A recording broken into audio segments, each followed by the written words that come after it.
So just before we get into this video, I'm going to level with you and say that this has been one of the hardest introductions I've ever done. You know, doing these discography videos, you really just want to get that intro right.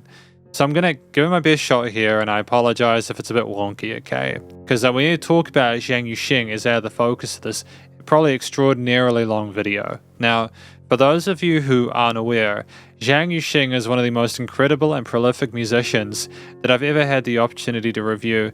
As part of running this YouTube channel, they released a total of 10 studio records, a mixture of 8 albums and 2 EPs between 1988 and 1997.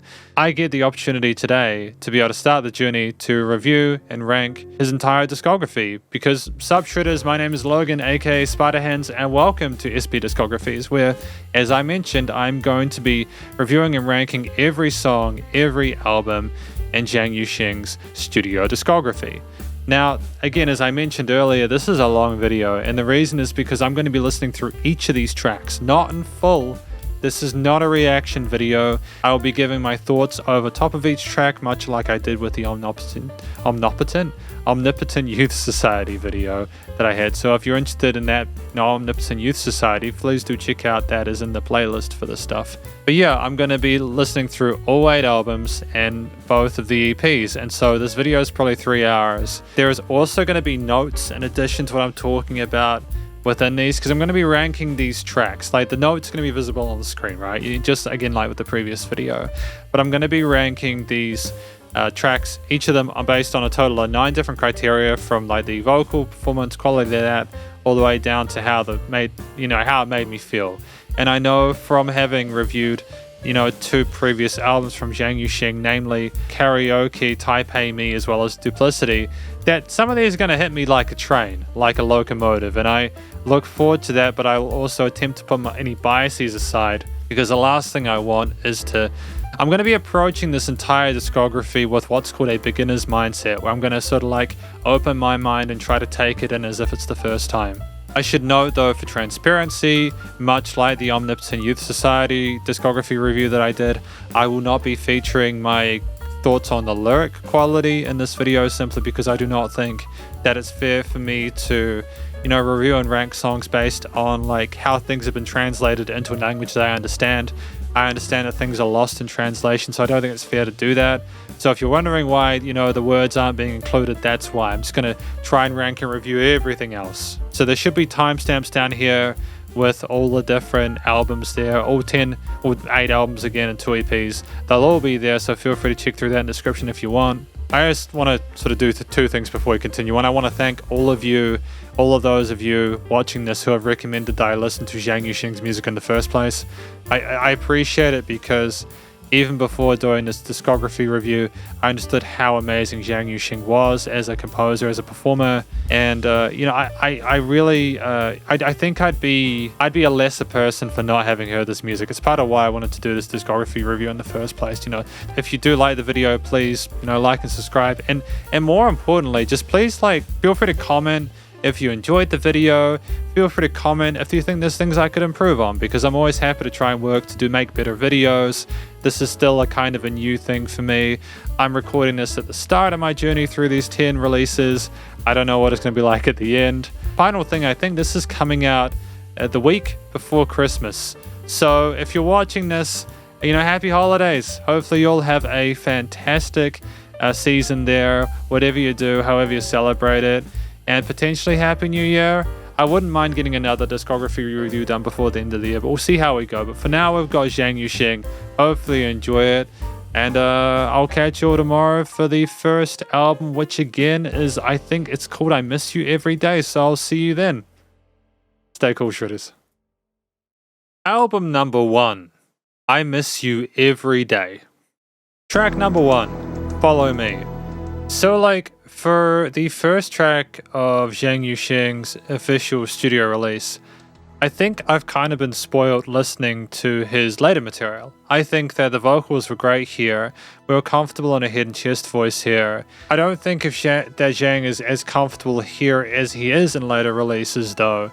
It was quite a compositionally safe track that sort of focused on these really sort of peppy, charismatic synth leads with a massive focus on the synth pads and synths in general, alongside the drums, which were incredibly busy.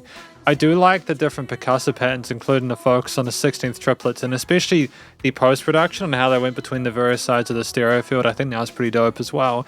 There was a lot of sound design and effort put in here, I think, to make this compelling. It was also nice to have the backing vocals going back and forth as well as in unison occasionally with Zhang. I'm just not sure, really, there isn't like the sense of uniqueness or the spark that I had with some of his later works, which makes me wonder whether this first release again was just kind of dipping the toes into having a professional music career. Maybe there was expectations from labels. It'll just be interesting to see whether the whole entire album is like this or if it's just simply this one track. Track number 2, I Miss You Every Day. Yeah, this is an interesting album. I think that I can understand why this song is so popular. At 2.2 million players on Spotify, it makes sense.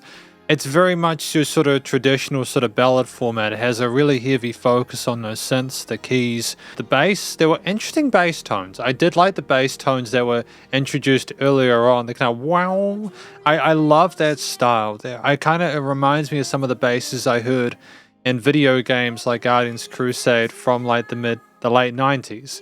Production-wise, I think it's a really solid introduction.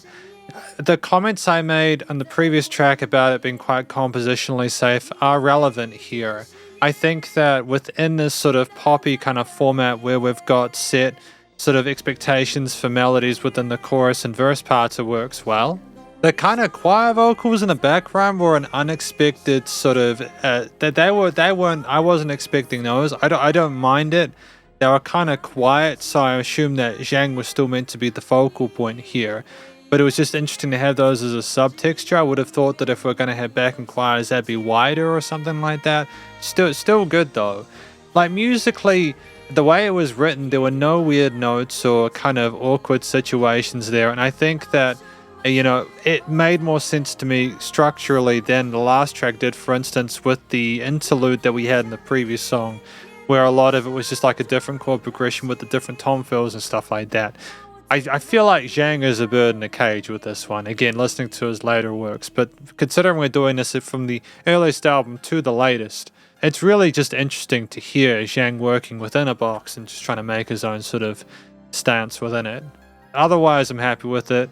It'd be good to see what happens next. Track number 3, It's Like We've Only Just Met. Just while we're here, apologies if these aren't exact translations. I'm using DeepL to translate the track listings so that I can say them at the start of each bit. This song, I think what I liked most about it is that we had a guitar solo. Now, a lot of this album so far has been synth and basically been electronically based. I think these are electric drum kits. We've got basses and synths and drums. It was nice to have a different texture here. Just to have the guitar solo come in with a fair bit of sass and sway, a little bit of tremolo work there. It was well positioned and it was very eloquent. I would have liked for it to go on longer, but I understand this is probably more of a feature, kind of maybe to test the waters. And if I'm honest with you, this entire album so far kind of seems like Zhang Yu-Sheng and everyone else that's involved, we're just trying to figure out our place in the industry and try different styles. I mean, this is a very different style of track to the earlier ballad we had part ago, and it's a little bit less kind of sort of energetic than the first song we had, which was very, very it was like a Labrador puppy. This is sort of like kind of trying to get you motivated and pumped to do something. I'm not, this is, part of me wonders whether the experience would be better or lesser with including the lyrics in these reviews. But I'm wondering if I would enjoy them more if I understood what the words meant. But I think if I remove that and focus on how the music sounds without that, I'm just not really sure. I mean, I think the song's written well, and, Zhang Yu-Sheng's vocal parts were fantastic. I think that, like we showed a good display of vocal technique here. We were colorful with our melodies and our harmonies and stuff like that. There's a little bit of extra oomph there in the chorus sections. A little bit of variety within some of the bridge and sort of like chorus bits as well. It's not like I'm saying the song's written badly. It's just, as I think I put in the notes, I'm looking for surprises, and the guitar was a surprise. But it's just, I feel like when you write music, you have to constantly add new things on top of existing sort of like assets to really keep an entire song burning for the 4 minutes 30. And I think that, if Zhang Yu-Sheng hadn't been as much of a really, I love listening to his vocals. I don't know, because we're so into this review, whether the synths and stuff is him or whether this is mostly someone else. I don't know how much Zhang Yu-Sheng had to do with this, but yeah, it just feels like we're trying to find our niche, and it's good to explore, but I don't think I've personally connected with any of the tracks yet, and I can only really sort of appreciate them from like an actual performative perspective and the fact they're quite kind of accessible pop songs, like electro pop, if you know what I mean. It sounds like I'm being kind of negative about it. I'm not. I'm just looking at it more from just an objective, non-biased perspective.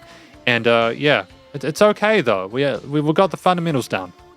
Track number 4, My Sunshine, My Wind. Look, I think that this song was well written and well performed. Zhang Yu-Sheng's vocals are great in this. I liked the belt that we had at near the end of the first chorus. For me, a lot of these songs are good. I don't think I've personally heard a great song yet, and I'll go into that. It's just because I'm also saving my 8s and 9s for going further through the discography review, right? Because it's all about keeping things in perspective. And I understand that maybe people watching this, considering how my reviews of his albums have gone, were probably even expecting me to be positive throughout the entirety of this discography review. Maybe just take this as I'm happy with it. It just, for me, I think that with the way the song was written, we had an A, B, C, and that was good. And it made sense, and I could follow along. I could get behind that. The transitions between the sections were great. We had a massive sort of synth focus here with a lead after that first hook, which was compelling, and it followed along with the vocal motif, lines in the chorus parts. It made sense there. I almost feel like you could have potentially had another solo section later on to build off of that, but also this track was already 4 minutes long.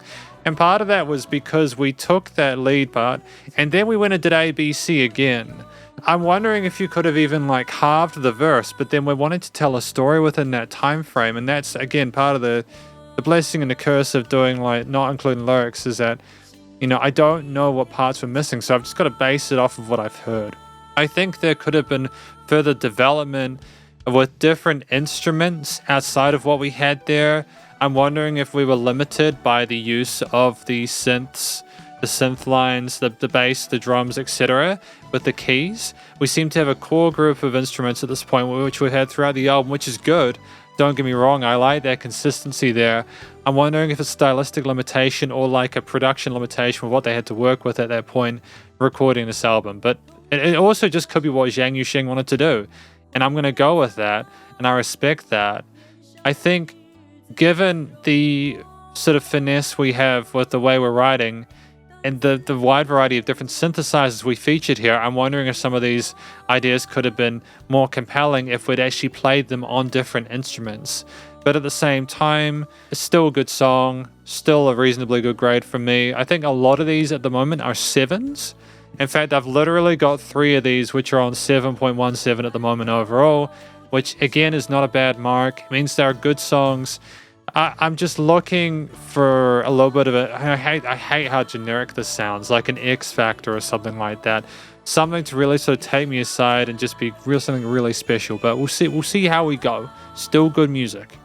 Track 5, Negligible. For me, this song was great in the sense that it did a couple of things which I thought were really interesting.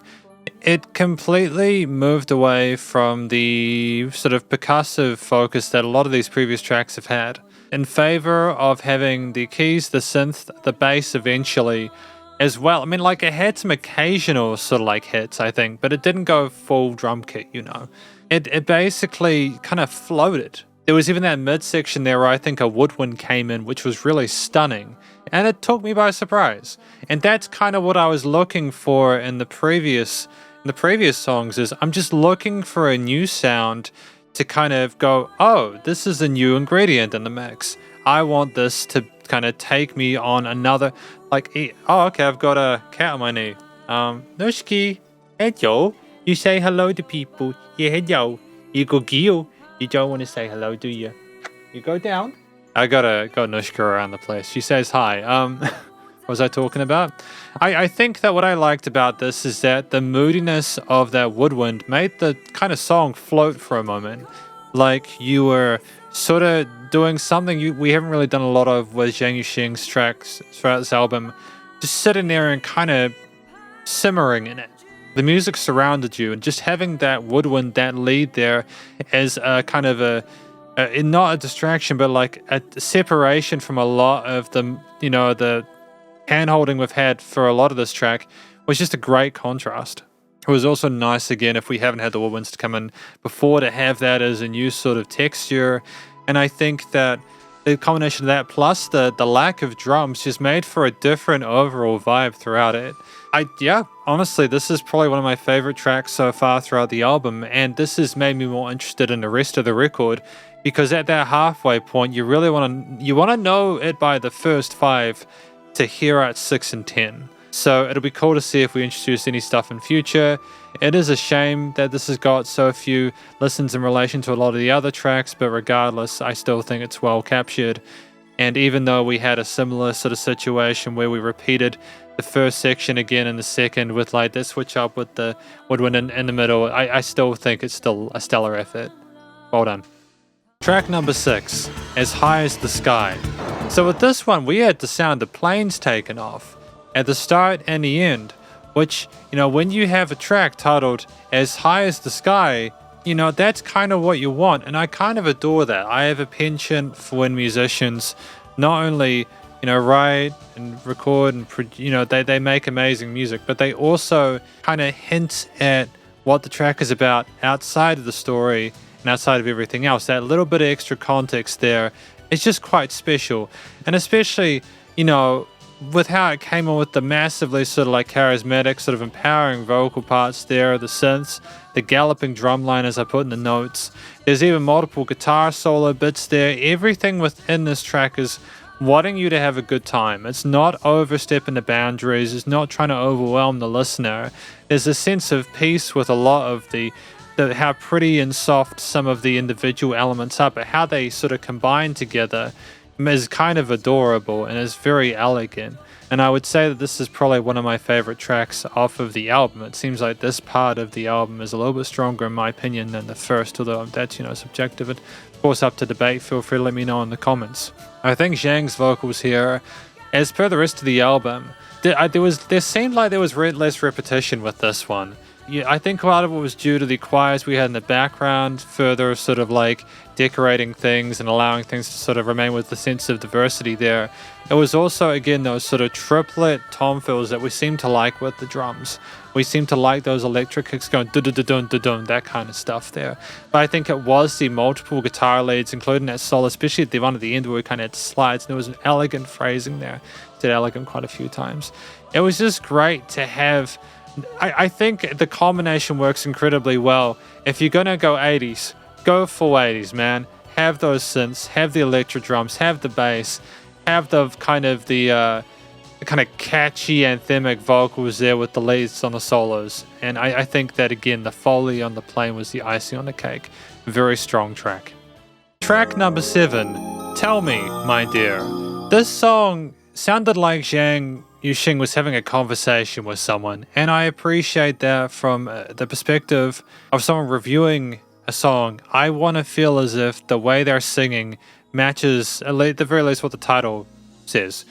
And it sounded like an authentic, sincere performance. I like how he came down a little bit in the bridge, almost like we were trying to sort of delicately explain something. That is not an easy thing to do in a way that, again, is sincere and authentic.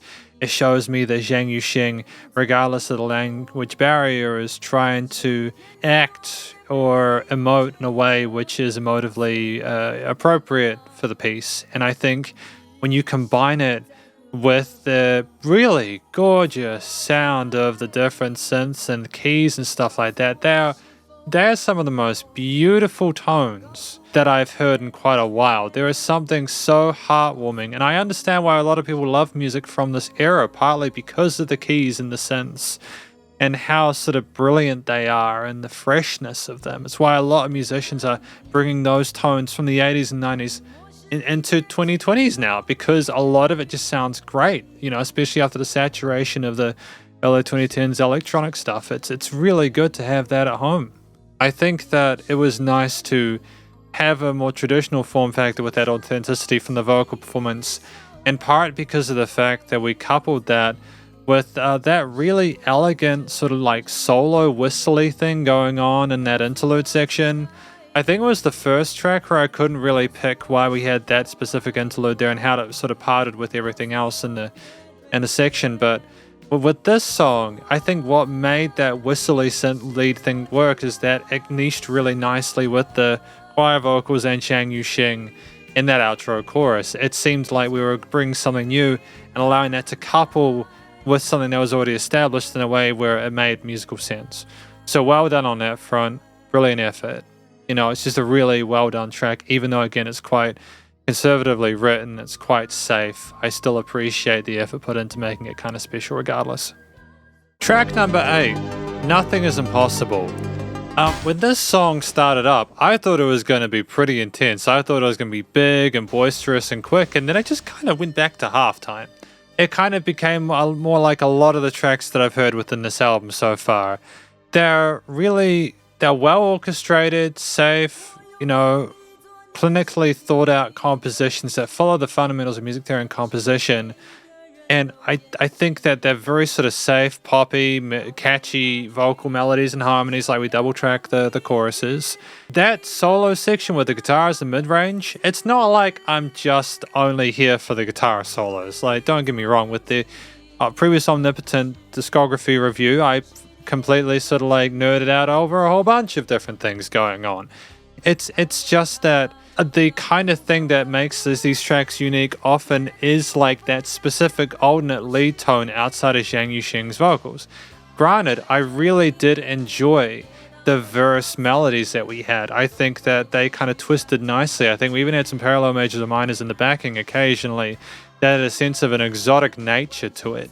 It's not that we can't have those in traditional formats and more sort of like successful listening, but it's that it was done in a way where it had a sense of extra bit of sass, whilst also it sounded like it was a part of the ether. And I suppose for me, I listened to this and it kind of sounded like we should have just let the tape run. A lot of these tracks have had fade outs, and I could hear that we were doing some shredding near the end, and I feel as if you could have at least had one track within this album where Zhang Yu-Sheng could have just shredded. He clearly wanted to shred. You hear the fade out of that track, you can hear this guitar still going. I'm not sure why they cut it so short, whether they were afraid that people wouldn't be interested in hearing the guy play. The neoclassical elements within the tapping and stuff like that within that solo section were rad, man. It's just when you've got such a restrained performance from the keys, from the bass, from like the drums, etc., and with a really interesting, almost guitarist sound to the keys. Like, I feel you could have had rhythm guitars in that chorus. I don't know. It's balanced, and I think it's written well, and I think that Zhang Yu-Sheng pulled off another really solid performance here. I just want to hear him spread his wings. Track number 9, It's Not Because I'm Lonely. Now, this song is arguably, at least for me, one of the more... Man, I'm trying to avoid words I know are going to get me into trouble, but these also have to be honest. I think this is one of the most formulaic tracks we've had yet. It's like, we knew we had to put an extra bar at the end of the verse section. We then repeated that twice. We had, a dedicated lead outside of the vocals, which was the synth saxophone. For me personally, I would have preferred to have had like a saxophone playing these. I feel that would have had a bit more soul to it. Not the synths can't have soul, but in a situation, I know that in the 80s you could have probably recorded a saxophone, considering they've been doing that since the early 40s. I think a saxophone would have suited better here, like a real one, rather than a not like a synth one. That's just my personal taste, though. It's with so much sort of synthetic stuff within this album, I feel a lot of the strength that comes from the lead guitars, for example, is the fullness and the kind of rigidity of the tone of those. What I liked about this song is that I enjoyed the sound of the drums. I heard the fill near the end. There was like a triplet fill there. And I think that was played by a human being because the rhythm on it was slightly out. And as someone who's been doing drums for about 20 years and still can't always play to time, and, like, because playing in time is tough, you sometimes you got to get as close to the take as you can. Not that I'm saying the drumming was bad, it's just that it wasn't perfectly, like, quantized in time. There was a little bit of a kind of delay there on one of those hits, and I was like, yeah, I can tell if someone's playing that. So I'm happy that we had drummer playing the drums. And I'm glad that we had a really elegant, interesting synth sax solo or lead section with lots of variety within the melodies. The going between Zhang's vocals, which were palatable and very easy to listen to, with a little bit of vocal fry later on just to spice things up, which I appreciated. Some of the core elements here were really pleasant to listen to. I just don't necessarily feel as if the music was especially surprising. Again, the tenacity of some of those drum parts and the later part of the track added a bit of sort of sauce and sizzle to it. But for me, a lot of this was very much, this is coming here. And, we've got this instantiated, so it's probably going to continue here.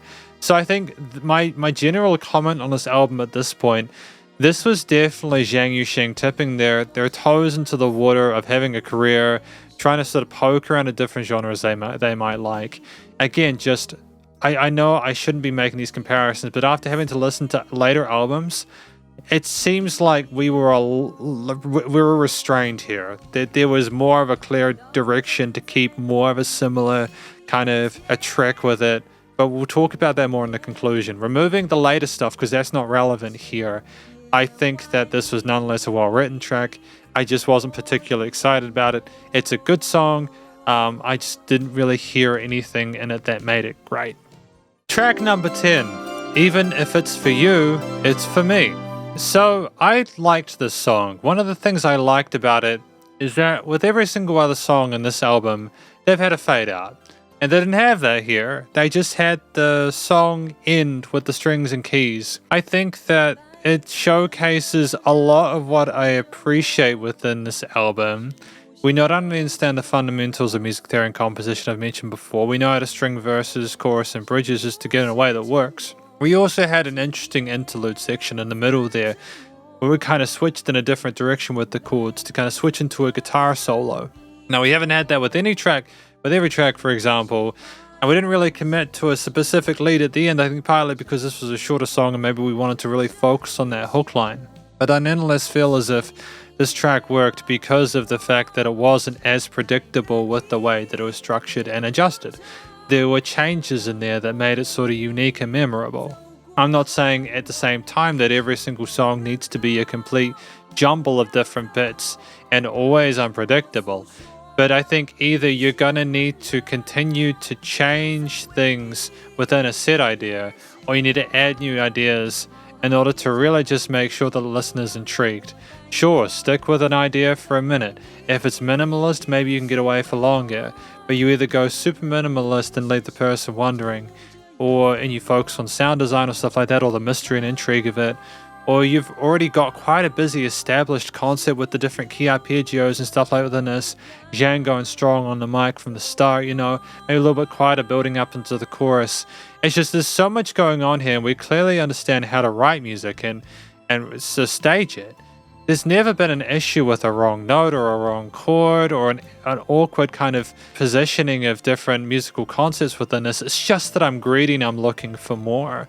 What I will say though is that again I enjoyed the grooves on the drums there. It was nice and organic, and ultimately I think that I enjoyed this track because there was just a little bit of sparkle of like, oh, what's that? I didn't expect that, etc. kind of thing. It makes it special. But let's talk about the album. And welcome to the conclusion of my review of this album. This first album from Zhang Yu-Sheng, titled, what was it called? I Miss You Every Day. That is the translation according to Deep L, so if that is wrong, please blame Deep L. What do I think this album is about? I think this album is Zhang Yu-Sheng's first official studio release. It is the first of 10, to remind you in case I haven't done that enough already, of 10 studio releases that are a part of this video. And I have to admit, I wasn't expecting, because I think it would be completely unfair to expect this, I was not expecting, for it to be as monumental as some of Zhang's later works, because I think a lot of the amazing stuff that came later on from what I've heard of Zhang is in part due to the experience. It's due to the tenure of Zhang Yu-Sheng, especially with the 1995 and 1997 albums. We were already quite happy with ourselves where we're at. I think we had more leeway and real estate to explore.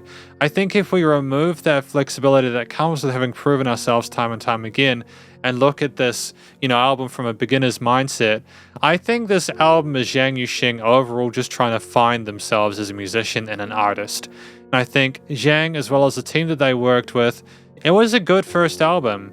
There were a lot of ideas in here that I've spoken about that while I personally might not have been super excited by them, I could still nonetheless appreciate the effort that was put in.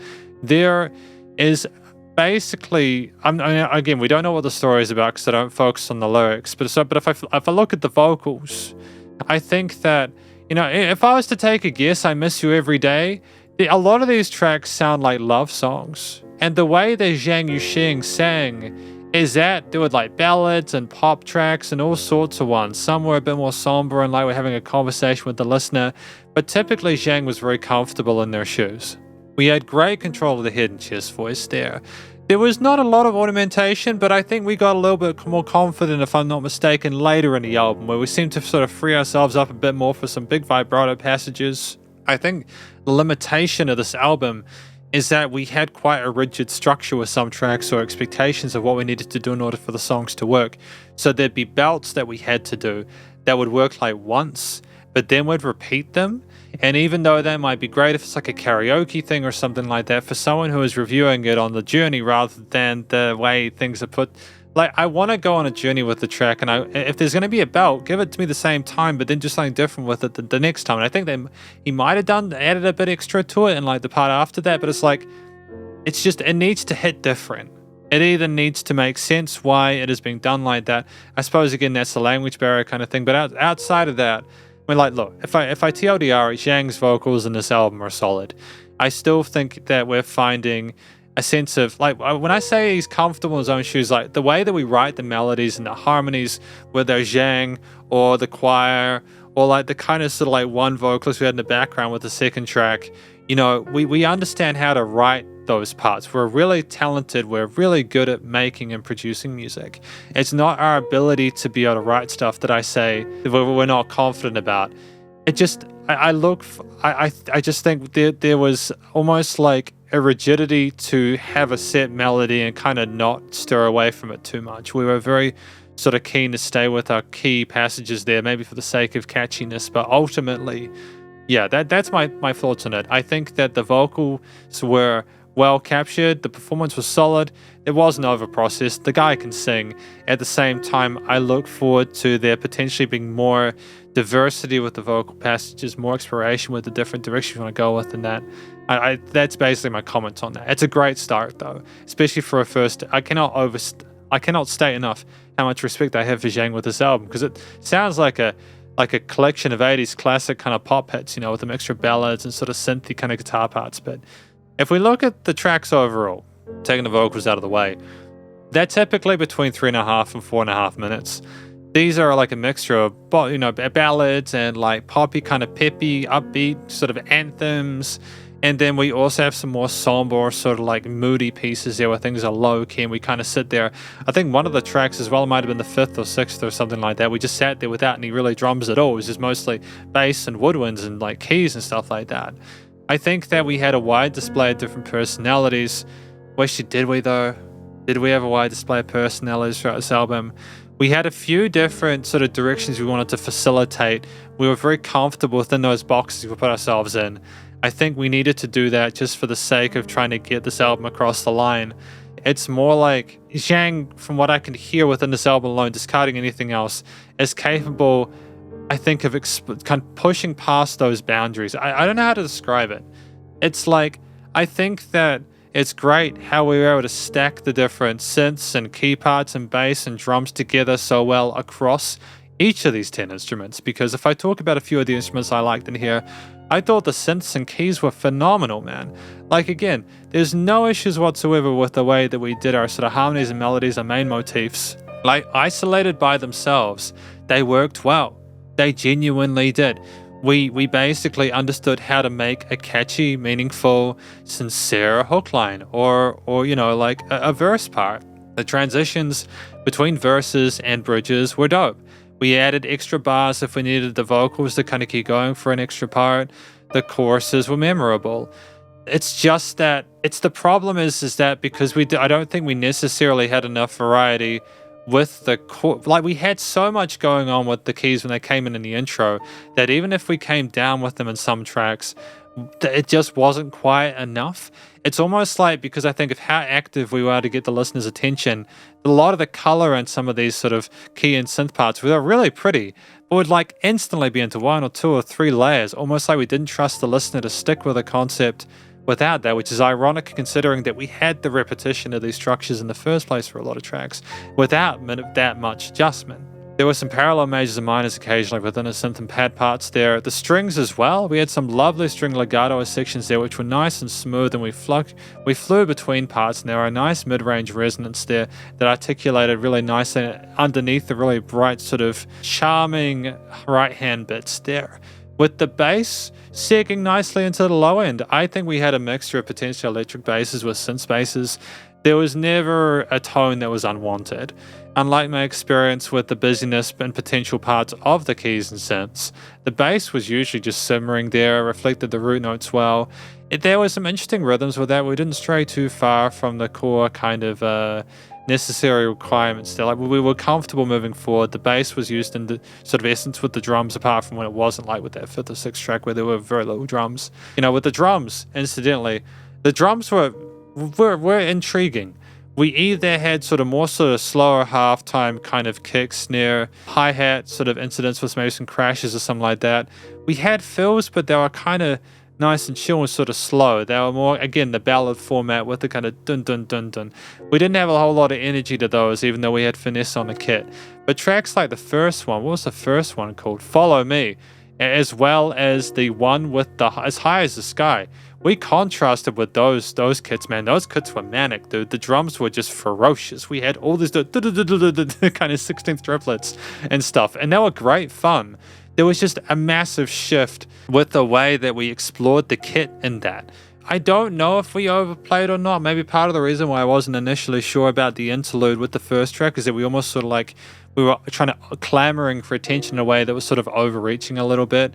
I don't know if I needed so many kind of like hits going between left and right, but I suppose if you're listening in headphones, it sounds kind of dope. And I suppose for the time that this was released, maybe we were getting used to the panning technology and stuff like that. I'm not sure how recent like the whole automation of panning of stuff within a stereo mix is, but I imagine it wouldn't have been that recent, especially in the late 80s. I think it was a stylistic thing at the time as well.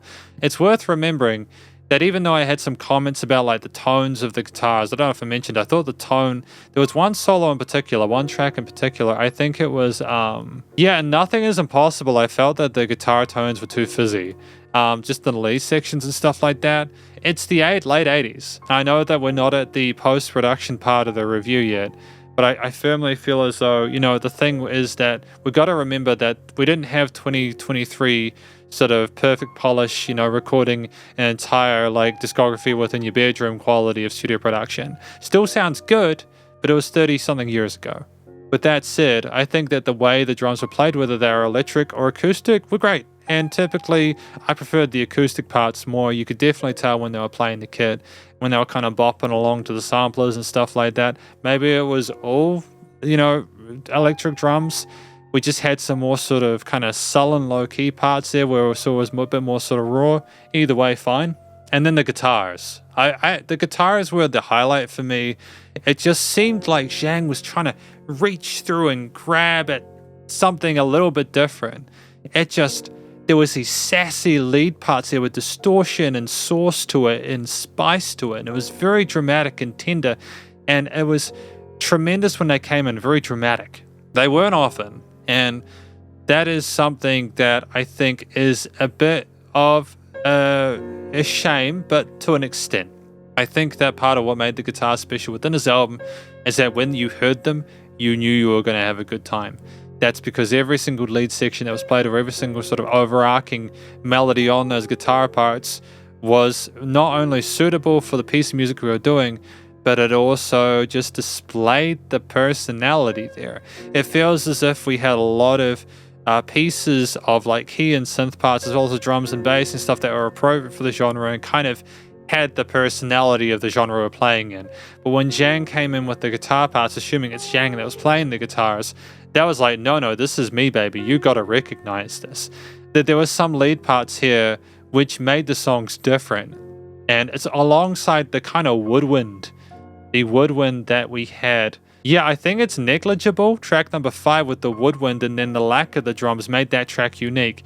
It's almost like, I think what made this album especially special were when there were songs that kind of fought back against the preconceptions that I think a lot of people might have about songs within these genres. It's good effort. Like, the album is well performed. I don't think there was a note out of place. And we explored the possibilities of the instruments, including the flutes. The woodwind, again, and negligible, was absolutely tremendous. I just loved how like kind of misty sounding it was, and how slow it was, and how we weren't trying to overcompensate for anything. The themes within this track ranged from sort of really over-ego, kind of like Labrador vibes of up and get ready and get going dancing or something like that, to ones where you're sitting in your room and kind of getting over like an ex or something like that. Those were the different sort of themes there. We had a wide range of different major and minor triads, with some extensions occasionally, but traditionally typically safe movements. A wide variety of different rhythms on display, although it was very rare that I was especially sort of like... I think part of it was because we just had so much going on that even if there was something special on some tracks, it was kind of masked by the sameness of a lot of the other parts. This is very controversial. I'm going to get in trouble for this, but I think the themes... If I look at the titles, I think the themes matched the tracks well, especially with the plane part, the up in the sky one. What was it called? As High as the Sky. Having the plane foley, and I know it's more of a post-production thing, but it's also composition, right? Having that sound was like, oh, we're going high in the sky. That was dope. That was cool, having the plane on the other side. It gave it personality and it made it memorable. I'll actually remember that piece because of that. But if we talk about the post-production, recording, mixing, mastering real quick, I think that the vocals were well captured. It had that 80s aesthetic with the reverb and the charm of that. We had the guitars that didn't necessarily have enough definition a lot of the time, but they still sounded good. The keys had a great presence to them, and some of them shimmered and shone and were the most beautiful pieces of sort of like synth, like kind of piano work I've heard in a song from this era in quite a while. The basses had some really fantastic tones, unless they were just in that sub bass where they sat. And then the drums, they moved forward, and now, that was solid too. I think that, whether they're electric or acoustic, they suited the mix. There were no weird textures or tones or timbres within this kind of like irritated or irked me. I think things niched well in the frequency spectrum. Things were nice one in the stereo field. With movement of the vocals between like the mains and the call and response with the choirs, for example, when things kind of moved around with like the tom fills and sort of synth parts and like the stereo field with the panning of the automation and stuff. There was dynamic range to this. There was enough. There was a sufficient amount. Things never really became quiet, but there was enough to kind of feel like a classic. We had fade outs most of the time. I'm really glad we didn't fade out the last track. I would have lost my mind. Having fade outs is almost like we don't want to commit to an end of a track. And I understand that we're trying to encourage the listener to keep going with a piece of music and kind of like really sort of like hear the album from start to finish. I get it. But also, if you're going to do that, just don't release an album. Just release one big, long recording. But then again, back in the 80s, it wasn't that easy to do that, because you got to remember that file formats were very different back then to they are now. I appreciate and respect the hustle that we've got going on here. I think that, it was nice and low with that pumping, so the bus compression limiting is handled. And that's basically my review, my conclusion of the first album. Just before I go, I know I've probably been a little bit harsh with this one. It's not because I think it's a bad album. I think it's good. I just know what Zhang Yu-Sheng is capable of, and I'm really eager to hear more of, again, what they're capable of. So we're going to be checking out their next album tomorrow, which as I understand it, what is the next album? Miss Me? So I'll see you then. Thanks for watching. Stay tuned. Album number 2. Miss Me. Track number 1, Miss Me. So for this second album of Zhang Yu-Sheng's, I think we're firmly in the camp of being comfortable with our poppy, peppy singles there, with the mixture of synths and keys and bass and drums here, as well as the vocals and the choir. Now Sheng's vocals in this track were stellar. I really appreciated the really confident, boisterous kind of vibrato that we had occasionally, including that really sort of slick outro tail at the end there, where we just held that note for a really long time. I actually gave the vocals an 8.5 out of 10 for this one, simply because I was really stoked with that extra bit of kind of spirit behind it. I think the vocals for this track were probably the highlight. The motif there with the sort of the sequence synths on the sides adding a sense of urgency, as I mentioned in notes there. With like, there seemed like there was more, trying to fit more stuff in with like the synths and other individual instruments. I don't think it necessarily added to the experience though. It does still kind of remind me of the previous album in the way that I think we still might be trying to find our place in the world, so to speak, unless it's kind of like a J Chow deal where we do lots of different tones per thing. But you know, it's upbeat, it's positive, it's perky, and it makes me excited for the next track we have on the list. Track number 2, I Can't Love You Little by Little. So this track, I think it's a duet between Zhang Yu-Sheng and another woman. It was really kind of ballsy to get the woman to open, considering this is Zhang Yu-Sheng's second album, but I think that if we are comfortable with our position and our quality of work, it's okay to have the lady first, especially since this does seem to be like a duet, a love song between two people giving their different thoughts. There are individual verse sections or verse halves per singer. They came together and intertwined and harmonized really wonderfully for the most part across the entirety of the track. Although it's a shame for me, just outside of the reviews, that we did not actually feature the lady's name within the track listing. It would have been nice for us to have to go on I Can't Love You Little by Little featuring per person's name here. That's a kind of an admin thing that I have a little bit of an issue with, but that's not necessarily related to my feelings on the music itself. I thought that the guitar solo that we had was tremendous. The phrasing of it was wonderful. It's like one of the... We had, like, I think the Plain song when the previous album had a decent sort of guitar solo. This one was also very well established. It was polished and precise and focused well within the sort of hazy guitar, bluesy kind of classic rock pentatonics and lead licks that Zhang Yu-Sheng, at least at this point, is known for. We had a traditional sort of ballad though. Things were very kind of slow with the reverb-laden drums, the keys there, the synths, the chimes and all that, with a really kind of fun bass tone as well. And I adore it. I just don't know if I think a lot of what people would appreciate about this track is being able to connect with the lyrics and sing along with that. It's interesting, this album has gotten less plays than the previous one. It's an interesting move. Maybe it's just simply because these weren't... I mean, I didn't heard of this album, the second album, Miss Me, until I started doing these discography reviews, which is part of why I'm glad to be doing them in the first place, because I get to listen to music that I wouldn't hear otherwise. That said, if I'm honest, outside of my comments on it, I think the studio production is good. I think that there was a raw vocal performance there without overproduction, which I appreciate. And it'll just be good to see if we have more guitar stuff. Don't get me wrong, bass, synths, drums, keys, some synth pads as well, some synth strings that were kind of really nice and thick and full in that low end. There were a lot of cool sounds. Just because those solos are a rare thing, kind of like the woodwinds that we had in the previous album as well. I appreciate them when they're there, I miss them when they're gone. Track number 3, Untitled. So this song, how do I describe it? It's the first 5-minute song we've had so far from Zhang Yu-Sheng, so we're well outside the 2 to 4 minute sweet spot now. And a lot of it was vocal focused. We had verses, we had choruses, we had bridges.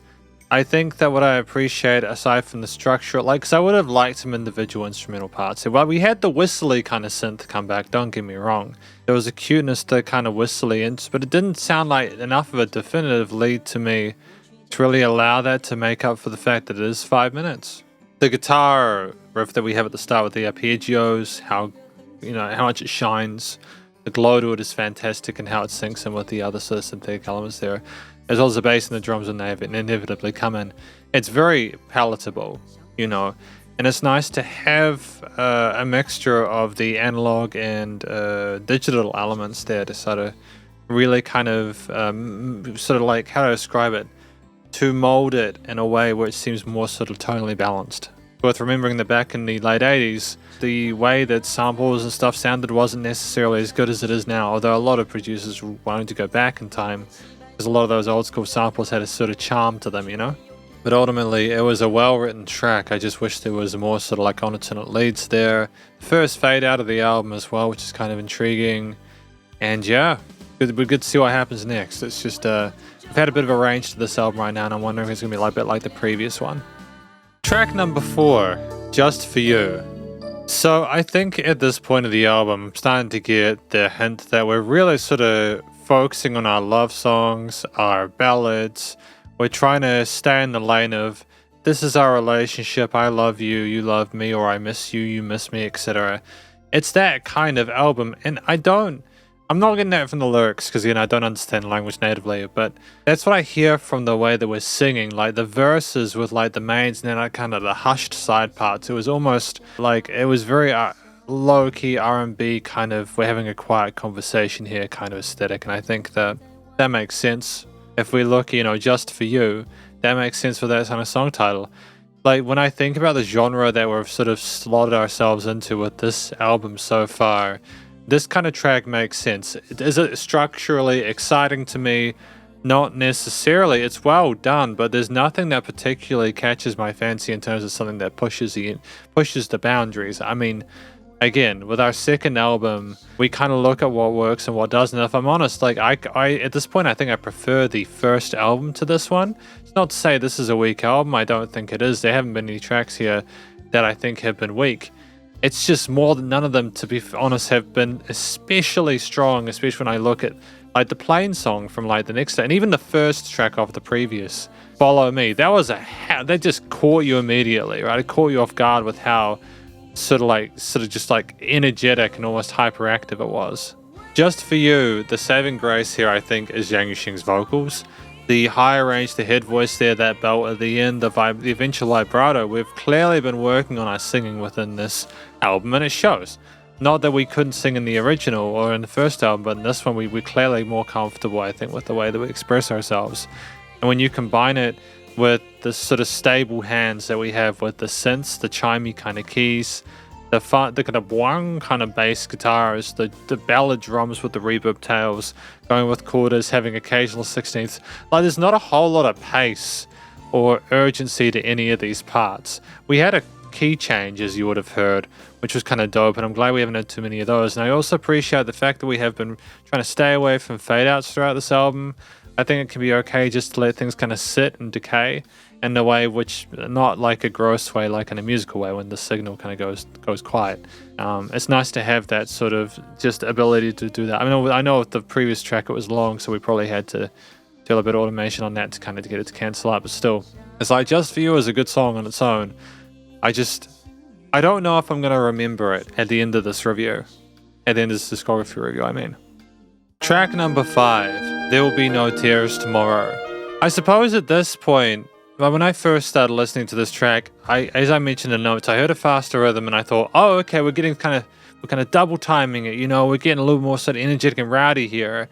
And then we go back to the aesthetic that we've had for a lot of these tracks where they're slow, kind of mesmerizing, pretty sounding songs that allow for Zhang Yu-Sheng to slowly and carefully express themselves, to have their chest voice at their verse, and then to go up, for the head voice and the chorus with some vibratos with the choir behind, which I think was fantastic. Like, before we go any further, the vocals in this track were great. In fact, I think, if I'm honest, the vocals from Zhang Yu-Sheng are basically what is carrying the entire album for me. On top of songwriting and production, it's good. I just think that because I can hear growth from Zhang Yu-Sheng in regards to the way they sing and their performance there, it's more that I kind of wish that everything else had come up like that, if that makes sense. I think we've got more consistency with the instruments we use now, as I think I mentioned before, the synths, the keys, again, the bass, drums, etc.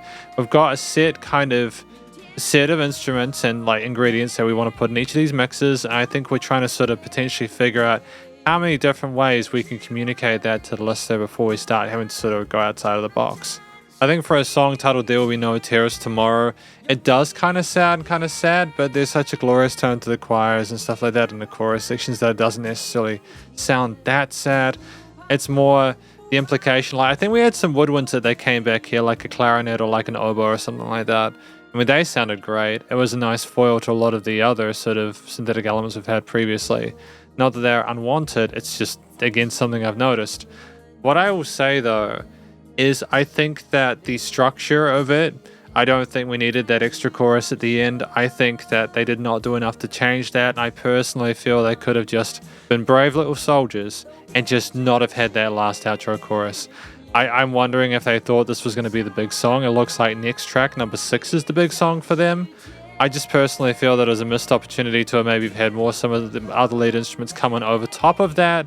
It's almost like we're kind of paranoid about not having the hook as the focal point. And what it does then when you put so much kind of importance on the one part is that all the rest of the way things are being played almost fall into the background as lesser. What I like about some of Zhang's later stuff is I know I'm not supposed to be talking about it, but I like just how, it's not just Zhang most of the time. There's also lots of other parts that kind of give and take, and it's much more of a sense of chemistry between the individual components. On the plus side, the production is good. I mean, we had another fade out here, but it makes sense. I think that if we just had the last chorus in full, it definitely would have been too much.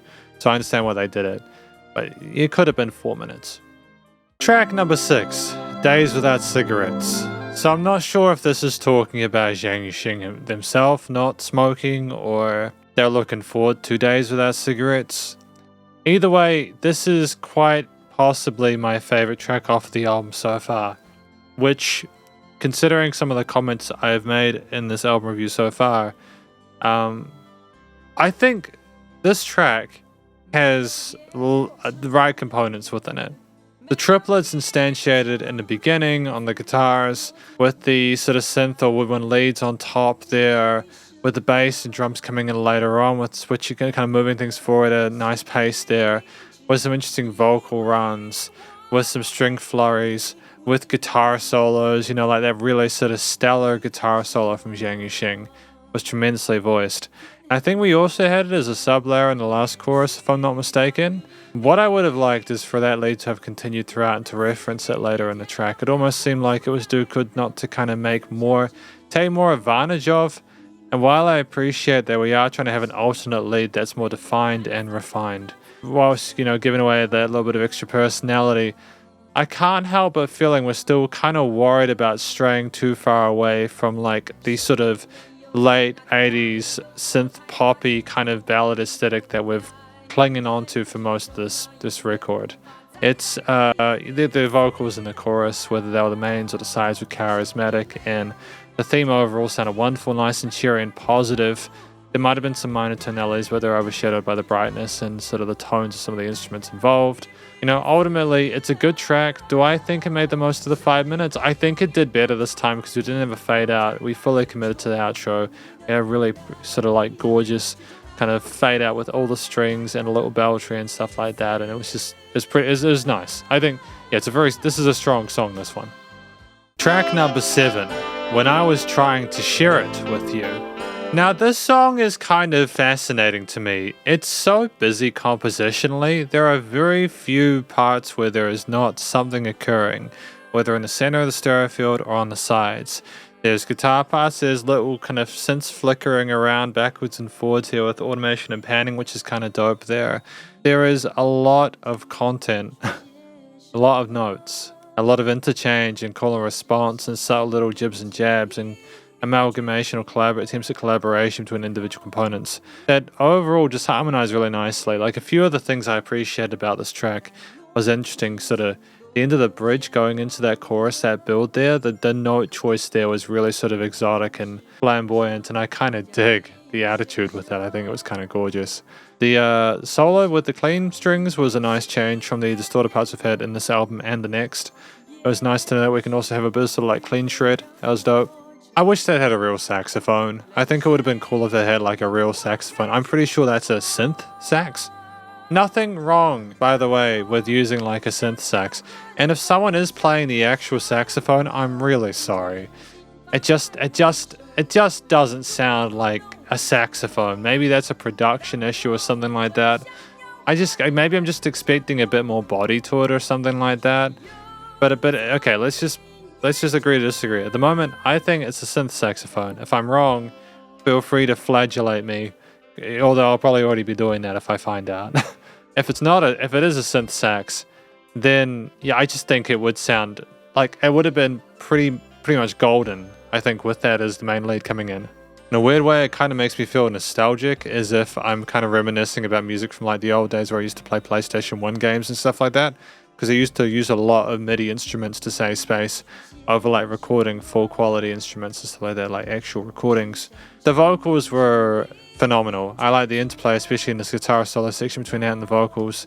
The choir, the whoa was dope too. And just generally, it's just very convincing. Overall, we have ourselves a track which I think makes use of the 4:40 form factor. And this is probably the highest rated one so far, I think, because of the combination of various elements here.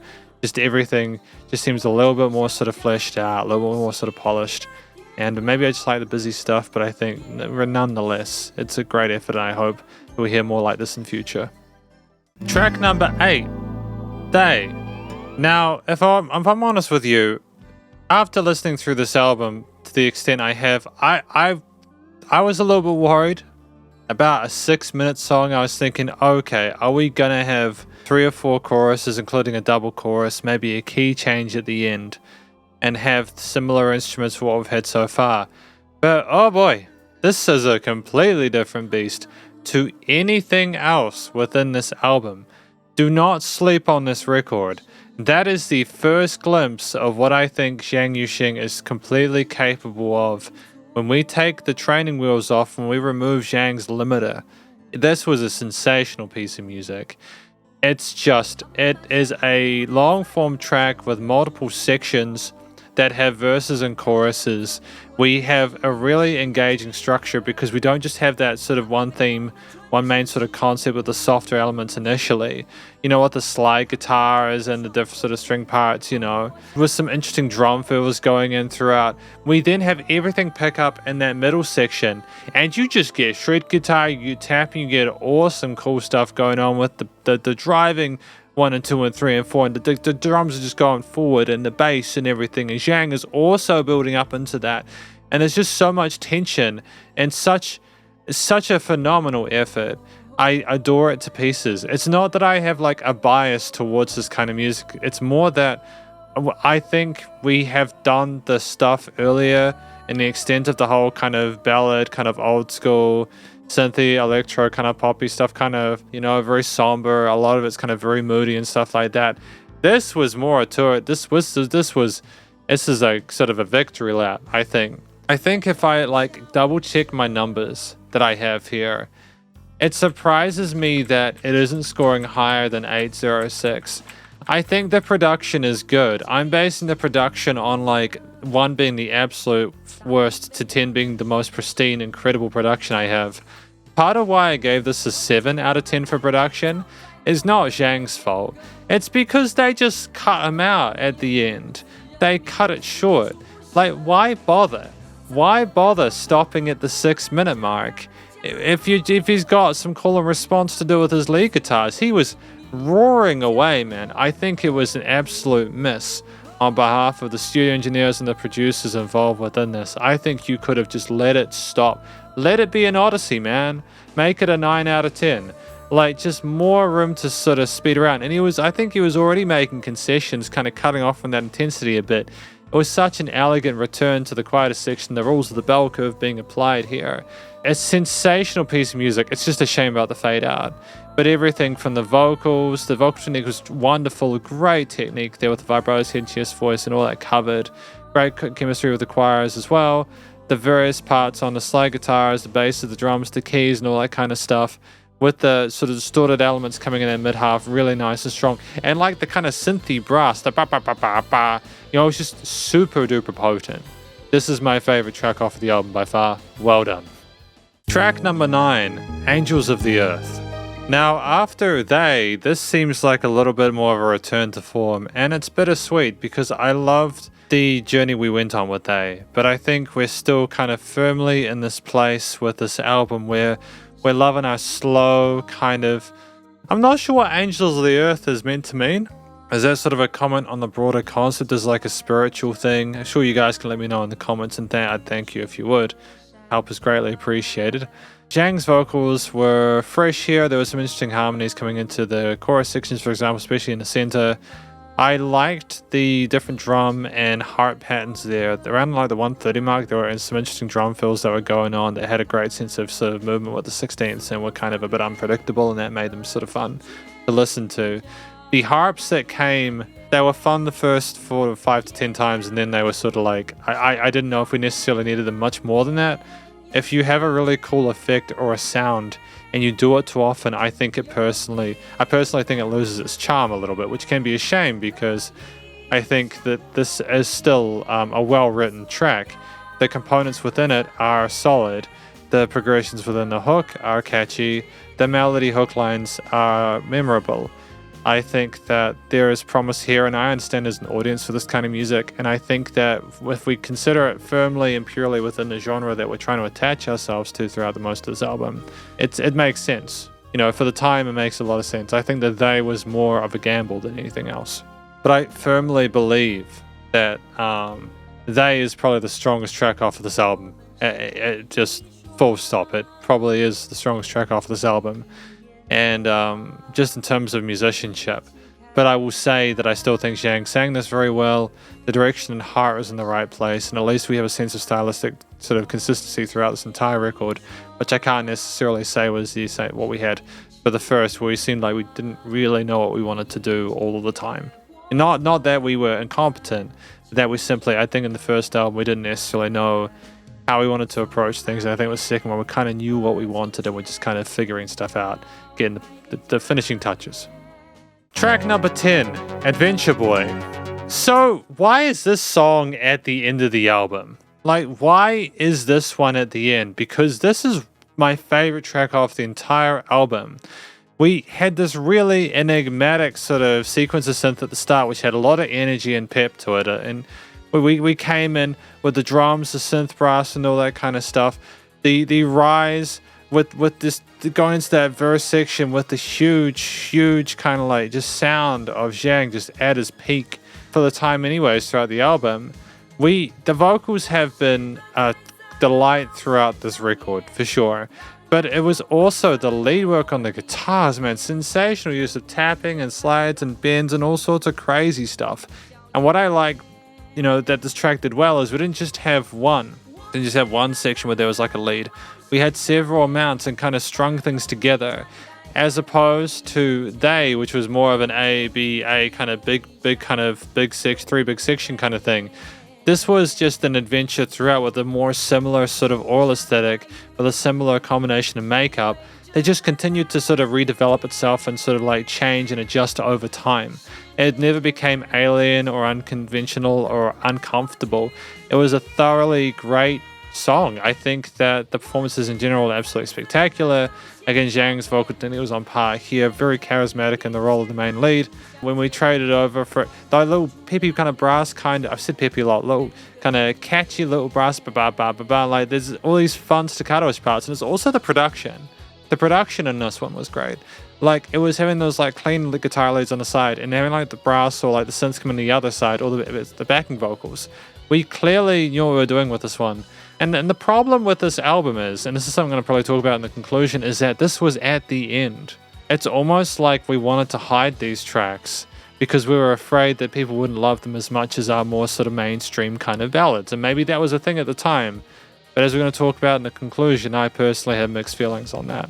Still, wonderful song. It's just, I still think we're constrained. I think that Zhang, I remember giving higher scores in my Nipson Youth Society discography review. Not that there were that many that were higher than like tracks 8 and 10 in that album, but it was more because I think the limiters were off from Nipton at that point with the second album, and I feel like Zhang is still kind of trying to keep things relatively compositionally safe. So it's going to be fun to see what he does in future to kind of spice things up. But for now, we have album number 2, Miss Me. This album was good. It was good. It was a good album. I was a little bit disappointed with how the first half of it went in regards to, because I don't know what the tracks are about, first and foremost. Usually when I start these conclusions, I talk about what I think a track is about. I think a lot of these were about love songs. I'm not quite sure about They and Adventure Boy and stuff like that. I am wondering if they were more sort of, maybe they're more personal stuff to Zhang outside of what's sort of required from the kind of balladesque kind of fan base where it's about like relationships and love and loss and all that kind of stuff. You know, we had Miss Me, I Can't Love You Little by Little, and Untitled. It was often the tracks where the titles didn't sort of relate to love, where we had a little bit of fragrance there, although I'd say that, and I remember Untitled, I didn't necessarily vibe super well with Untitled. I think, you know, if I take a step back, we had a wide range of tracks within this. We had, again, our ballads, and I say wide because I think the difference between those ballads with the verse, bridges, choruses, the sort of more conservative string and synths and bass and drums with occasional guitar leads, or like woodwinds or whatever, whilst not completely alien to what's going on, you know, structurally with the later tracks, it's very different in regards to the tonal range and the emotionality of it. I think that there is a step in the right direction for Zhang in regards to opening ourselves up to bigger projects and form factors, and there were longer tracks within this one. I think some of them were hits, such as They and, again, Adventure Boy. And, you know, I didn't even necessarily mind tracks like, what was it? You know, Days Without Cigarettes and stuff like that. I mean, like, to be fair, some of the tracks I like that at least listen to ones, and that's fairly typical. I'm a little bit sort of like, you know, whatever my taste. But I also think part of, let's just do a more sort of traditional, sort of like non-discography-ish kind of like conclusion, because we have to do them bit by bit, right? The vocals in this track were fantastic. Zhang Yu-Sheng was more confident this time around, I think. We explored a hidden chest voice more. There were more sort of proud, prominent higher head voice vibratos there. We're a little bit sort of like softer with some parts, and we oscillated and had a sense of like, how do I say it? Like it was like we were more polished, I think. There was a little bit of holding back, I think, in the previous one, a little bit of sort of tension that I could hear within the performance. And that's not to say that Zhang Yu-Sheng is a bad singer. He's a fantastic singer. What I mean is, this just seemed like we were going back into the studio for a second round. And we told the stories we needed to in a way that which made sense with the titles. The choirs that we had here made sense typically when they were there. I think I appreciate having the wider call and responses, as well as the sort of the overall unisons, and a lot of them with like the choir nice and wide in the stereo field, should I say. I didn't necessarily know about I Can't Love You Little by Little. I wasn't super... Again, I would have loved to have known who the lady vocalist was, and I think she sang well.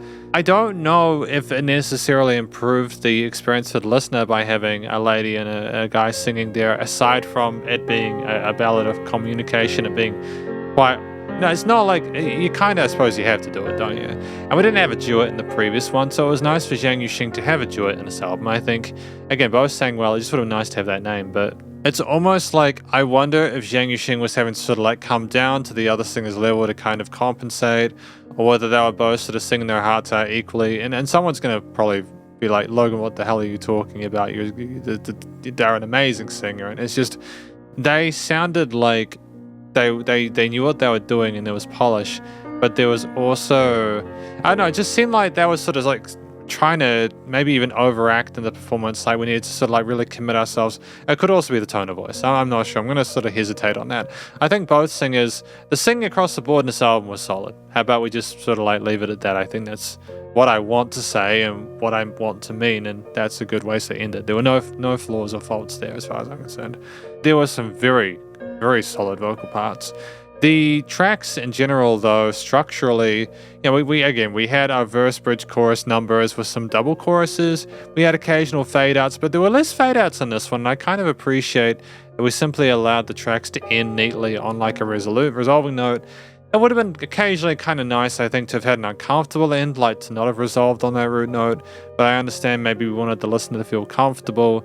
And there wasn't any particularly challenging stuff within this album, like compositionally with like the different sort of scale shapes, major minors, etc. There were some parallel majors and minors occasionally just sort of spice things up. I remember there was one track, there was like a build, I was like, oh, those notes are kind of unusual, you know. I think that it was when I was trying to share it with you. I think that there was some cool note choices between sections, and like the way things were written were meant, I think, to highlight against Zhang Yu-Sheng's vocals. But I also think that, to be fair, you know, in terms of the actual performance of the instruments, there was an effort, I think, within this album to showcase Zhang Yu-Sheng's guitar skills, albeit later in the album. We did have several different lead sections, so I'll talk about a few of the instruments I appreciated. There are only a few, though, mind you, not out of me being spiteful. It's just simply that I didn't necessarily feel a sense of real kind of warmth or connection to many of the individual parts. It's more the guitar solos were just stunning. We either had slow, like kind of methodical, more sort of like fluid lead parts that were sub-layers, or kind of holding on to something different, or kind of establishing tension, or we just had shred, we had bends, we had tat parts, we had tremolo, we had all sorts of crazy tremolo bar stuff, wow, gunners, all sorts of amazing material, you know. I'm assuming Zhang Yu-Sheng is playing the guitar here. We also had some non-distorted stuff, mind you. We also had some clean parts. I think it was, you know, they had the clean parts as well, like the clean strings. And then the other tracks, again, later on, they had the cleans on the side there. They were sort of like kind of subtle the way they were panned and everything like that. It was nice to have a mixture of not only the distorted guitars, like we had it was mostly distorted in the first album, but we also had like clean, sort of more funky kind of bits there, and arpeggiated parts. And it was charming. I think we explored more of the range of the guitar as an instrument in this one. I'm thankful for it, because while I appreciate the synths and the keys that we had within this, whilst they were very similarly and very well articulated with respect to the actual art of composition itself, like there were no, I mean, like I think there was one song where I wasn't necessarily totally convinced with the theme of it. I think it might have been the fourth one, Just For You or something like that. Yeah, but then I also think that like with some of these tracks, it was almost too sweet for my tastes, where like the chord progressions and stuff were almost too sort of predictable or methodical for my tastes, and that left a sour taste in my mouth, because I know some of the edginess we've had from Zhang Yu-Sheng's. And I know that like we're doing it for an audience, but it's just that I can tell we're doing it for an audience. Does that make sense? It's like we have a glimmer of the kind of crazy, passionate stuff that Zhang Yu-Sheng wants to do, and then we almost come back to slower drums and like a bass that's got a similar tone throughout, that establishes a connection with the root notes and chord progressions and carries them through. Maybe we have a key change. The woodwinds came back though. They were kind of sick. I think there was some flute or clarinet or oboe parts there that were just charming there, and they filled a necessary part of this free spectrum. We also had sort of cameos from that little whistly synth thing I think we had in the earlier sort of album as well. There's one song like a whistly synth that was fun to have in a high range, and it was very kind of fragrant. There were also parts where things paused and slowed down. There were some tracks which were busier though, like I think They was quite busy. Angels on Earth was quite busy. I wish there was an actual saxophone, and when I was trying to share it with you, I'll say it again. I think it would have been better with a real saxophone to hear someone like, unless it was a real saxophone, in case I'm getting myself in trouble again. But nonetheless, you know, like there's clear thought put behind the songwriting here. There were no mistakes. Nothing really got below a 7 within this entire album, because we could write good music. It's at a point where I would have to I think at one point I gave the main theme like a 6.5, simply because I disagreed with the way it established the first half of it. But then the second half kind of evened it out. I might recommit to that being a 6.5. But I think that this album was saved by the instrumental performances later on, and the decisions compositionally with songs like They and Adventure Boy. I really did miss, immediately with the previous album, the first track, how fast it was, and how it contrasted with, because it's okay to have a few ballads, right? But it's like, as someone who doesn't speak the language, how many times do you need to necessarily communicate the similar musical concept? Like, how much of the same instrument did we need? How do we, you know what I mean? I have questions that will probably never be answered, but look, it's okay if you like the music. This is the point of these discography reviews, is that they're subjective. I am not the arbiter of music taste. I'm basically just going through an entire artist's discography and figuring out how things rank on a scale of 1 to 10. You're free to disagree or agree. Ultimately, I think there's promise here, and like the performances were basically flawless here. The drums seemed more polished than in the previous one. I will note that there were in the previous record, some of the drum parts, the tom fills were maybe like a tiny little bit awkward or something like that. Things feel very, very tight here. It was almost clinical with the precision in some parts, which kind of ironically made it a little bit more sort of like smooth in a way that I didn't necessarily want, which is why I'm glad we had and for the final time, Adventure Boy to spice things up and add a bit of sort of edge to it. The themes were pleasant, palatable for the most part. I only really got chills, goosebumps with Adventure Boy, but I was very impressed with some of the songs that had bigger moments throughout. But like, if I talk about like most of these tracks, we typically had really nicely behaved major and minor parts, very sort of like popular chord transitions and stuff like that. Things slowed down to make room for it. We did add bars occasionally. We messed around with the parallel majors and minors and stuff like that, and we tried to sort of make it a little bit sort of like unusual. We didn't it wasn't like groups of 4 and then groups of 4. It wasn't like Baby stacks their first sort of piece together. There's an understanding that we can't just copy and paste there. It's just, I think that if every track had been as sort of stylistically diverse and as well fleshed out as Day and Adventure Boy, and you can have ballads that have as much attitude as, like look at like a lot of the classic rock, like bands like Guns N' Roses and stuff like that.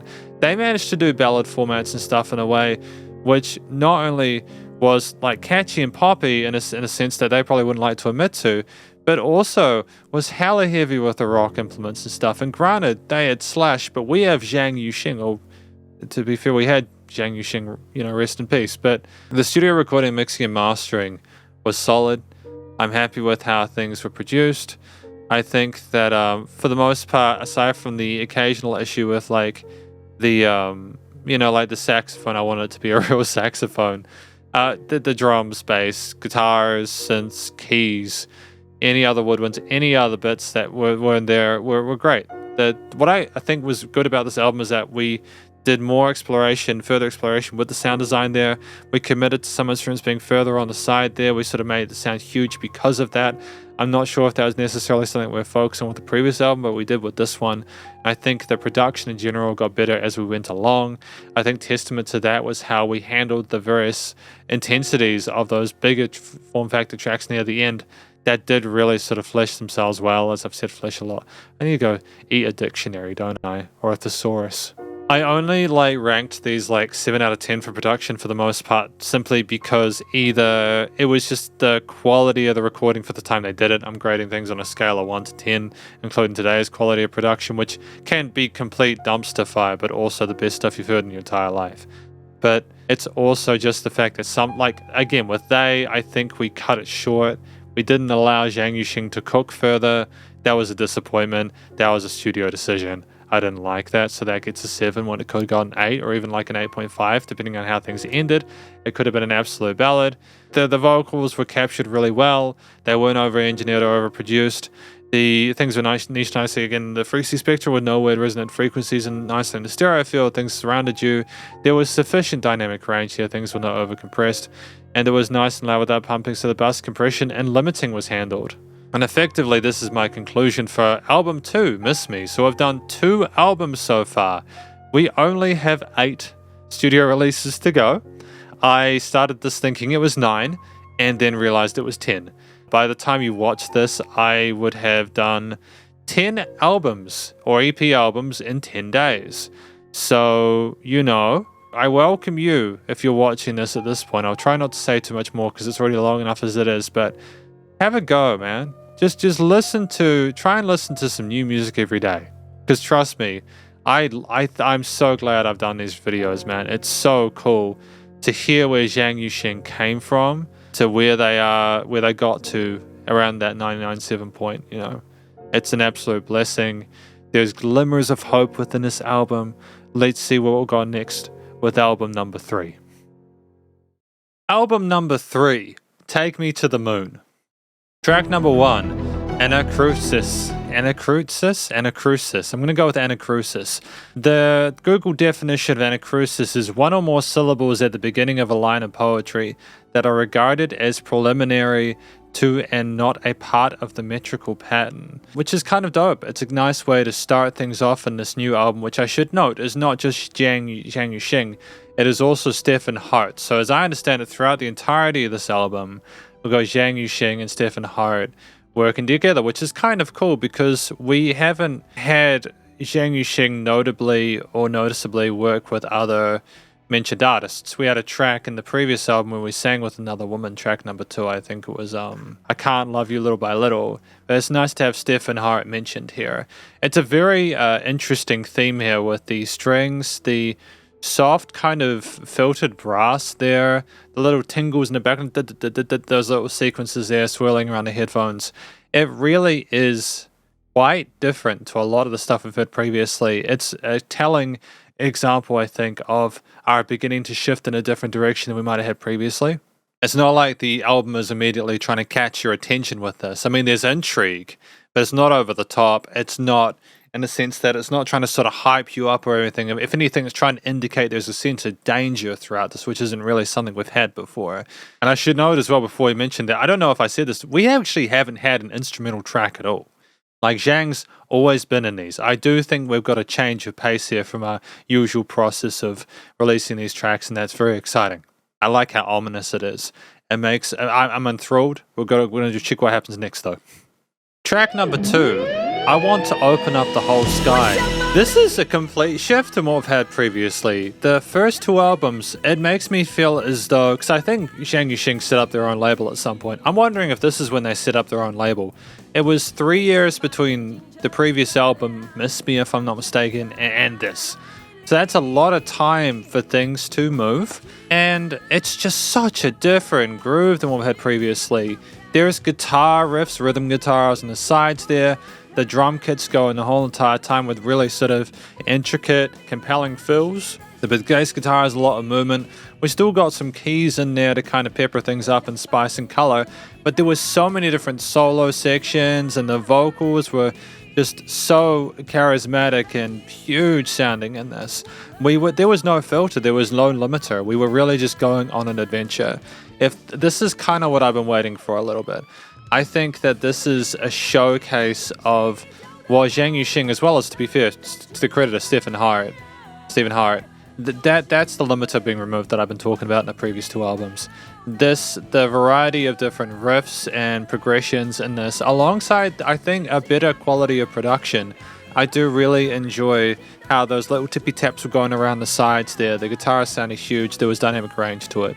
All in all, I think this is a step in the right direction for Zhang Yu-Sheng, and I'm very happy to be continuing through this discography and hearing this all go as planned, I suppose. Track number 3, Nameless. This one took a turn I wasn't expecting. When we first started listening to it, I thought it was going to be a sort of more traditional ballad. You know, like a lot of the earlier tracks we've had in the discography. We split this song between a vocal-led section, well, not really even vocal-led. The other instruments like the strings, you know, the guitars, the bass, the drums, and all that sort of stuff initially earlier on. Though there wasn't as much guitar then as there was later. It was incredibly soft and sweet initially. There was such phenomenal dynamic range. Things were very, very, very quiet. I could be confusing the guitars with the keys, mind you, in that earlier section, so forgive me if I am. Yeah, I just double-checked I was confusing the guitars with keys. So I think Zhang here is trying to sort of cut away from a lot of the preconceptions or notions people have about the type of music he wants to make, because it almost becomes progressive the way we simply stop at that halfway point and we just have a 3-minute guitar solo. And it wasn't even that we played the guitar well. It was that we played the guitar damn near flawlessly. It was one of the most emotionally charged guitar solos I've heard in quite a while. And I think it gets slept on. Like, honestly, it's an absolute banger of a track. And to keep the listener's attention for that 2 to 3 minutes with very little else going on, like there were adjustments in the harmony that we had to sort of reallocate our sort of like direction to sort of suit. But it was all within the kind of group, how do I describe the survey group? I not only showcased Zhang Yu-Sheng's ability on the strings, it also demonstrated that we could captivate without needing the voice to be the focal point the entire time, which is what happened in a lot of the other previous tracks. I felt we were maybe limiting our other leads and to sort of have the vocals as the main. So I'm glad that we're allowing more space for that here. I think the piano bass motif initially was compelling, and it was nice to have a softer way of hearing Zhang Yu-Sheng's vocals throughout the mid part. Just a really intriguing track that, again, I think, deserves a bit more love. Track number 4, Take Me to the Moon. Now, this song is kind of cool. I'm going to be honest, it is kind of dope. I think that just the way it entered with the hand drums, the cute little leads, the cymbal and the clicks and all that's just a really interesting combination of ingredients to sort of begin. And then again, we have like the keys, the guitar, the bass and stuff like that coming with the vocals and bits and pieces, they slowly develop and bring those in. And then there's just this huge sort of natural glow with the main hook there, which is catchy. I haven't really felt a huge affinity with the main hook lines from Zhang Yu-Sheng's work up until this point. But this seems like it kind of crosses the language barrier, and it's just, it's great. I can kind of nod my head to it and appreciate it. I think it sounds dope, man. The pauses that you have after the end of the first 2 choruses, including the second one where kind of Zhang Yu-Sheng just kind of like, you can hear him laughing and having a good time and stuff like that. That makes me so happy because it just seems like they're having a great time with this work. And then additional to that really incredible sort of synth solo there, which was kind of what I've been wanting this entire time when the last 2 albums had such a synth focus. It's just great to let that flow with a bit of legato there, some interesting 8th, triplets, 16th, then he moves some 30 seconds and the flurry at the end there. The guitar is taking a bit of a step back, which is nice because we've got so many other ingredients in the arrangement, these instrumental layers, that we've got room to experiment. It's nice to have an alternate lead apart from the guitar. So I'm not just all about the guitars, The drummer not sleeping, interesting grooves, variation between the various choruses. And just, I liked, again, the call and response between Zhang and the choir and the part, especially in the outro, where kind of Zhang let them kind of sing the main hook lines by themselves. It was a solid track. I can understand why it's so popular. Track number 5, I Can't Sleep This Night. I think this track was, it was one of those slower, more pretty tracks where Zhang's kind of going into the more deep, soulful side there, soft, sensual kind of vocal takes there, a bit more kind of oomph on the hooks there to go alongside the synth strings, the cute little kind of piano leads, whatever they are. Interesting tension in the bridge with the progression change there, with some sort of tension in the intervals within those triads, but also the extensions potentially, but also that kind of wow bass that we have there. I need to figure out what kind of bass that is. It was put in a position where I think in most situations I wouldn't have taken it as seriously there, but Zhang Yu-Sheng and Stefan Hart, they managed to find a way to make it seem kind of dire, and it resolved itself in the hooks. And I think that was played well, and I think that having those leads we had in later in the half, the guitar leads being a bit more minimal, was good. Because, as I mentioned in the notes, it is kind of tricky to navigate some of those sort of... Because we're working with chords within the majors and minors, but also I think there might have been parallel or majors and minors or some chromatics or something like that just to sort of switch things up, which works a lot of the time. You don't always need to follow the rules, Like in some of the guitar solos we've had so far, there have been some pentatonic phrasings or bluesy phrasings, for example, where there have been notes outside of the major and minor scales, and they just sound cool when they're played correctly, Never full chromatic, but like little odds and ends and just things to kind of mess with the sort of create an aesthetic or like kind of mess with the expectations. But ultimately, I think this track was more sort of a traditional kind of, we're going to have a verse, a bridge, a chorus kind of thing, minimal kind of like extra work to that. It's handled well. I don't think we would have done anything differently. I kind of saw a track like this coming. It was a track that I have respect for.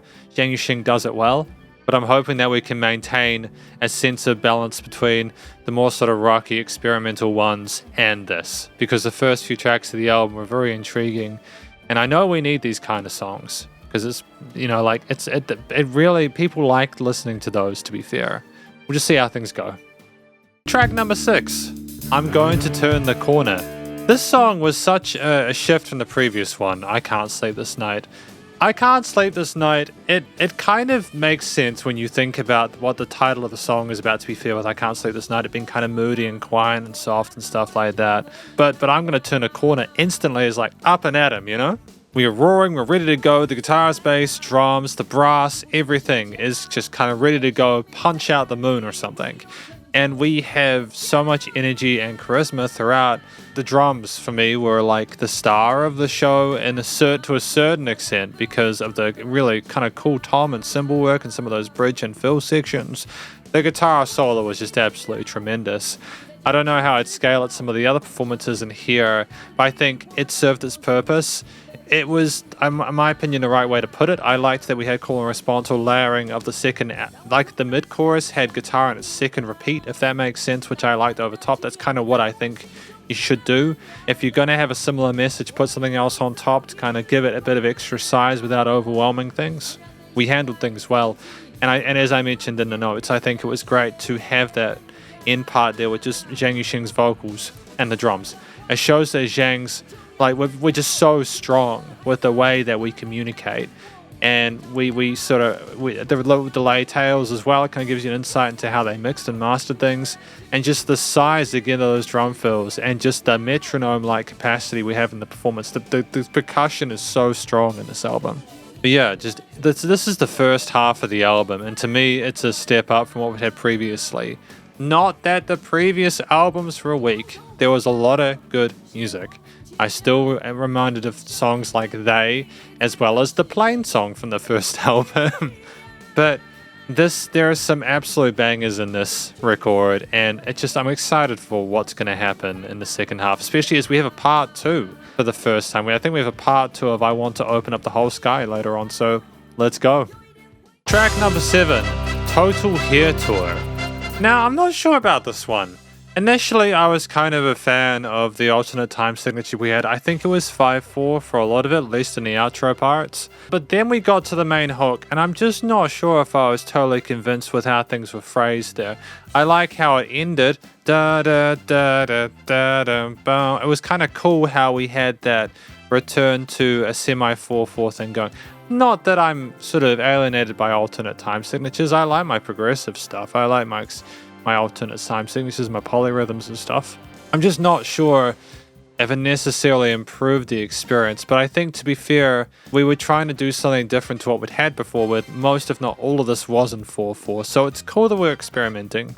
I think the guitar leads we had, as well as just the general sort of tone of the drums there, these synth sequences and the 130 mark there.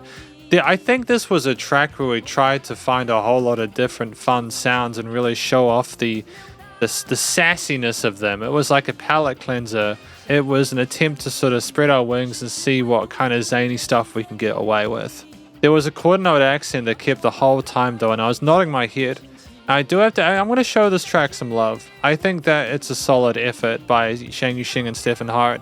Again, I'm not sure how much influence Stephen Hart had here, but I'm just glad that we're taking some risks, because I feel as if we were capable of this stuff, I mean, I know it might not.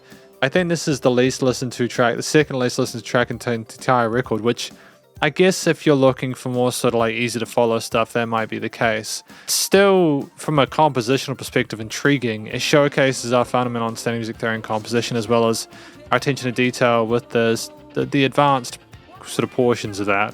I think the production was strong in this one.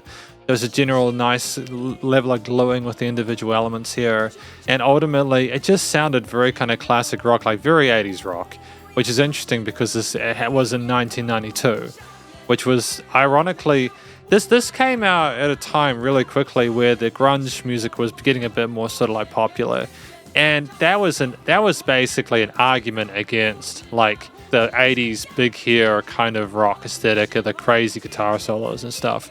So I kind of dig that Zhang Yu-Sheng is kind of pushing back against a lot of maybe what the Western musicians were doing at that point, where they were scaling back their lead stuff, you know, for more moody kind of grumpy stuff.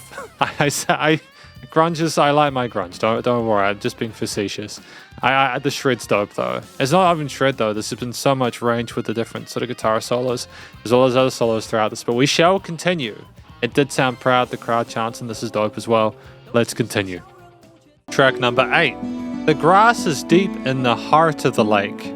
I'm not really sure what to make of the title. I'm not sure if that's a mistranslation or not, but either way, this song sounded magical. The guitar arpeggios, the keys, the strings when we had them later on, especially in that really kind of low-key mid to end part of the hookline iteration there, where things just get really quiet there. The use of the cellos and stuff like that was it was really gorgeous and full and well textured and vibrant, and it offered a real organic sense of it felt incredibly intimate, if that makes sense. It's a very wholesome sounding tune with there being no real harsh textures to it at all. Like, even with the sassy guitar lead parts at the end, you could tell that there was an attempt to make it sound glorious rather than, I don't know, a little bit sort of like precocious. It's a very gentle performance again from Zhang Yu-Sheng, who's capable of doing some real kind of big belts, but like, we're not having that here. We are trying to match what is appropriate for the subject matter that we're discussing here. I think that every single track we've come across today has, and I'm going to play it safe here, I think for the most part they've kind of sounded like what they were meant to kind of go for. I mean, Total Hero Tour, the previous one, so you can imagine like there's a big hero doing like rocky kind of stuff and all that. The Grass is Deep in the Heart of the Lake does kind of make me imagine a forest for some reason. I don't know if that's me trying to sort of cope with associating the title with it, but it kind of sounds like a mixture of like kind of folk kind of finger cut style kind of stuff with a more sort of like 90s-esque kind of pop. I think nonetheless, at 4 minutes 22, this was well fleshed out. It's more great music, and the structuring was seamless. Easy transitions, textures within made sense with each other, and I don't think there was a note out of place. Track number 9, Magic Taipei. Now, I'd have to say this is probably one of my favorites off of the album. It's got a jazzy shuffle to it with lots of different instruments in here, including the cute little... they're bottles, they're like magical bottles that you can like blow through, and... magical bottles that you can blow through. There's an instrument I'm thinking of, and they make different notes, and that's the sound that they were using as the intro lead here, with just really kind of bouncy keys, lots of energy, lots of it's kind of a silly sounding track. It's meant to, I don't think it's meant to take itself too seriously, and I adore that. I think that there's just so much personality within this track. Zhang, with the way that we kind of sort of pianissimo or piano like legato ourselves, especially in contrast to those arpeggios in the bridge sections there, with a bigger sound to the hook parts. The la la la la la la la, it's just charming. It's a charming track there, and we had like an almost big band aesthetic with the brass kind of stopping and starting, almost like we weren't sure if we could continue. You can kind of imagine a clown juggling those bowling pins or something like that, right? And for the vocals to get pitch shifted in that later half, and then to have the convo there almost sort of describing our views on Magic Taipei, I think that's the icing on the cake. The reason I gave this an 8.5 out of 10, as I mentioned in the notes, is because it didn't just capture a really solid performance from various instruments, it also did things to it to adjust it to make it even better, to make it a bit more sort of unique and memorable. I wouldn't have picked Zhang Yu-Sheng to want to do that, to go up an octave, to get all kind of quirky like that, but it makes me kind of adore him, because we know that we can sing, and we know we can play all these instruments and stack them together and compose this well. Yet we've had like 8 tracks before this on this album, so now we just want to talk about Magic Taipei, and we're just creating our own little world in here that's separate from the rest, but also a lot of the different instruments and textures are similar that we've had, so they remain sort of consistent throughout the album. The production, it's just really cool, man. It's an interesting album. This is probably my favorite album from Zhang Yu-Sheng out of the 3 so far. Their scoring is very good for this. And I don't know what we're gonna pull out next, but nobody knows at this point. It's a complete, it's a complete Pandora's box. We'll see what's happening next. Track number 10. Now This. Now, I haven't heard this song before, but that belt that we had in that outro chorus there, where we went real high from that midpoint, was just absolutely stellar. I was waiting for Zhang Yu-Sheng to do something to propel himself even forward as a singer, and then boom, he just goes, it's a super high note that he nails effortlessly without exacerbated audio production, without stuff to try and fix it and clean it. He's just a great singer, And it's just coupled with the wide variety of different elements within this track. Now this. We had the old favorites, the drums, bass, guitar in this. I wasn't necessarily convinced with the main hook. It goes dun dun. It has this kind of weird kind of stop-starty kind of thing going on. And I know it's following the flow of the vocals and everything like that. Whoa, and he does get this kind of like vocal run, and it's meant to be in unison with the lines that he's saying. But it just seems like a kind of a blunt sort of like take back, and it only happens once, I think, every time, and that's okay. It's just maybe it's meant to make it more distinct. I'm not sure. I'll have a think about it. But like regardless, look, let's just appreciate the fact that this is another song that I think people might or may not have been sleeping on. I like the movement as well. You know, like I liked the variety of different parts of this song and how we developed certain bits, like between the different verses with more intense in the second half coming off of the chorus. We had not just a bell curve, but various kind of like little dips and troughs to that bell curve throughout. And like let's be honest and let's level with each other here. I think that throughout this album, the songs have been more compositionally interesting than the previous two. It makes me wonder, you know, how this all came about. How did Zhang Yu-Sheng and Stephen Hart get involved with each other? I'm glad that again that Stephen was involved if it meant that Sheng was encouraged to do more stuff like this. Although I know that the previous two albums had some good tracks too, and I'm not saying that kind of music isn't valid. It's just, we see more in our element here. We can do the softer stuff, but we seem to like our classic rock as well. And just from our finesse on the strings, it does make me wonder whether that was the direction all along. Track 11, I Breathe, I Feel, I Exist. This one was very different to the rest of the tracks because it was basically like Zhang, Yu-Sheng, backings, and guitar. That was it. There was really no more to it than that.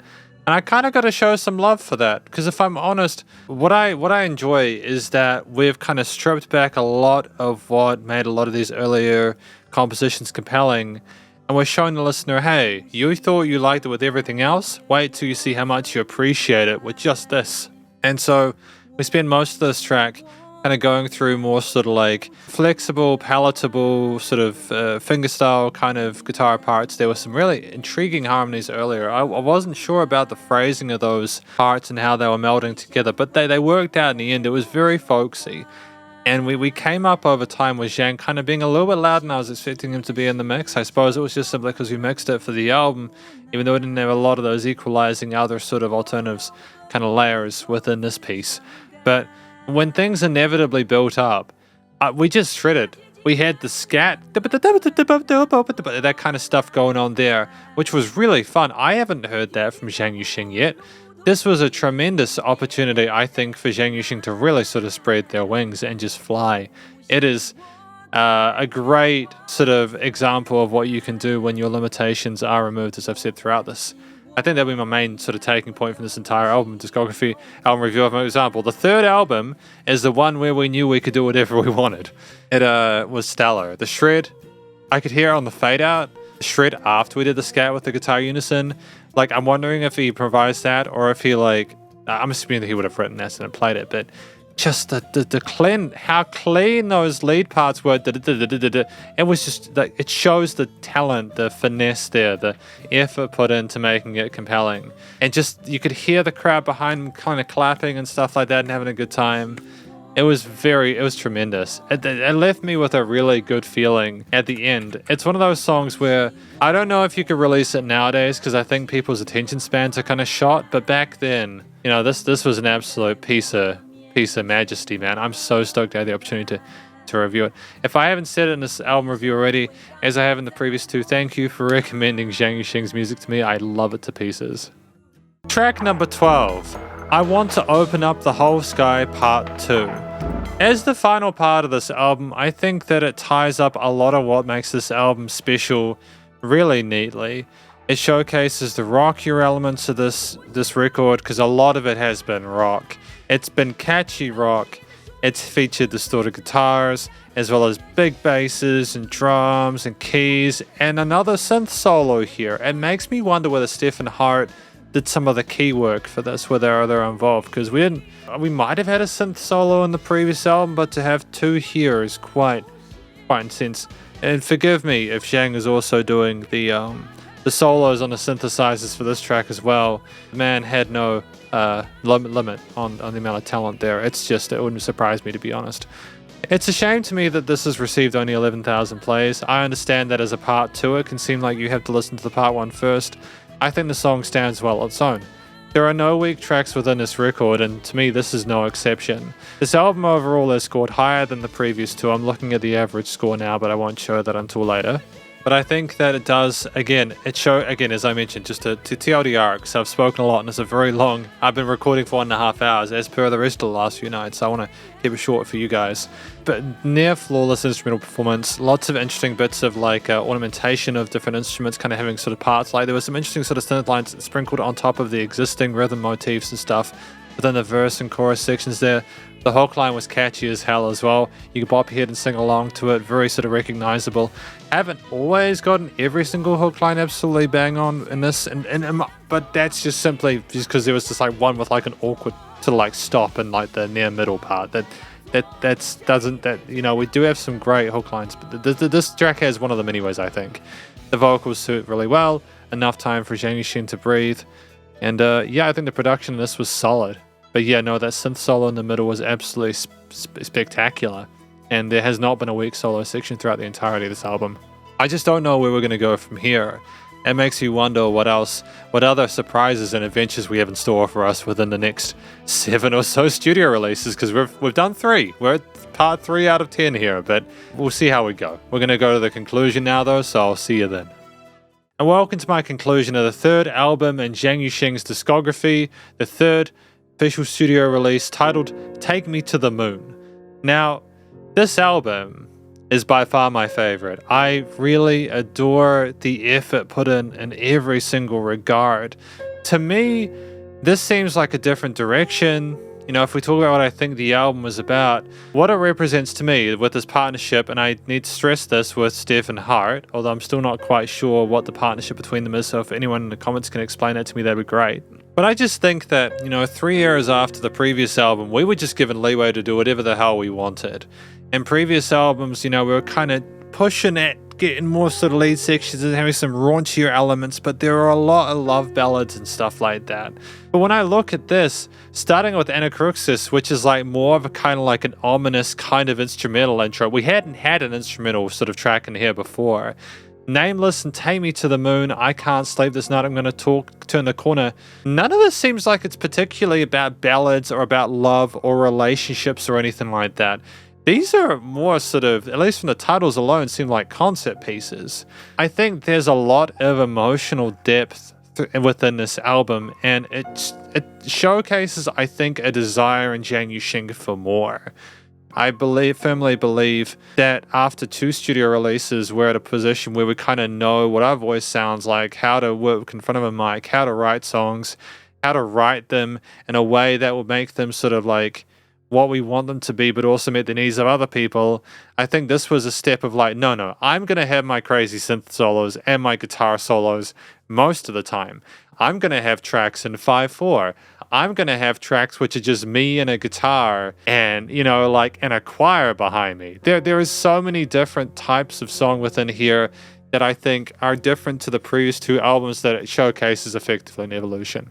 And it was also having that part 1 and 2 track at the start and the end of the record to kind of have things come in and then finish neatly. I Want to Open Up the Whole Sky, I interpret it as Zhang Yu-Sheng trying to explore the possibilities of what's available. And if I take that from purely a musical perspective, which is potentially naive, I think we succeeded.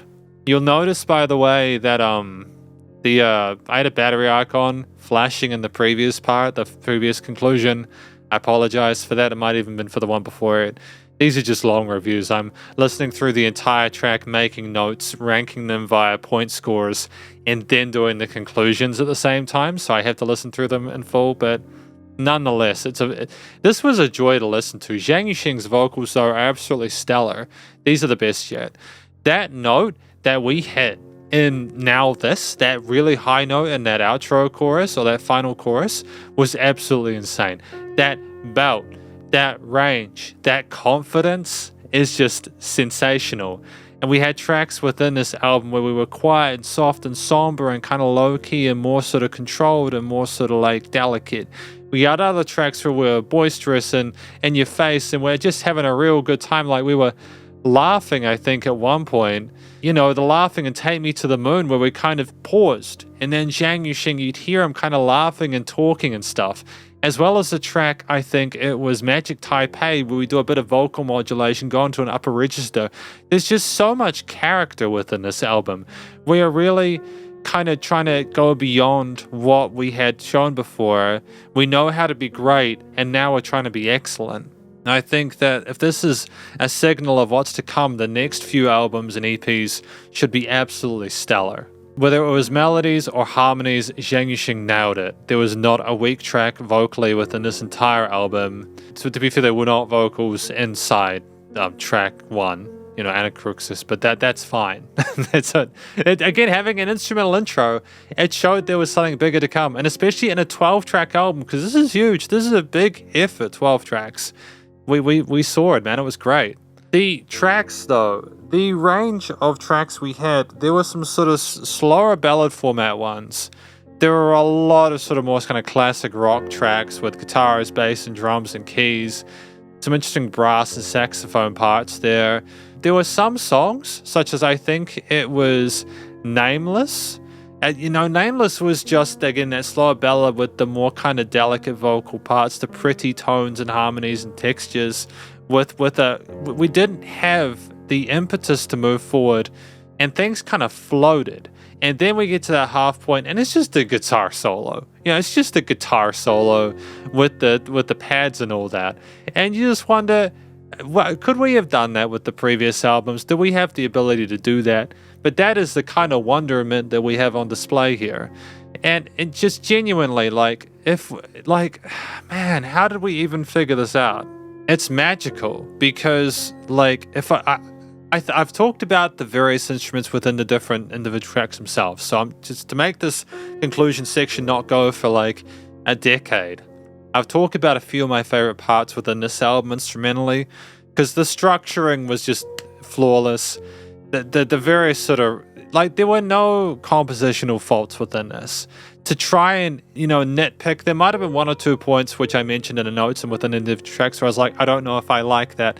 But they were very minimal, very minimal. There are a lot of 8.5s within this album. Some of them very close to 9s. The guitars are a big one for me. The guitars were far more prominent within this album. We did not hesitate with putting those clean or rhythm guitars with overdrive or distortion on side there. Lots of guitar solos. They weren't all ferocious shred kind of takes. Some of them, again, are Nameless, were more sort of heartfelt and were more like we were crying out. They were more soulful. We had a tremendous range with the emotional depth of our string playing there. And it was just great to have those, those bluesy kind of rocky sort of pentatonic scale shifts there, minor intonations, but there was also a lot of upbeat rock there with charisma with the power chords, the open chords, the phrasings there, some neoclassical parts occasionally, lots of different styles, some funky guitars occasionally. We had some sort of picking on the sides. And there was just a lot to appreciate here. It's clear that that's one of the dominant instruments, whereas previously it just wasn't. And it's interesting to me that has finally sort of come through, and I appreciate it. The keys and the synthesizers in this were better too. I think that because we were more sort of open to different ideas compositionally within this album, we not only used sort of traditional majors minds within the synths and pads and all that kind of stuff, but we also used them in different ways rhythmically. They weren't as dominant, but because of that, they could form an atmosphere that allowed the bass, the guitar, and the drums and everything like that to sort of come in with. The keys were prominent in the sense that when we had piano parts, you could definitely hear them, but they weren't a crutch. And I think that allowed more room to breathe. And I like that we were more sort of diverse with our layers this time around. The drums were absolutely they're awesome, dude. Just the finesse with the hi-hat grooves going between 16s and 30 seconds. Lots of little tippy taps in places there. Lots of exploration of the drum kit. Absolutely tight with the tempo and flow. Seamless transitions. Knowing when to step away. Coping with the time signature adjustments and stuff like that. Knowing how to tone things down and be less when there needs to be less and more when there needs to be more. The dynamic range to the performance in general. And I mean, the bass playing as well. It was nice to have more electric bass in this. I like my synth basses. I think there was one track where the kind of wow kind of sound came in where it sounded cool because it was unconventionally a little bit sort of severe overall. Like there's a bit of tension and drama to that part where usually it's kind of like more soothing, right? But the electric bass just suited so well with the distorted guitars, and there's probably there in the other albums as well, but I could definitely hear it in this one. And it didn't just play the root notes; we explored the scale shapes as well, and it was mesmerizing, dude. And we had brass parts as well. I think what was it? I'm gonna turn the corner. The brass at the start of that was just so in your face and uplifting and so full of sass. And it was pitched perfectly amongst everything else within the stereo field and the frequency spectrum. I didn't even mind the saxophones in this one. I know I've had issues with the saxophone tones in the past, but I didn't mind them in this one.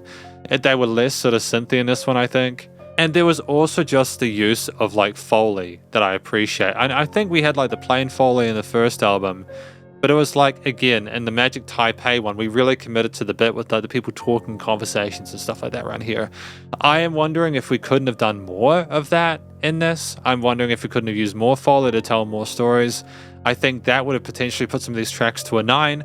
I know that maybe seems unfair because you can't necessarily replicate that in a live scenario, but we're not listening to live albums, we're listening to studio albums. I could argue that with live albums, it's going to be more difficult to get the same level of control with the performance as a studio album, and that if you play it as well, if not better, then that requisites a higher score anyways. But overall, the instrumental performances within this, as well as just the compositional depth, the texture and diversity to it, and just the general creativity was stellar.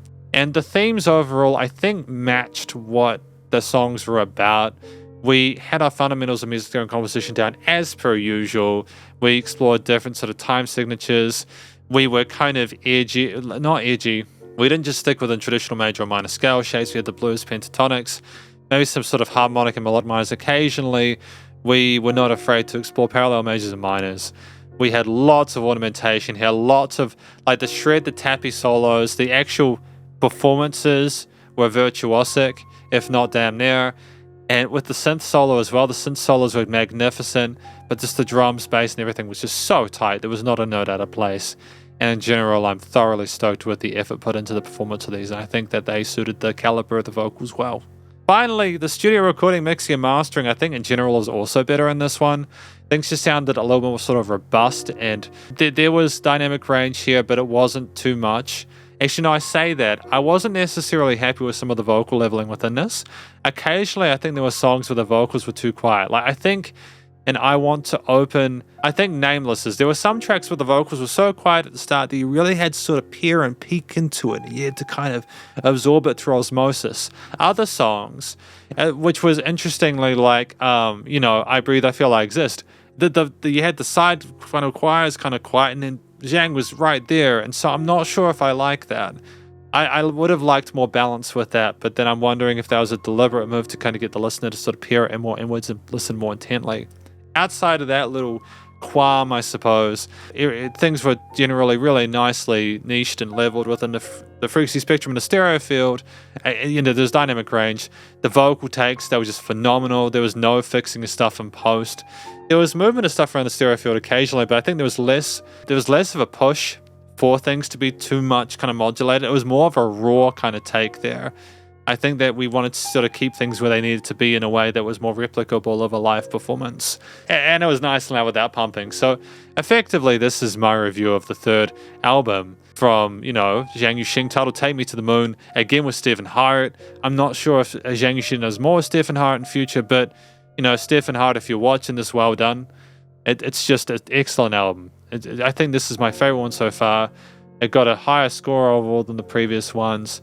It makes me wonder what we'll got next. I'm very excited to see for album 4 tomorrow, and if we continue in this direction or not. Who knows? Album number 4, The Sea. Track number 1, I'm an Autumn Tree. So, after taking a little bit of a break between albums, just due to the fact that I tried to record this album and then my mic kind of had some technical difficulties, we're back. And I really appreciate the quality of the vocal performance here, and as well as the strings, the orchestral elements here with the strings and the keys, and the minimalism with the percussion, and the guitars as well on the sides there. It was a very slow-moving track that was, as I think I say in the notes, it was mostly involved with the instrumental backing, with Zhang Yu-Sheng's vocals mostly being the icing on the cake. And I think that's a smart move here because it shows, like the range that we have compositionally here. I think the previous album with Stephen Hart, like we had more room to sort of like spread our wings a little bit and experiment with different styles. Not that we didn't have it in the first 2 albums, but there was more so in Stephen Hart's collab that Zhang Yu-Sheng had. I should note that this time around we also have Wang Guangyu as well as Lin Yiping involved. So we've got another couple of musicians. I think that Lin Yiping, if I'm not mistaken, is like an audio engineer or something like that. Apparently they mentioned in the 5th album, so that's dope. I want to give a shout out to how tight the overall mix is. It's full of life. It's very soft. It has a sense of warmth to it that invokes nostalgia, even though I wasn't necessarily, I was 1 year old in 1992, so I wouldn't have necessarily been able to relate to it. But if you compare the way the strings flow, the magic of it, the grace of those major minor triads with the variation of the speed of the key parts there, sort of a-tempo, kind of does make you feel as if it is Zhang Yu-Sheng walking through like a forest in autumn, with the leaves falling. Almost like the melodies on the piano are those parts cascading, the leaves cascading. Very pretty sounding. It's a great start to an album. I think this is actually the longest track in the album, but it shows a continued attention to focus I think this was the second album, if I'm not mistaken, of 1992. I think the previous album was as well the same year. So it's prolific sort of output. I look forward to what we have next. Track number 2, I Don't Want to Say Goodbye. Now this song's an interesting one. When I first, heard this, I was like, am I really sort of certain about the quality of the audio production here? Because it's done, I think, very differently to the first song. There's a lot of a focus on like a crisp sort of funkiness and neo-soul aesthetic there, with the sound of the guitars, the clean strummed bar chords, the funky bass line, the dub bump kind of sharp and bumping around the place. The drums are quite sort of constant, with the vocals having more of a sort of a peppy R&B, not R&B-ish sort of take. How do I describe it? It kind of reminds me of a lot of the Japanese music, like the kind of trendy kind of Japanese, like city something like there's a specific genre that comes out of like Japan, and it was very sort of popular, I think, around this time, and it had a resurgence recently, where it revolves around these kind of jazzy progressions with sort of like really kind of enigmatic, charismatic instruments there with a sort of relative chillness to the vocal performance. I think that there was a freshness to it, but I don't know if there was the amount of closer to clarity and precision I needed to some of those notes in the post-production. So I'm sort of like a little bit kind of 50-50 on that. I think it was still mixed and mastered well. There weren't any issues with the leveling in any of the instruments and stuff like that. I think the structure was far more conservative than the previous track, which is okay. It just seems like we're going in different directions and trying to find a genre that, well, like other genres that we may not have necessarily tried before. We've got the same lineup of Lin Yiping and Wang Guangyu as we had before. So I think that this may be just a team of people sort of going in a different direction than we had maybe with the Stephen Hart album, which was, what was the name of that one? It was Take Me to the Moon. So this feels like a different kind of record where, it's great to sort of expand the boundaries. And I think especially after the first 2 albums, we were kind of looking to do a lot more of that. Nonetheless, it'll be interesting to see if we make more of this kind of music. I think that it was a really great first attempt. Track number 3, Dreamy Years. Now, again, bear in mind, I'm not sure if these are literal translations or not, so apologies if I'm giving the English names, they're a bit weird. The first time I tried recording this, I thought that the album's name was Dolphin, according to Deep L, but it's actually The Sea. But this song that we have here, I think that it starts wonderfully with the different synth layers and pad parts and such. It sounds like a dream sequence. I wasn't expecting it to come in with the snares and the really sort of almost erotic guitar solos, those leads there. I like the majesty of it all. It's very regal sounding with the way that you sort of stacked those guitar leads on top of each other. Zhang Yu-Sheng's vocals kind of sound sort of like quiet at the start and then rise up, and there's a great sort of change of energy there, which shows a lot of range and diversity within it. And it's just, the energy is, the passion for it is palpable. I think this was a special track to Zhang Yu-Sheng. Granted, I think each and every one of these tracks were, to be fair. I think there were like things that I preferred about this track in regards to, like, I think the minimalism of the guitar leads in regards to technicality that made them sort of stand out a bit more. The sort of marching drum aesthetic there, the percussion, made it sound like we were sort of going towards a bigger, brighter future or something like that, or maybe the glory was in our side our own heads or something like that. I think like it made this 4.5 minutes fly by really neatly. The mixing and mastering in general was really sweet, kind of reminded me more of the first track than the second. So far this album seems kind of stylistically disjointed. Like, again, this is an album where we're trying, as I've said, different things. I'm going to try not to repeat that too much. I should note though, we have Lin Yiping in this as well as Wang Wei Ming. And so I'm assuming maybe that is the reason for the difference there. I'm not sure, but I'm suppose we'll find out, because the next track involves Wang Wei Ming as well. So let's see what we got. Track number 4, Love Everything About You. Now, if we take this track and look at it by itself and sort of remove the rest of the album, we have a spectacular show of force with the various key parts, the guitars, the bass, the drums, the vocals, everything else involved, including the backing vox. The structure of it is tight. There's absolutely no filler. That lead guitar solo in the middle enters effortlessly from that first chorus there. There was just a nice sort of gentle build into that, which didn't sort of overplay itself. Phenomenal use of that 4 minutes 20. And ultimately, I think that just the post-production in general, this was also really smooth. Double checked like the score I gave at the end of it. I'm glad that I gave the production an 8. I'm not really sure why I don't feel the need to put it more.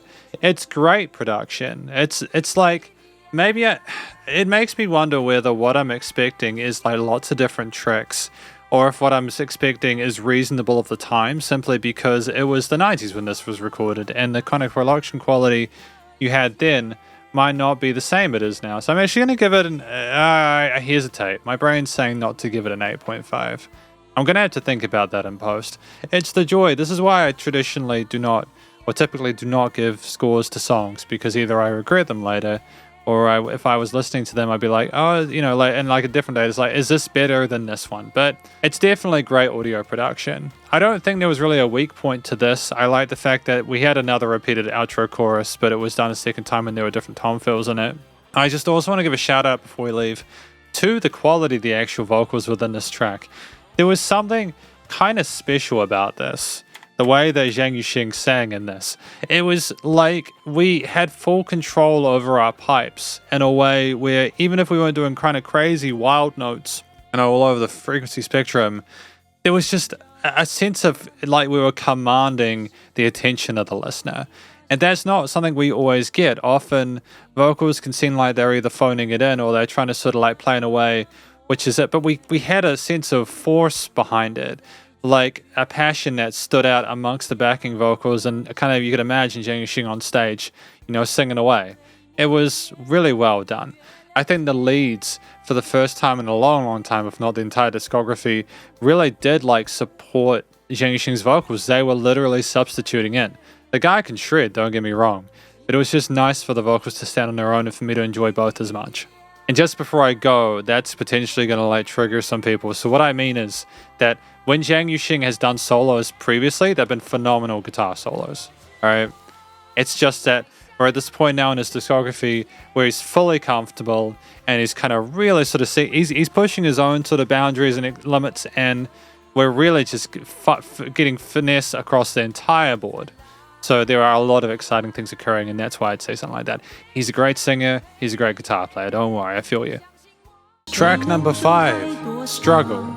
So this song, as I mentioned in my notes, it started with the keys. There's a massive key focus in this album throughout a lot of it. Not that there wasn't there in the previous tracks. I think it's maybe just a stylistic thing. Maybe it was sort of a popular, or maybe it just, because to be fair, it does work. There's a lot you can do with the keys to articulate a wide variety of different motifs and different genres.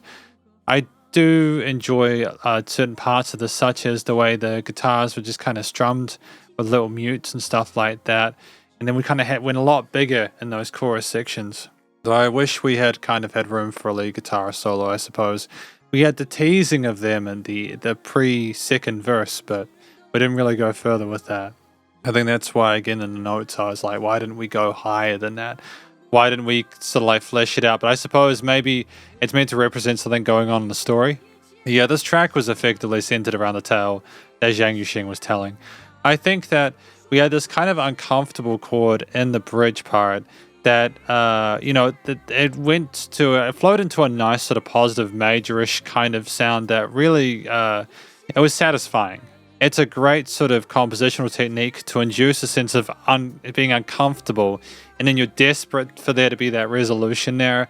And we managed to pull that off here. I think it was well done. It's kind of 101 plus a little bit. And those fundamentals are often what gets your track across the line. Again, we're back to Lin Yiping here, as well as Wang Guang Wu. And I think there's some really solid stuff going on here as well, with the sound of the different drum parts, the bass and other elements that came in. It still feels a little bit discordant though, so I'm wondering if this album, The Sea, is maybe potentially showing the wide variety of genres that Zhang Yu-Sheng wants to work with. It's just more of a display of our personal preferences, what we'd like to accomplish, the width of our creative scope. And if we approach it like that, I think this album makes a lot more sense. This is a solid track. I can see the next song, titled The Sea, has 12 million plays. So I'm excited to hear through that. But we're going to, again, shout out to, Lin Yiping, Wang Wei Ming, and Wang Guangwu for your work so far. I've enjoyed this album so far. I still prefer it to the second two. I think I still prefer album 3 more to this, but it's still quality stuff. Track number 6, The Sea. Initially, when I see there is a massive difference in plays between, tracks in an album, I think, surely this is either the single or this is the best one, right? That would potentially be the rational objective, but I don't know. I think that there's a lot to appreciate here. I like the combination at the start. We had the organs, the guitar, bass, drums. We came in like a bull out of the gate. But then we just went straight back down, and Zhang Yu-Sheng sort of coddled us a little bit. It was very quiet and very gentle with the piano parts there. Lots of color and character to the keys, mind you. I like the broken chord arpeggios we had there. The theme instantiated through there was very pleasant. But later on with the organ and the guitar, especially the thread leads that we have there, it just feels like one massive journey, almost as if it is big as the sea, And I wonder if that is what we're trying to sort of facilitate here, that each of these tracks is meant to sort of symbolically, directly represent what we're talking about in a way that lyrics don't only need to discuss. It's if we're trying to create art here, artwork of what we're saying, not only through the poetry, but through the actual performance and composition itself. And if that was the case, then that would make a lot of sense. I think that Zhang Yu-Sheng's vocals were great here. The mixing and mastering and production in general was tight. I think that, this was the one track in this entire album where Zhang Yu-Sheng is on their own. And I think that it was a solid effort. I'm not sure if we are going to have more tracks like this because this album has been such a kind of variety box, but I don't mind that. Again, I've listened to 15 JHL albums. It makes me wonder whether we're being a little more conservative with our guitar playing now simply because we're trying to sort of come down to the level of the romanticism of some of the music within us, whether we're going through our neoclassical, our classical routines with some classical sort of almost some Baroque stuff, and then maybe this is the softer, sweeter side of things. Because we know that Zhang Yu-Sheng can shred. He's a phenomenal guitar player. But it's also just allowing room for the keys, the bass, the organs, the other rhythm, the other rhythm guitar parts and everything, as well as the softer vocal parts going between the more sort of lucid, fragile vibratos to the soaring kind of rockin' head and chest voice hooks. There's a lot to like. I do think that were there any backing vocals in this? Because I didn't hear any. Because if there was just Zhang on their own, I think it's their story of them sort of in the ocean, and I think that's very personal to them. I can understand why they're so passionate about this performance. Track number 7, I'd Rather Be Miserable. So with this song, I think that it only really started becoming quite special to me in that interlude part. Because that twist, the sort of soulful jazzy part with those guitar leads getting into some really sort of interesting extension phrasings and stuff, and the wonderful shifts and legato phrase. It had a great sort of personality that I think made it sort of more distinct than a lot of the other parts of the song. I can kind of tie the key intro to a lot of previous tracks we've had. Kind of the plucked guitars, we've had that before. It's still tuneful. The strings and the sparkly parts and like the second half of the choruses were solid. And Zhang Yu-Sheng vocals were good in the main theme, although I think this is one of those songs where you have to understand the lyrics to really be sort of personally affected by it.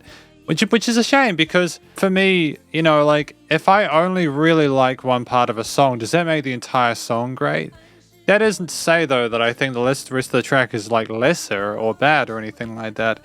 It's just more at this point in time, after 3 albums, I'm kind of looking at Zhang Yu-Sheng and I'm going, okay, we have this much experience under our belt. What are we going to do to either capitalize on what existing, you know, what works in an existing frame, or what are we going to do differently to sort of like make stuff more exciting, more engaging? I think definitely with the guitar work, this album has simply been a case of let's go a bit more slowly, a bit more sort of sensual, let's get a bit of more feel behind it. The drums have been relatively consistent, you know, with the exception of the third track, Dreamy Years, where there was an interesting marching drum aesthetic that was kind of different to a lot of the parts we've had here. But with everything else, it's kind of relatively consistent with a lot of the previous material. So I think if anything, we seem to have found a safe space with certain elements that we know how they work, we want them to do that. But then other parts, I think we're still kind of like finessing things and kind of going, oh, maybe we should do that instead. Shout out to the people who were doing like the backing vocals, the kind of chanting of that outro chorus. I thought that was a nice contrast to what Zhang Yu-Sheng was doing in the mains. There was a great chemistry between the elements, and in general, I think this track was well written. There was just one part in particular I liked more than the rest. And just to clarify, it's not just because it's a guitar solo, it's because of how everything within the harmony, the chord progression, how everything kind of switched to adjust the focal point there in such a smooth, near instant way that you were kind of taken out of the lull of what we'd had with the previous sort of 3 minutes worth at that point or whatever, and it just felt like an entirely new song, you know? It was stunning. Track number 8, I Don't Care, I Don't Care. Now, ironically, I do think that Zhang Yu-Sheng cared quite a lot about this track, in part because of the way we played those flamenco guitars. Now, granted, we might have had them previously, but I don't specifically remember having the sort of the classical kind of fingerstyle sort of lead bit in the middle of a track before. It's another situation where I think we're trying to sort of balance the needs of making a catchy, memorable track, because the hook line was effective, I'll give it that. I didn't necessarily enjoy listening to the hook line, but I can nonetheless appreciate the repetition of certain words and vowel sounds in a way which has got a quirky kind of rhythm that would get stuck in your head. I think it's still effective as a chorus.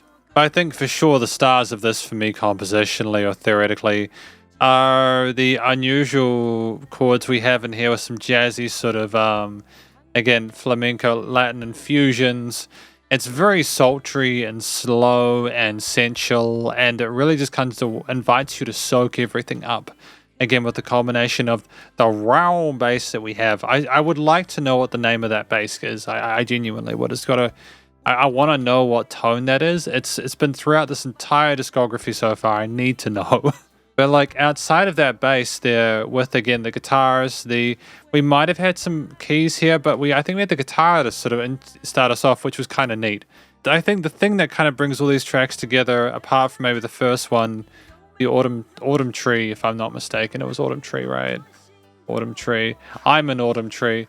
The thing with this track, I Don't Care, is maybe the I Don't Care is simply coming to terms with what's occurred. There are no kind of egregious, awful textures or sort of situation. In fact, throughout this entire album, things never become too dark or bleak, regardless of the subject matter, regardless of the song choice, regardless of the instrument. So just here and now, I'll give a shout out to the people who wrote this, but just making it generally kind of, I think it's generally a positive album.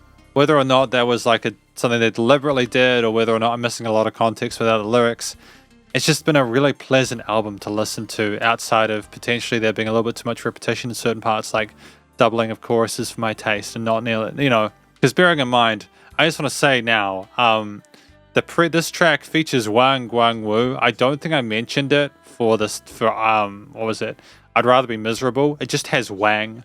So I'm not sure if it's Wang Guang Wu or Wang Wei Ming or both Wangs in the previous track, but this one features Wang Guang Wu. I just think in general at this point of the album, we've kind of established that this is probably going to be more ballads. Next to it, probably going to be more ballads. This is just a really happy place for Zhang Yu-Sheng.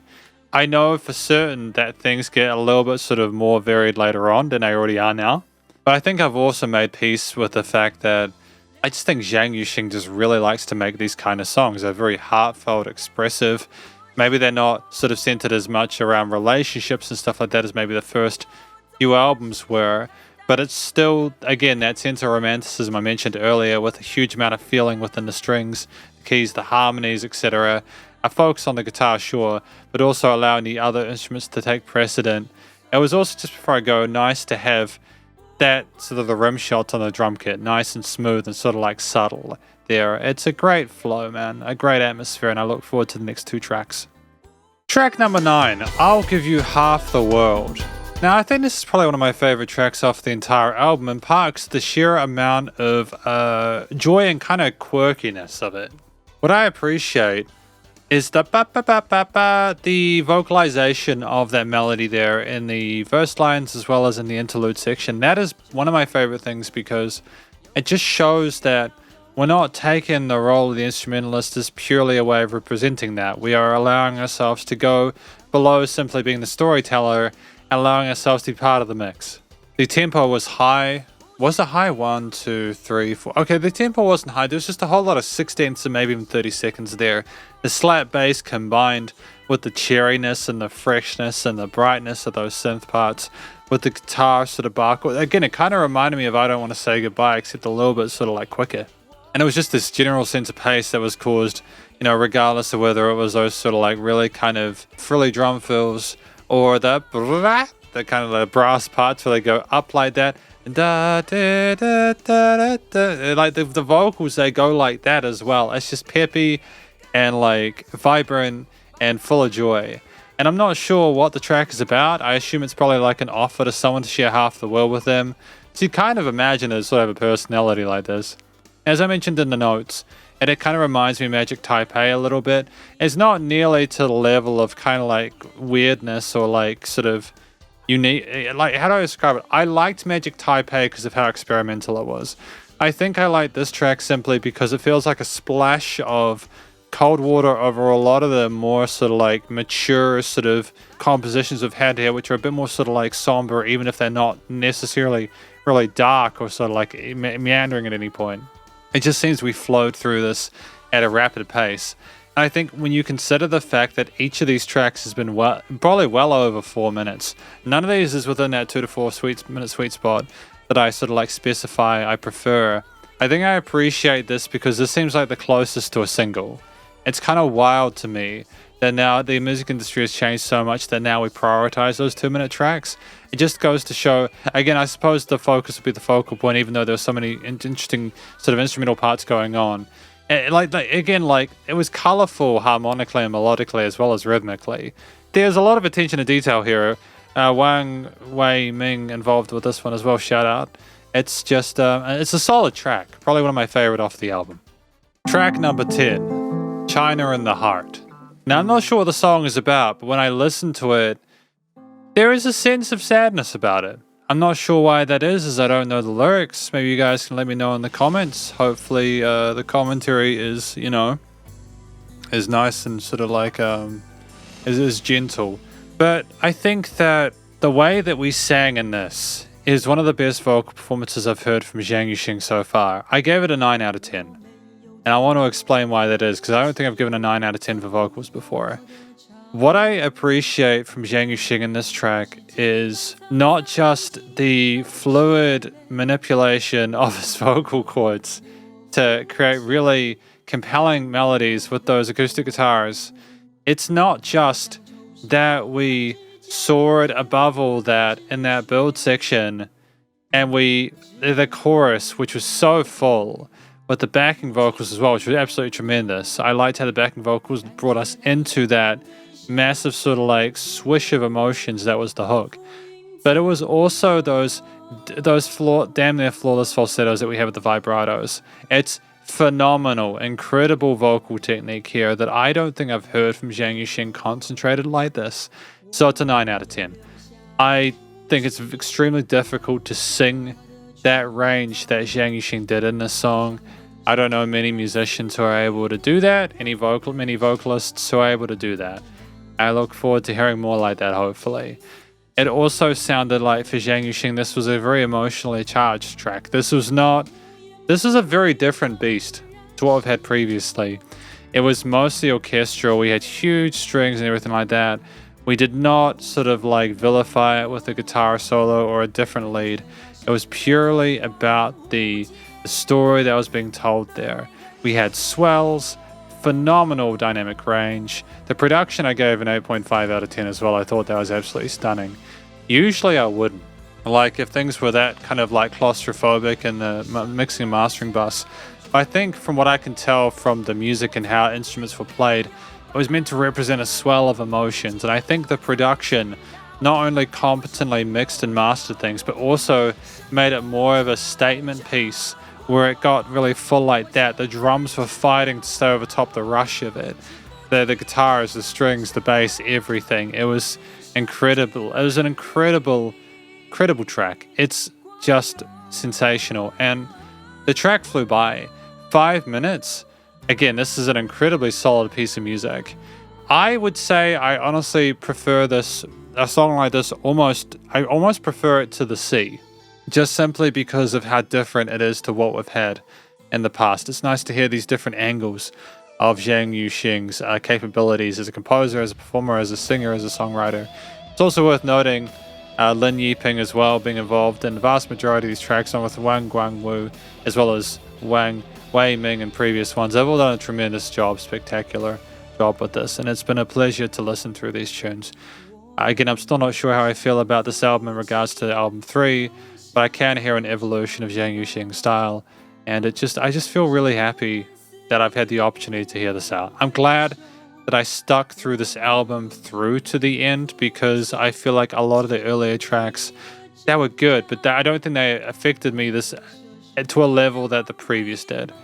And as I've said, often it's the later tracks that or less played tracks. I'm a bit of a contrarian like that. I prefer the least played tracks to some of the more played ones. But it's just, it's all good. Let's talk about this track and this album in the conclusion.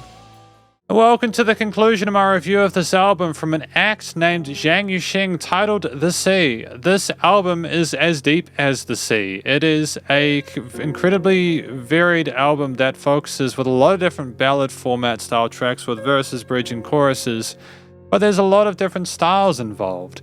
There are more sort of orchestral styled elements like the first track, I'm an Autumn Tree, which changes completely with I Don't Want to Say Goodbye, which kind of sounds neo-soulish, kind of funky with some sort of synthetic elements here, to Dreamy Years, which is like got synthesizers that are like dream sequences going into marching drums and stuff. This is not the kind of album where everything is kind of trying to be the same. There are lots of different directions that we're going in, whether that be due to the fact that we had Wang Guangwu, Lin Yiping, and Wang Wei Ming involved, or not, or the Wangs, as per track 7, or it was just Zhang Yu-Sheng by themselves, as per The Sea. I think that there was clearly an effort, because I'm not sure what the tracks were about. I've given my thoughts within each of them with how I can hear the title versus the story, but the vocal performance, if we just kind of go through it a typical way I do a conclusion. This album, I think there was restraint shown by Zhang Yu-Sheng to try and keep things relatively catchy and mature and polished. At the same time, there were some songs such as track number 10, China in the Heart, if that's not mistranslated, they were just flawless, dude. Absolutely sensational.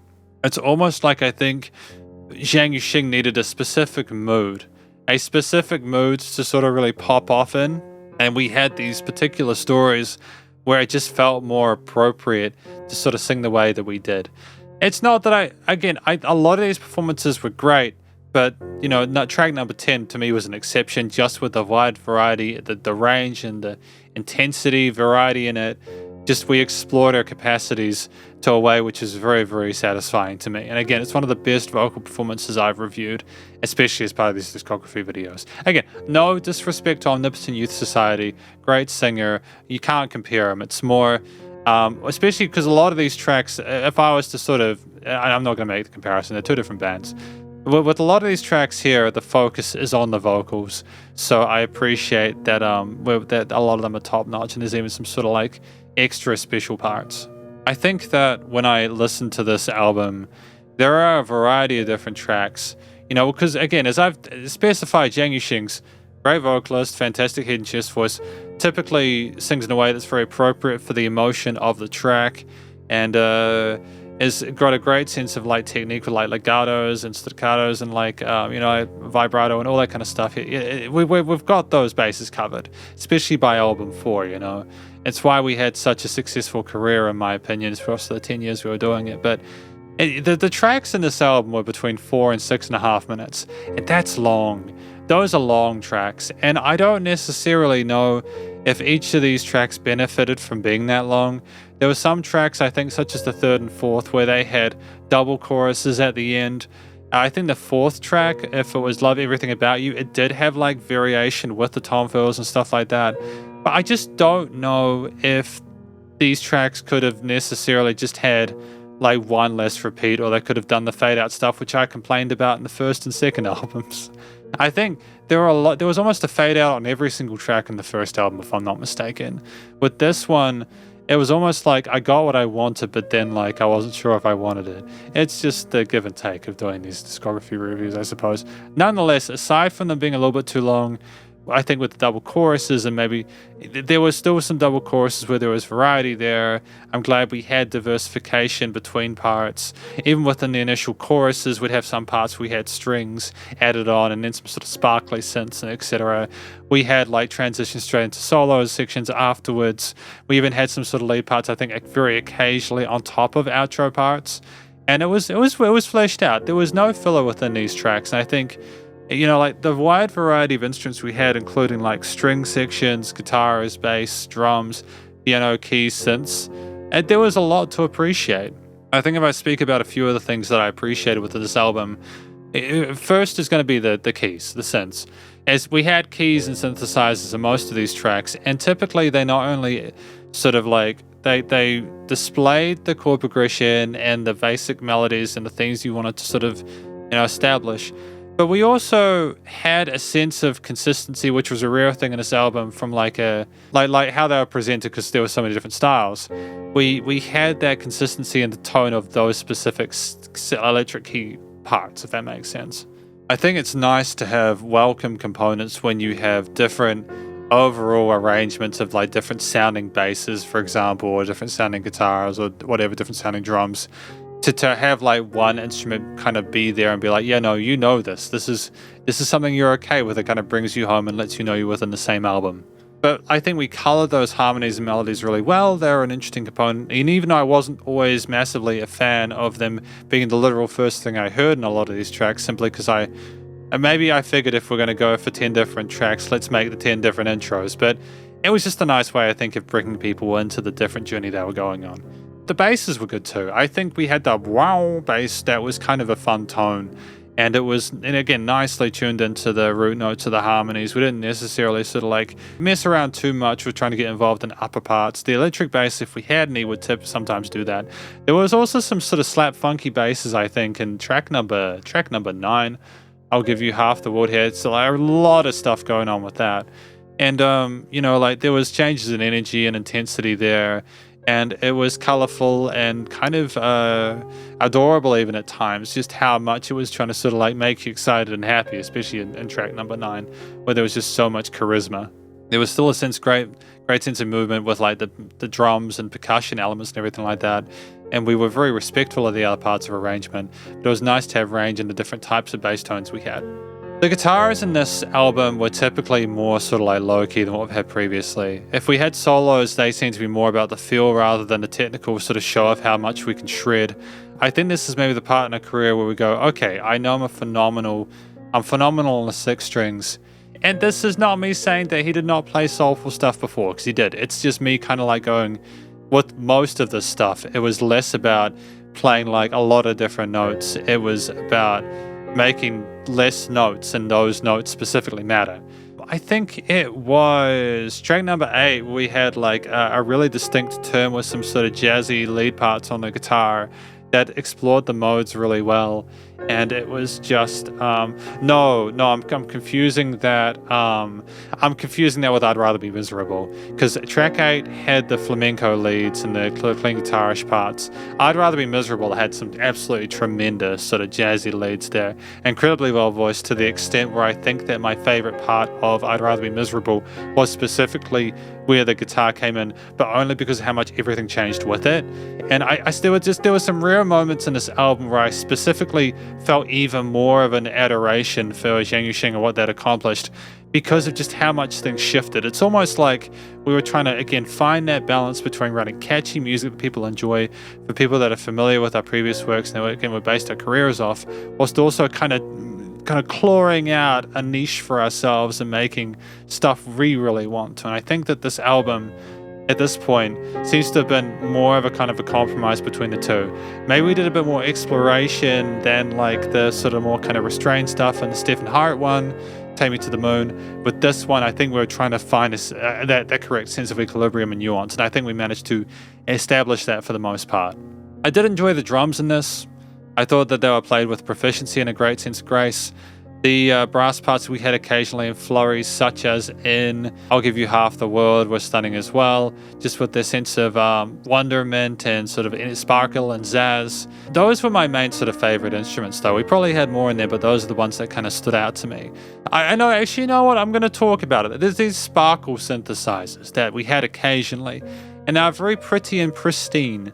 And I like the fact that they kind of sort of added a sense of mystery and magic to the compositions there. They were specifically in that higher range there, with the keys and the guitars being in the mid, with Zhang Yu-Sheng stuff mostly staying around the center, if not the high for the falsettos, and the bass and drums being down the low. They were just a nice foil when there weren't strings, when there weren't other sort of synth parts. They were just little sparkly bits, and they were really sweet. They were really sweet sounding. I'm glad they were there. I figured we needed to niche something in the top of that frequency spectrum just to kind of fill it out, and we chose the right place for those 9 times out of 10 or 9 times out of 100. To talk about the individual themes for each of these tracks would be to go over the conclusion sections again, I think, but traditionally I think that the chord progressions there, the styles of music they were exhibiting there, reflected the title pretty well. We explored, like neo-soul and flamenco stuff and sort of jazz and kind of classic rock and sort of more orchestral ballads. Like stuff like I'm an Autumn Tree, which was almost like sort of more, it's not like just to have that 2 or 3 minutes of simply just the strings and all the other kind of classical elements with Zhang coming in later on. It's kind of wonderful, isn't it? So there'd be sort of more sort of ballad format stuff to I'll Give You Half the World, where I don't know how to describe that. There's just a lot of different styles of music in here. We chose the appropriate chords, different scale shows, melodies and rhythms for that. Wide variety of influences put in here. And ultimately, it's just another show of strength from Zhang Yu-Sheng, a musician who's clearly listened to a lot of different types of music and is finding a way to sort of fit them into the canvas that is his discography. And it's a pleasure to hear the journey through. And I really think we're getting to a really nice place at this point. Because we've got 4 more albums and then 2 EPs to do. I'm excited now. I'm excited because I know the next 2 of the next albums I've reviewed are going to be absolutely magnificent. I think the studio production in general was solid. There were moments where things there were no issues with the mixing, the leveling. Things are nice and wide in the stereo field, nicely sort of matched in the frequency spectrum. No weird resonant frequencies there.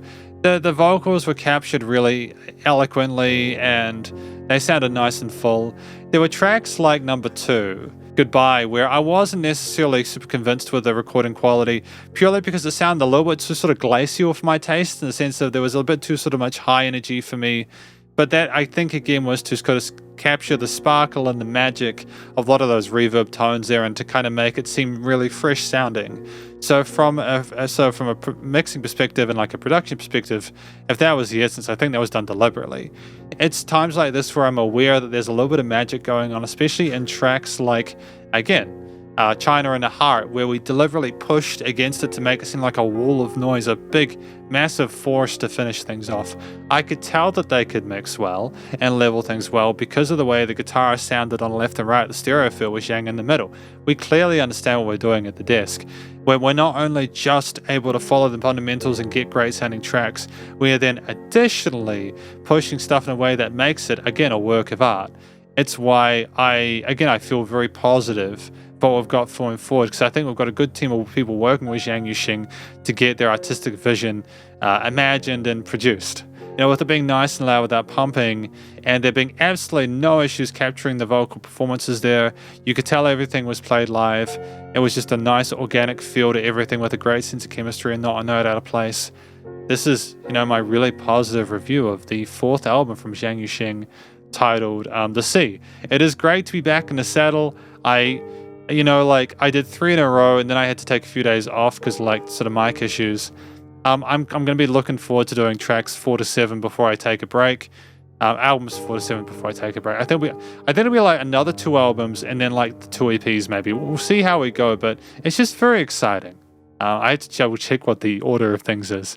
But just if you're still watching at this point, hi, I'm Spiderhands. Welcome to this album discography, and hopefully you're enjoying it. Let me know what you thought of my thoughts on this album. I'll catch you for the 5th tomorrow. See you then. Album 5, A Fish That Swims All Day Long. Track number 1, Astringent Memories. So first of all, I should note that we have Stephen Hart back in the fray, doing some sort of collab work with Zhang Yu-Sheng on this one. And I do appreciate the vast array of different elements and ingredients we've had in here, alongside the fact that it's a 2-minute track that basically has Zhang Yu-Sheng both as a focal point and also as a means to an end, getting the rest of the track across the line. But also, what I should note is that I think that the strings, the snare tones were great in the intro, although they are really quick. I'm not sure why there was that sudden sort of velocity to them. It's just a really kind of cheery, not particularly heavy sounding track that does kind of make you feel a bit curious about what the rest of the album is about. It kind of gives you a sort of a taster of all the various different textures and timbres you're going to have within this album, I suppose. And I like the fact that we're kind of kicking things off again with a short filter track that it serves as a really sort of viable intro. The little delays on the side that we had there near the end with Zhang Yu-Sheng's vocal part was also kind of dope, so it'll be interesting to see if we have more of that kind of post-processing sort of fanciness later on. Track number 2, Do You Really Love Me? So I think that this was more vocal oriented. Granted, we did have a triplet flow that sort of sounded like a slow dance that we had throughout, so maybe it was these two lovers trying to figure out if they really did have authentic feelings for each other. I'm not sure, but that's what the music kind of guided me towards anyway. So if that is what it's about, then that's really effective. There's again that sort of sense of romanticism about the way the guitars and the strings coming together. The drums are very supportive but minimal and pocketing. We tease the distorted guitars later on, but we typically, I just think we're trying to make it more about the story. Although that key change with the leads coming into that, and at the end was kind of dope with the double repeat of the chorus. To have the lead guitar over top, I just think that's kind of what I want from repeat choruses, to not only have a key change, but, or to have that extra sort of like bit of spice, especially if you've already kind of put in the harmonized vocals to kind of elevate things further. I should note that we've got Mark involved with this one with Zhang Yu-Sheng for this track, Do You Really Love Me? And I think Mark is involved in a few others in this album alongside Stephen Hart and later Kyle Chen. But for now, I think that there was no filler within this track. It was really easy to listen to. And maybe this is more of a somber direction within this album. We're sort of going for more of a refined thing. When you have a fish that swims all day long, that kind of sounds like a calm sort of aesthetic for a topic for an album. And considering the range of different directions we went in with the previous record, The Sea, I think that is probably a sensible move. Track number 3, The Call of the Sea. I think just really quickly, this was just meant to be sort of like an interlude or kind of like an entrance into the next track, a fish that swims all day long. So I'm not going to talk about it too much here, but I just want to give a shout out to the post-production, how they managed to get all those plip-plop sounds really sort of sweetly around the earphones in the stereo field. You could hear the bubbles in your ear, and to have the little melodic kind of plucks that came in eventually to kind of make it more musical, as well as the synth pad that kind of harkened the transfer to the next track. I just want to give a shout out. I think it's the first time we've had like an intro into another track like this. If that is the case, I think it's really creative, and I just want to, I do appreciate it. But we'll go to the next one. Track number 4, a fish that swims all day long. I think a lot of the power about a song like this where, you know, there are things to appreciate with the keys, the synths, the bass, the drums, etc. A lot of it comes from appreciating the vocals. I didn't hear any real alternate leads here. It was either the choir or Zhang. With a 6-minute track, I think what kind of made it cool for me was the way that we had the bubble foley, and initially, though, what I will say is I thought that bubble foley was the previous track, The Call of the Sea. I wasn't expecting to have 30 seconds of that track, then to have 30 seconds of it again, especially because you had the synth pad rise. So I'm wondering if that was an error, and this was only supposed to be like 13 tracks instead of 14. But regardless, nonetheless, I still think that, again, for the foley is part of what made this really special, because you could hear the ocean waves kind of lapping up beside the headphones. You can hear the bubbles kind of popping around the place. That's what made it magical. I don't know if I necessarily thought that the vocal performance in this was superior to other tracks. I'm not necessarily sure if I appreciate the way that the chords were combined or the different sections. Like, we had a key change, I think, near the end as well, which was something we had before previously. I think this was less effective in my opinion because we didn't have that extra lead over top. Although you could argue that if you add a key change without the lead over top, it's still different because of a lack of a lead. It's more that we'd already had quite a lot of that. So again, I think if you can understand language and you can appreciate the message that's being sung here, this is an absolute banger. But I also think this was written for people who more sort of like want to sing along, or like a karaoke track or something like that. It's more sort of lighthearted and kind of fluffy. And that's cool. Again, Mark was involved in it. Shout out to Mark, the past 3 tracks. It's just, I kind of miss some of the raunchiness from album 3, and even some of the sort of like neo-soul kind of funky stuff from the previous act, number 4. It was a real kind of ride, the previous album. It'll be interesting to see if we have found a niche now, or if we are going to continue to sort of push the boundaries. Track number 5, Freezing Point.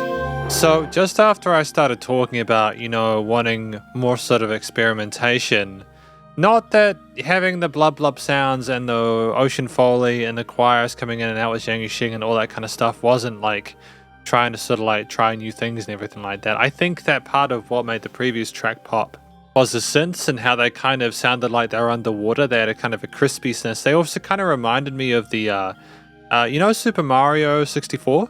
Yeah, there's an underwater level where they have those kind of synths for the leads in the underwater section. It kind of reminded me of that track. I suppose that's why I kind of see it as being an underwater thing. But kind of moving away from that for a second, Freezing Point just sounds cold. It sounds glacial. It's like just you can hear the wind kind of going from left to right. You can hear like kind of the wind roaring in some parts on the either side of the track. It's almost like you've come onto the track, then you've met Zhang Yu-Sheng in the middle of a cave, and then you're back out into the wilderness again to face the elements. I think this is an extremely sort of satisfying track. It's not got a sense of push and kind of like, because it rises in that build. It has like this big flurry with like the harps and the strings and all that, and kind of has really satisfying sort of resolutions harmonically. But there's also this uncertainty and this sort of like disillusionment in the verse parts where Zhang Yu-Sheng goes down and tries to find his melodies in his chest voice. And like, again, he's a good singer. This is one of the kind of most, I suppose, uncomfortable experiences I've had so far with Zhang's vocals, because it's like the one time where I've heard him singing and he doesn't sound sure of himself.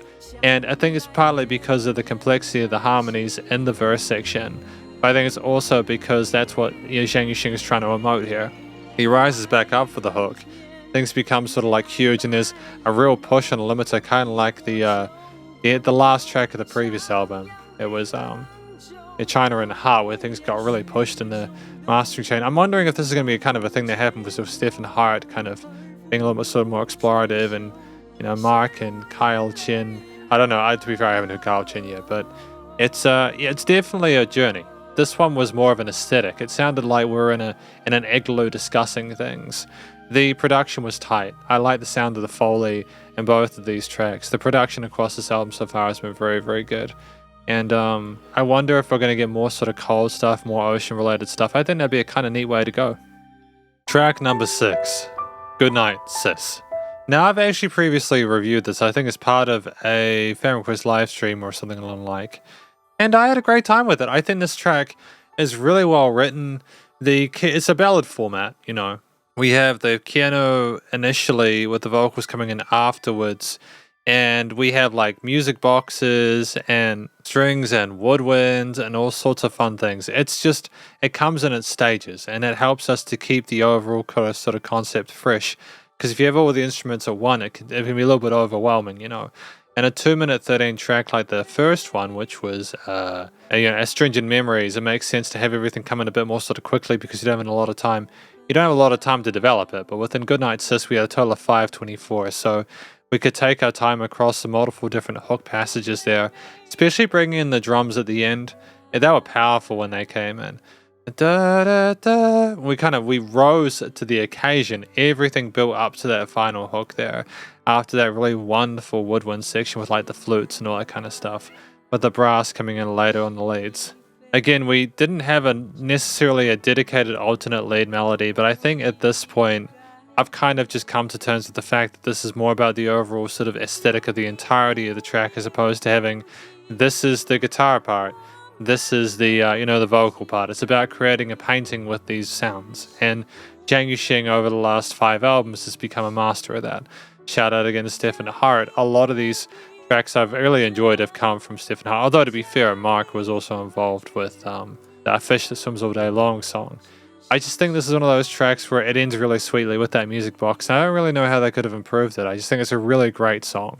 And it sounds like he really genuinely cares about his little sis. There's a real kind of sweetness to that, It kind of makes you really like the guy. Track number 7, Pray For.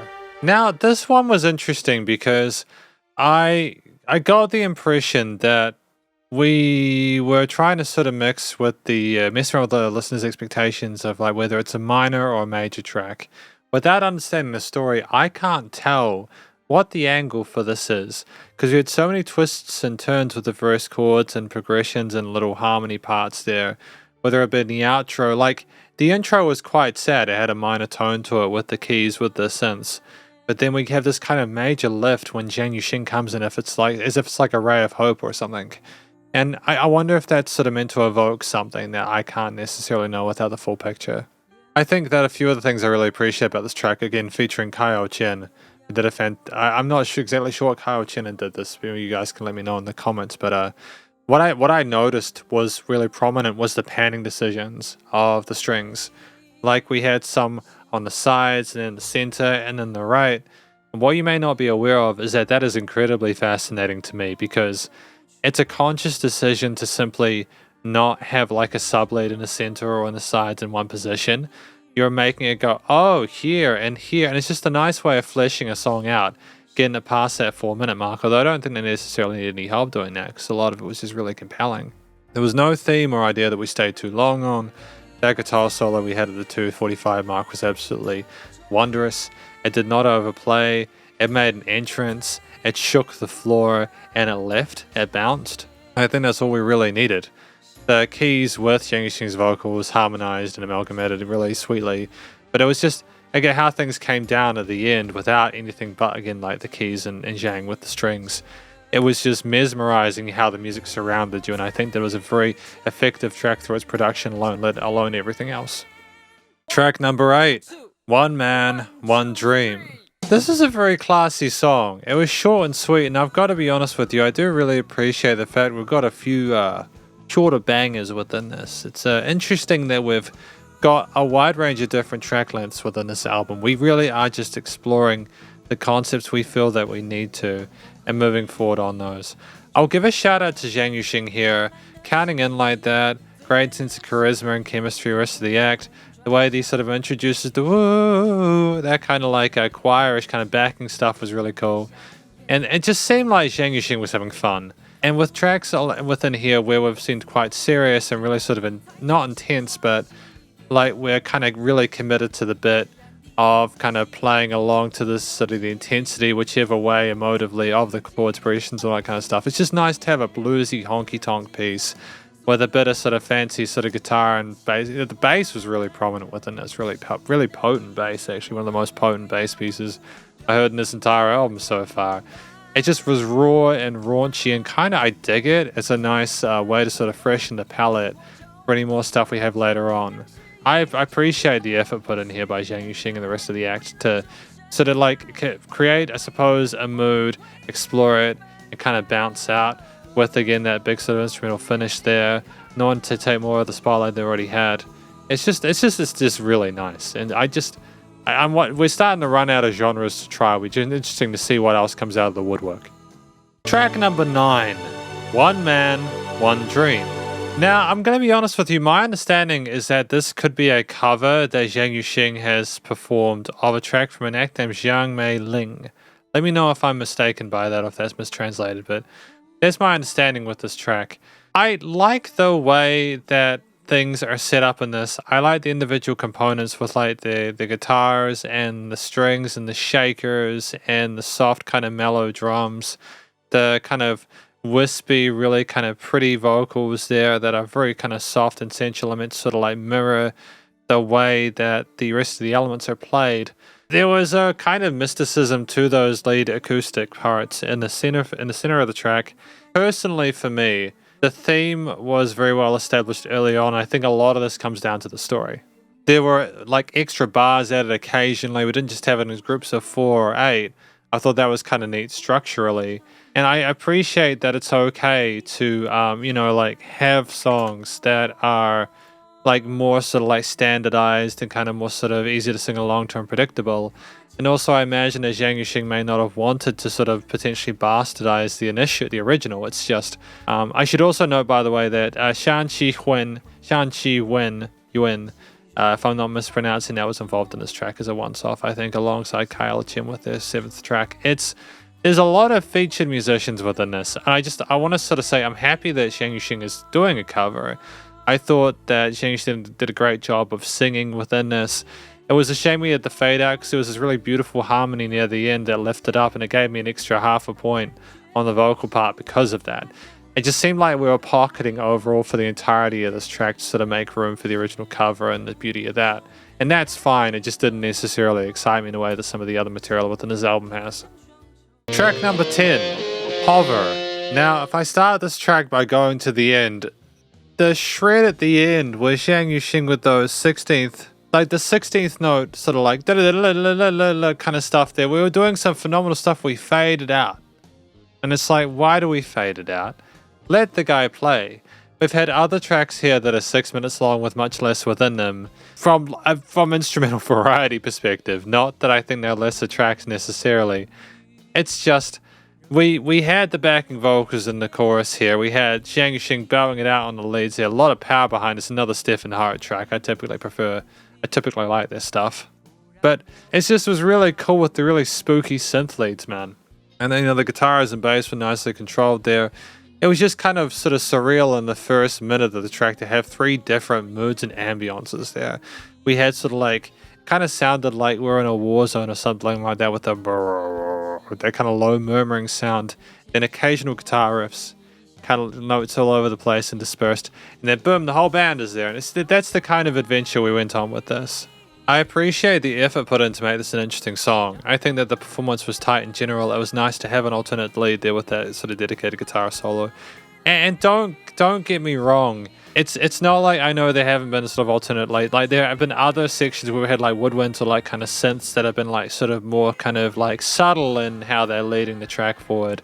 It's just more that the guitar in this song kind of took the song by the balls and just kind of dragged it along a bit, like it took it for a ride. It was a new direction. That's the kind of assertiveness I appreciate in leads. But like, it's not to be like, there's no real weak tracks in this album so far. Apart from I wasn't necessarily a fan of the previous cover, but I know there's maybe sort of like fan service or something like that. I don't know if this is scoring as highly at this point as some of the other albums, but I suppose we'll just have to find out as we go along, you know. Either way, though, I do appreciate the hustle involved. I just wish they had a fuller sound to distorted guitars. Aside from that, though, I think the production in general was good. It was better than the previous track where the snares were a bit too sharp. So yeah, well done. We've just got 4 tracks to go. It is a longer album, this one, but I am enjoying my time with it. It's definitely a journey. Track number 11, A Midsummer Night's Dream. Another short track. I really do appreciate the fact that some of these concepts are smaller, yet nonetheless filled with a whole lot of flavor, like the flamenco kind of Latin guitar with the da-da-da, that really kind of compelling lead, a bit of mystery there, a bit of sauciness and sexiness there, coming in with the shakers and like the hand drums with the other guitar coming on the right as if people were going to dance, as if you're being invited to experience that dream together. It's kind of delectable.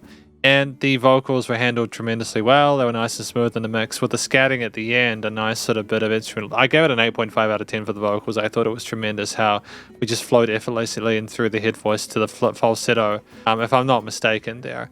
But it was just great also just have the minimalism of just the percussive parts in the end to appreciate the production quality on display here. I think shorter tracks typically get more higher marks from me when they are this full of life and vigor, and they don't sort of like just kind of, they don't skimp. I think we told a story within this song. I think we didn't overcomplicate the arrangement through adding more instruments than we needed. I think that Zhang Yu-Sheng wanted to sort of create another sort of aesthetic, another vibe, and they succeeded in doing that one. And they also got to shred a little bit and showcase their sort of like classical guitar skills. It was tremendous, and I have all the love in the world. There's also a really kind of perky little bass line going on there that had a lot of sort of like a kick to it, and that was fun. You don't always get that with this kind of music, but we had that there and it was very welcome. Well done. Track number 12, Forget Me Not. I assume that's what it means. Apologies if I've misconstrued that. It had a longer name. Initially, Deepal told me that this track was about like the plant Forget Me Not, but I'm not entirely sure about that. But either way, look, this track is an absolute joy to behold. I love the whistling that occurs in the intro. The harmonizing of that is just tremendous. It's also just cool how the guitars come in with the drums and how they pulsate and vibrate later in that sort of like intro section. But the main hook is just an absolute, it's just the star of the show. There's just a certain kind of energy and whimsiness to it. It's, as I put in the notes, it's not only memorable just because I think it's really well designed kind of melody and kind of setup that's supposed to get stuck in your head, but I think also it's just really well fleshed out with the various melodies and sort of like percussive elements within it. We also have like little kind of like a lead guitar kind of surfy element bits in the outro choruses there. There's the chants from the people in the track, which are full of life and vibrant, with the backing choirs as well in the main chorus sections supporting, Zhang Yu-Sheng really well. Shout out to Mark as well involved in this track. There's been some solid efforts within this. It's, true to my contrarian form in a sense, this is the least listened to song in the entire album, and I do love it to pieces. It's not necessarily my favorite track on the album. I think that would probably have to be the previous track, A Midsummer Night's Dream at this point. That's the highest rated one as far as I'm aware. But like, I still appreciate the attention to detail with the complexity, the compositional complexity of the hook, for example, with how it still kind of functions in a way that makes sense, and I think it's designed to. But yeah, it's just, again, having the whistling come in, it's a different aesthetic. It's a different kind of way of entering a track for Zhang Yu-Sheng. I think we're just trying to still explore our options, find new ways to sort of recreate the wheel, and we're succeeding. It's really cool. Track number 13, Silent Night, Starry Sky.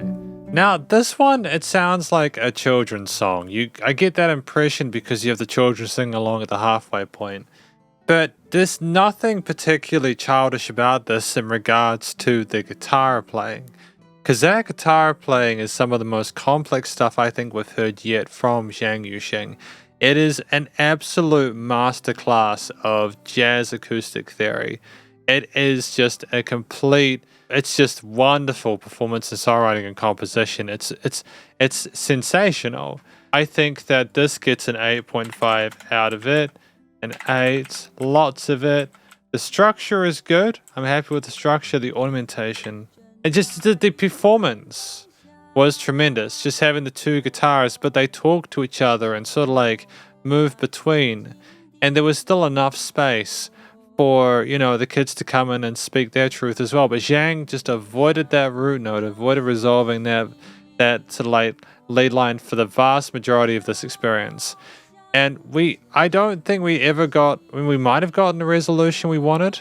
We went down. I just double checked. We went down for the resolving note then, which makes sense because the song kind of had this bell curve and intensity where it went up and then it kind of went down again.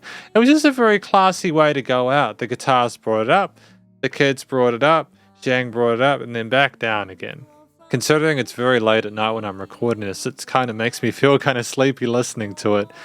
Which is not ideal because I still have the years of ignorance to go as well as the conclusion for this album. But I will say that this is probably one of the most beautiful songs I think I've heard from Zhang Yu-Sheng, and it's a wonderful opportunity to be able to listen to it.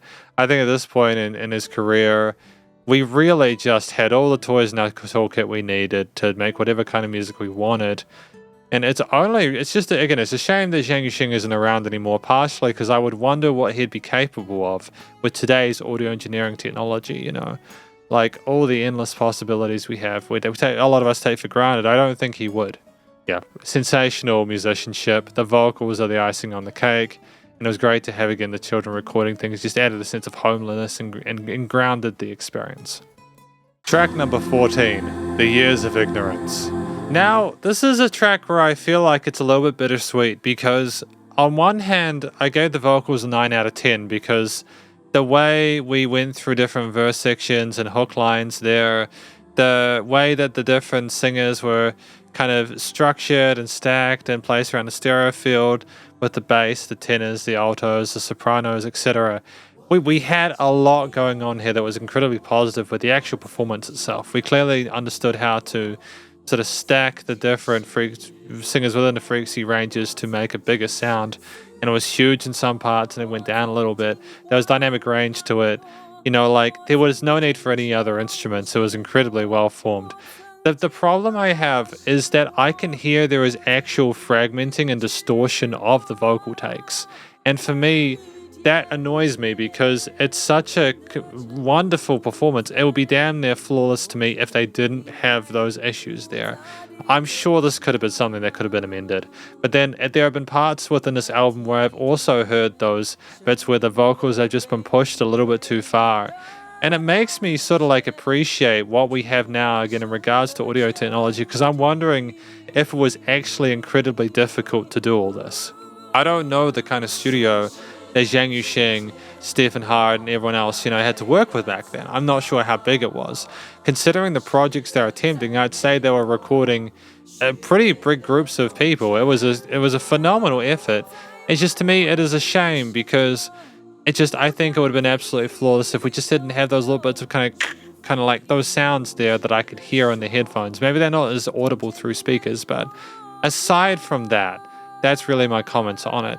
It's a really fantastic way to end the album. I'm sure that a lot of the meaning and purpose of this track comes from understanding what the words mean. So anyone who can understand what the words mean, well, there you go. You'll get the hang of it through that purpose. But look, outside of that, it's kind of a random way to end the album. But it's a lot less kind of dramatic than the previous song we had to end it.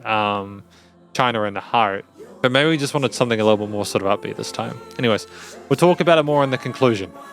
And welcome to the conclusion of my review of this album from an act named Zhang Yu-Sheng, titled, what is this album titled? It is titled A Fish That Swims All Day Long. Now, what do I think this album was about?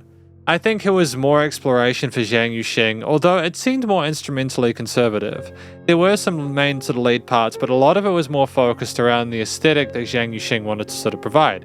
Whether it was the windy parts and the freezing point, like the sound of the coldness of the synths and stuff, or was the blubs, the kind of bubble sounds and the folly of the ocean and the call of the sea, the focus on, Silent Night, Starry Night with having the kids kind of sing and stuff. It seemed more like we were trying to create environments to facilitate a great understanding of the story. And this is something that I really appreciate, is including Foley and extra bits of sound to really sort of flesh out a track and give it more sort of like direction and anchor it. And we nailed that here. I think that a lot of these tracks, they're in different styles. It was kind of almost like a variety show kind of thing, a lot like we get from musicians like Jay Chou and stuff like that, which is kind of makes me wonder whether musicians like Jay Chou and stuff were inspired by musicians by Zhang Yu-Sheng with like the variety of different genres that they were sort of having a go at. Although arguably I would say there's a little bit more instrumental sort of variety within Zhang Yu-Sheng stuff, but feel free to fight me in the comments on that if you like. I will try. I'll be on my best behavior. The vocals though were solid. They were solid. There were some tracks such as in what did I give? I think The Years of Ignorance got a 9 out of 10 because it was completely a cappella. It was just spectacular. Disbarring my sort of thoughts on the studio production, I think the extra quality of the vocal performance within the various ranges, all the singers involved, was absolutely superb. And it shows that Zhang Yu-Sheng and everyone else involved, I think we had Stefan Hart involved in that one. It's great to have Stefan Hart back on board. To be fair, Mark and Kyle Chen and who was it? Shan Chi Yuan did well. They did well with their various parts, but I've got a personal affinity, I think, for my boy Stefan Hart. It's just I've had great times. It's why I'm going to be live streaming the album, the third album, is on the New Year's Eve or the day before it. But Zhang Yu-Sheng at this point, as I've said previously, is comfortable within his vocal range. We've had some really spectacular vocal performances across his discography so far. The a cappella seemed like the way to build it further. And now that we can do that, I don't know where we go from here. I just think it's all about Zhang Yu-Sheng deciding whether we want to kind of continue to provide different types of songs to styles to suit the story and kind of make it more of a personalized, individualistic experience, or whether we want to continue to develop ours. But then I don't know where we'd go in further developing it, because he's already a great singer and he's got 5 albums under his belt so far. Within this, there were no weak vocal performances, although what I will note is that I think, as I mentioned, there was one song, where was it? Yeah, Freezing Point. It was Freezing Point where I wasn't really sure about Zhang Yu-Sheng's vocal lines and melodies in the verse sections. We just seemed a little bit unsure about how we were phrasing them. It's not that I thought we deliberately didn't know what we were doing, but it was more, that was the impression I got from the way we sung, as opposed to, because I know he's competent. It's just, it was interesting to have a moment where it didn't seem totally rehearsed and polished and damn near flawless. It was more like, it's very organic experience, I think, with Freezing Point, especially 5 albums, and I kind of dig the fact that we're still sort of like kind of bumping up against stuff, sort of trying to sort of see if it works. But the vocals were typically very sort of authentic to the subject matter that we were discussing, as far as I could tell.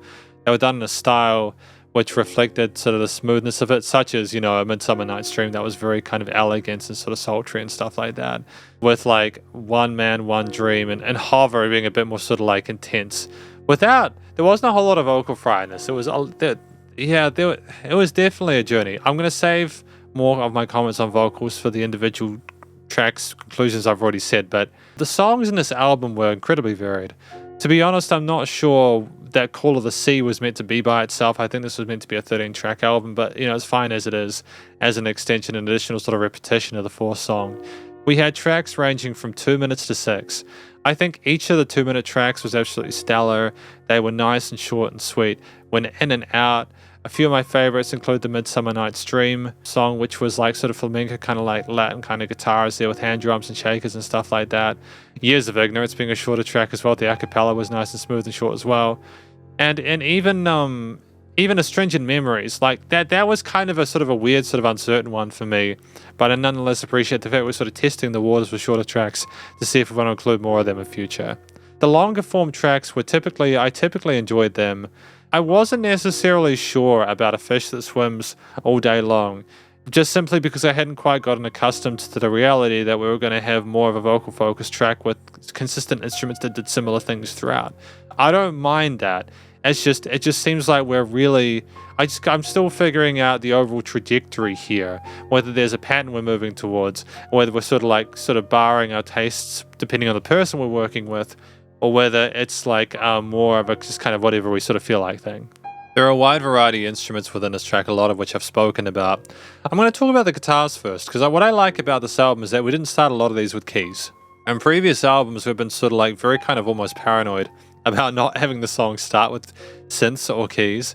We had a lot in the previous album, I think a lot of them started with those kind of synths, and it was a similar tone every time. And it helped to sort of string the album along and keep it consistent, sort of like tonally, but it also, at least if you didn't have the patience to listen through a lot more of it, you kind of figure they were probably all the same when obviously they weren't. But the thing I liked about this is that when we did play these guitars, it was like a mixture of kind of like some distorted parts, but also some clean sort of like steel string parts that were just really incredibly well fleshed out. You know, Midsummer Night's Dream comes to mind, as well as Silent Night, Starry Sky. And we also had other tracks which didn't start with guitars, you know, clearly like the one with the whistles and stuff like that, for example, or the blubs of a fish that swims all day long. We had interesting intros and a lot of range there. I think that was really appropriate for this, especially this late into our career. But it's just simply, there were songs in here which showcase Zhang Yu-Sheng's full competency over the guitar as an instrument, but also they were sort of more of a kind of a way of moving track forward as well. We kind of simultaneously, I think, found a way to get the guitar to be a way to lift things, but also a way to shred. We found the equilibrium here, and it's great that we found that, because I think it's just nice to have sort of, you know, established a niche. The third album was a lot of the shred, just technicalities, just like friggin' ridiculous guitar playing. The fourth album was like more sort of feel-based, I think. The fifth album, there was a bit of shred and a bit of craziness and stuff, but it was more nuanced. There was like a certain extra bit of maturity there. Not that shred is immature, but like it just seemed like we were sort of a bit more rounded. But, you know, the guitars were fantastic here. I love the range, the different tones and techniques there. They were typically appropriate for the situation. The piano parts that we had were charming as well. My brain's saying they weren't as often as I thought they were, but when they did come in, they were very supportive of the individual kind of components there that they needed to facilitate the chords and harmonies that they put together, as well as the melodies on the right hand when they were apparent were appropriate. And yeah, I don't really think you could have done anything to improve the sort of like acumen we have here. It's a lot of these comments I'm making about the instruments in particular are very similar to previous albums, so I'm trying not to repeat myself too much. I will say the drums, though, they're basically the same as previous albums, although there were songs like, what was it? Forget Me Not. I think Forget Me Not had like a really fantastic main sort of like hook section, because I loved the velocity of the drums, all the kind of crazy stuff going on with it, the zany stuff. It was very pleasurable to hear all the bips and bops and like the little 16th and 32nds and stuff, and how it was littered throughout without being overplaying. You know, things stepped down with the drums, things sped up occasionally. It was a little bit sort of chaotic in the first track with the fast snares, but the percussion came into its own eventually and sat really comfortably within the ether. I think those are the main instruments that really stood out to me within this one. I think the vocals, again, with like the whistling in one of the tracks, the whistles of like, you know, Forget Me or Not, as well as the a cappella of The Ears of Ignorance, those ones really sort of shined to me. A lot of the other sort of synth parts or any other kind of elements there were things I've already sort of like spoken about, but they were nonetheless still effective. And it's probably going to be more of a comment I make as we go through the remaining five, because I think at this stage, it's simply going to be about the personality of the tracks, and that's just kind of the beautiful thing about a musician as they go through their career. They find things that work, stick with them, unless you develop a beginner's mindset each time. But I think we are still doing that again with the a cappella stuff, with the whistling, etc. So yeah, we'll see what we've got next. But themes, I discussed those in each of the individual tracks, typically well fleshed out. I don't think there were any situations here where I was uncomfortable or confused by the way things were done, like from like a sort of a compositional or songwriting perspective. We had a couple of outro hooks that were repeated, but there were key changes. We didn't just stick with sort of traditional major minors. We had a wide range of different chromatics and modal patterns and sort of jazzy sort of lay interludes and sort of parallel majors and minors and stuff like that. Lots of different grooves of the eighths, quarters, triplets, and sixteenths established there. There were just wonderful, like the performances were top tier and damn near flawless across the board, and there was no weak notes and no notes out of place. It just seemed like an album where we were still. I don't think everything had to do with water. Does that make sense? You know, because the album, of course, being a fish that swims all day long, the thing I could think of is that this is Zhang Yu-Sheng is the fish, and they're swimming in music all day long, and music is their passion in their life. At which point that would make a lot of sense, and I appreciate that. Good Night Sis, I will comment on that as well. I just think that the trumpets that we had in that kind of like brought things up and were really sparkly and stellar. I like the minimal use of some of the sort of the synth kind of brass, or like we had saxophones in earlier albums. I didn't really like the sound of those too much. They were okay, but I didn't think they were spectacular. And we've added, oh, there were woodwinds though. I also like the woodwinds in this album when they came in. I think that there were some really sort of pretty lines with those, some flute sections, as well as maybe some like other kind of alongside those. But that was for a specific, I think that was in the Cooler Sea, wasn't it? No, it was Good Night Sis where the woodwinds came with flutes in it. Like what the Good Night Sis was just a song where it was just a traditional ballad. We brought one thing after the other. We had the full entire band come in, the full entire group, and it was just really well fleshed out. Even though I don't think Good Night Sis ranked as highly as some of the others, it was probably one of my favorite tracks regardless. Just simply because of how it was staged and framed and how it was performed and the feeling it gave me. I would talk about the studio recording, mixing and mastering. My comments are that I think most of it was like nicely mixed and mastered. There was sufficient dynamic range. Things were typically well sort of spread out in the stereo field and the frequency spectrum. I just wasn't happy with some of the vocal takes and how they distorted and how there was too much gain in the channel, so they kind of sounded a bit fragmented. I think it was disappointing that we couldn't have had more takes of that to kind of keep those a bit more clean. I don't know why we specifically didn't re-record those. I'm pretty sure we would have been able to hear it. It's just what it is, I suppose, you know. Maybe they recorded it on tape and there was an issue with converting it to something like that. I'm not sure, but that's the only comment I have, is that I think that just with some of the vocal parts were just too loud, and it's kind of adorable in like the first or the second couple of albums, you know, like having a bit of sort of like kind of roughness or grit around the edges with like the way things are handled in studio. But at the fifth album, with the kind of quality of production stuff we're creating and putting out, I just think, you know, the last track would have sounded nicer without that sort of like the audio issues. But outside of the bit of kind of grittiness and roughness there, I think it was otherwise a sensationally mixed and mastered album. There were, again, like things did not sound overproduced. I think there were movements to kind of like add a little bit of delay to Zhang Yu-Sheng's vocals and let things kind of like spin around a little bit. We did mess around with reverb and delay effects and stuff like that. There was moments where like the limiter was pushed and it wasn't egregious at all. It was kind of welcome. It's just yeah, it's more of the similar kind of quality to previous records that I'm happy with. It was nice and loud without pumping as well, so the bass compression and limiting were typically handled. It's just, that's my review of this album. Number 5. It's kind of wild, man. It's been a journey. So there's like 3 albums and 2 EPs to go. This is going to go up before Christmas Eve. I'm hoping to get it done. It's going to be a long video, so if you've watched up until now, thank you for watching this. You're probably well over the halfway point now because the EPs are shorter. But hopefully you enjoy the rest of it. Let me know what you think, and I'll catch you tomorrow for album number 6. Album number 6. Karaoke, Taipei, Me. Track number 1, How I Wanted To. Now, first of all, I should note that I'll be doing this album today in 2 halves. It is a longer one than the previous few I've listened to at 1 hour 12. I'm also on a limited amount of sleep. It's been a bit of a rough night, but I'm still wide awake. I got my coffee. We'll be all good.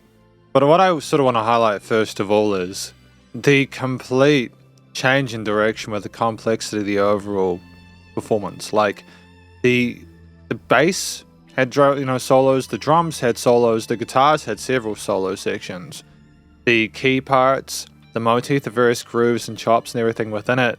This was an incredibly instrumentally complex track, and for Zhang Yu-Sheng to figure out with Mr. Killer K exactly how to put it all together like that is tremendously impressive. Like, we had so many different elements there. We had, again, the traditional verses and choruses and stuff like that. We also had like a kind of a rapping interlude, which was it was wild and unexpected, but I like the fact we're still trying to try new things. And the craziest thing is that Zhang Yu-Sheng managed to sort of pull it off. I think part of what made that successful is that he didn't take himself too seriously. It was kind of that 90s rap aesthetic where you're like, you know, it's not like kind of get too dark and gritty with it, you know. But just like the choir with Zhang Yu-Sheng, just especially the riffing at the end up in that falsetto, that high voice there was just absolutely stunning. It's a tremendous start to an album. these are longer tracks, so I imagine there's going to be a few songs like this. And I mean, it's worth bearing in mind, I've already reviewed this album before. It's just been a while since I listened to it. But I am excited to hear what happens next, primarily just because of just the amount of, like, there's no filler. Everything is just so tight performatively as well. You know, there's no note out of place. I don't know how they managed to fit all that in there. I'm really impressed. Track number 2, Animal Lament. This is another step in the right direction for me with Zhang Yu-Sheng stuff, because I like that we're incorporating more consistently the Foley aspects, you know, like we had the puppy at the start, but then we also had the woman, the kind of woman talking on the right side, and then on the left side of the stereo speakers with like the car. It was like, I don't know what the song was about, but it could be implied that potentially we're making a song about how animals get the rough end of the deal because human beings, they don't take things as seriously as they should, and they're on the phone in the car and then they drive into a pole or something like that, right? I'm not sure. It's always sad when animals get hurt, and I mean that sincerely. But the fact that we include that Foley in there to help people who aren't necessarily understanding the language to appreciate it, nonetheless is very helpful. It helps to transcend that language barrier. Hopefully you'll notice that my voice gets less scuffed along the way. I think it's the end of the year, so my voice I just get sick. You know, basically I get sick at the end of the year because my body is really tense a lot of the time. And when I get to the last day of lessons or something like that, my body just sort of like collapses, so I get sick. So if my voice is a bit weird over the next few videos, it's because I'm ill, but don't worry, it's nothing serious. But what I love about this track as well is just how the brass was recorded. I like that it's on the sides, but it also sounds like it's recorded brass. They're not relying on the synth aspects like they used to for previous stuff when they might have had limitations in the amount of access to that sort of stuff. It just seems like they can get a full band, a full choir now. And we're just really, the piano was explored really well here. I love the flow with the keys. It's just so elegant and pretty. And, you know, there's the fun tones it's got a lot of personality to it, I think, because, again, of the Foley. Zhang Yu-Sheng's vocal fry as well was tremendous. Both tracks so far have gotten high scores with vocals, not only because of the fact that we're singing really compelling harmonies and melodies, but because of the actual technique displayed, and not just that it's cool technique, but it has a real sort of distinction to it, and we've like mastered it.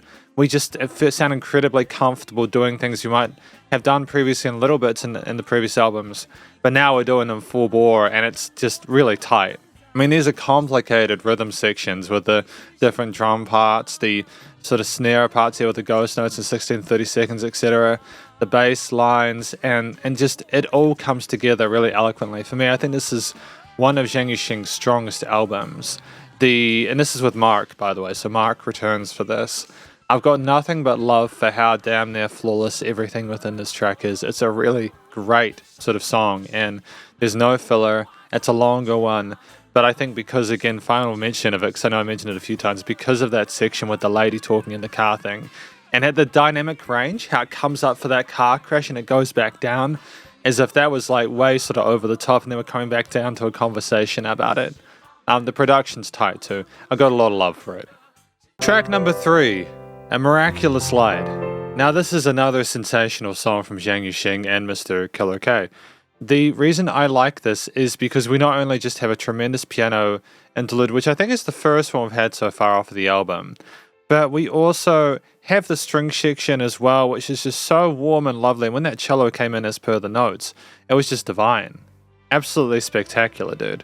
But it's not just the fact that the strings and the keys sounded good.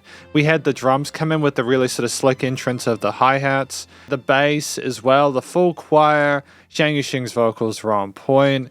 I haven't really talked much about the chord progressions and stuff like that. These are complicated harmonies and melodies we're associating here. It's almost like my brain automatically wants to turn off from discussing those because of the fact that there's just not been any issues with them for such a long time. But then that's not really fair because I should be mentioning what I like about them. So I think that what I appreciate about this track is that just how lively the overall performance is. We're not just playing majors or minors, or major triads mostly. A lot of this is sort of really sort of like majorish focused and stuff like that. A little bit uncertainty occasionally, but we really accent the positive notes of those triads there. We're trying to sort of really kind of focus on the mood through the individual notes and different instruments bringing them up. just the power of that choir bit and that interlude section later on as well was utterly tremendous. How it came in with the trumpets and the choir and the strings and everyone kind of feeding off each other and doing call and responses was absolutely magnificent. It seems like each of these 3 tracks has been like a bit in the interlude that separated ourselves from the previous work. And I really enjoy that because it allows for a more clear breakup of a longer form factor track. I think that this is what every artist needs to do. They need to not only create really compelling compositions and perform them incredibly well. And, like I mentioned in the notes about like with the hook, for example, not just resolving on the end of every 4 beats. It would like stop on the end of the 4th beat and then kind of da da da da da da da da da da. You know what I mean? It's just little bits of change up and trickiness like that which catch your attention and make them more compelling. But again, it's just the structuring of this album which is great as well, alongside the production which is so smooth with the leveling, man. Like I'm really stoked with it so far. Well done. I think that like when you have a song titled The Miraculous Light as well with the choir singing Hallelujah, you kind of get the gist. It's the same comment I made with the previous one where as a non-English speaker, I can understand what's going on. And I'm very thankful for it. Track number 4, The Mayor of Wing Kung Street. Now this is one of the strongest tracks I've ever reviewed. I don't think I quite understood it at the time when we did the live stream of this. But when I compare it to the rest of Zhang Yu-Sheng's entire discography, I think this not only solidifies progressive rock as being one of my favorite genres, but the reasons because of that. This track is a journey from start to finish. It is one where I think it's best done sitting there in a sort of a dark room, only allowing yourself to interact with the audio and nothing else. It is such... It's got so many different shifts and turns. It is so free with itself. It does not allow itself to be constricted or binded by tempos or by sort of like specific sort of keys or whatever.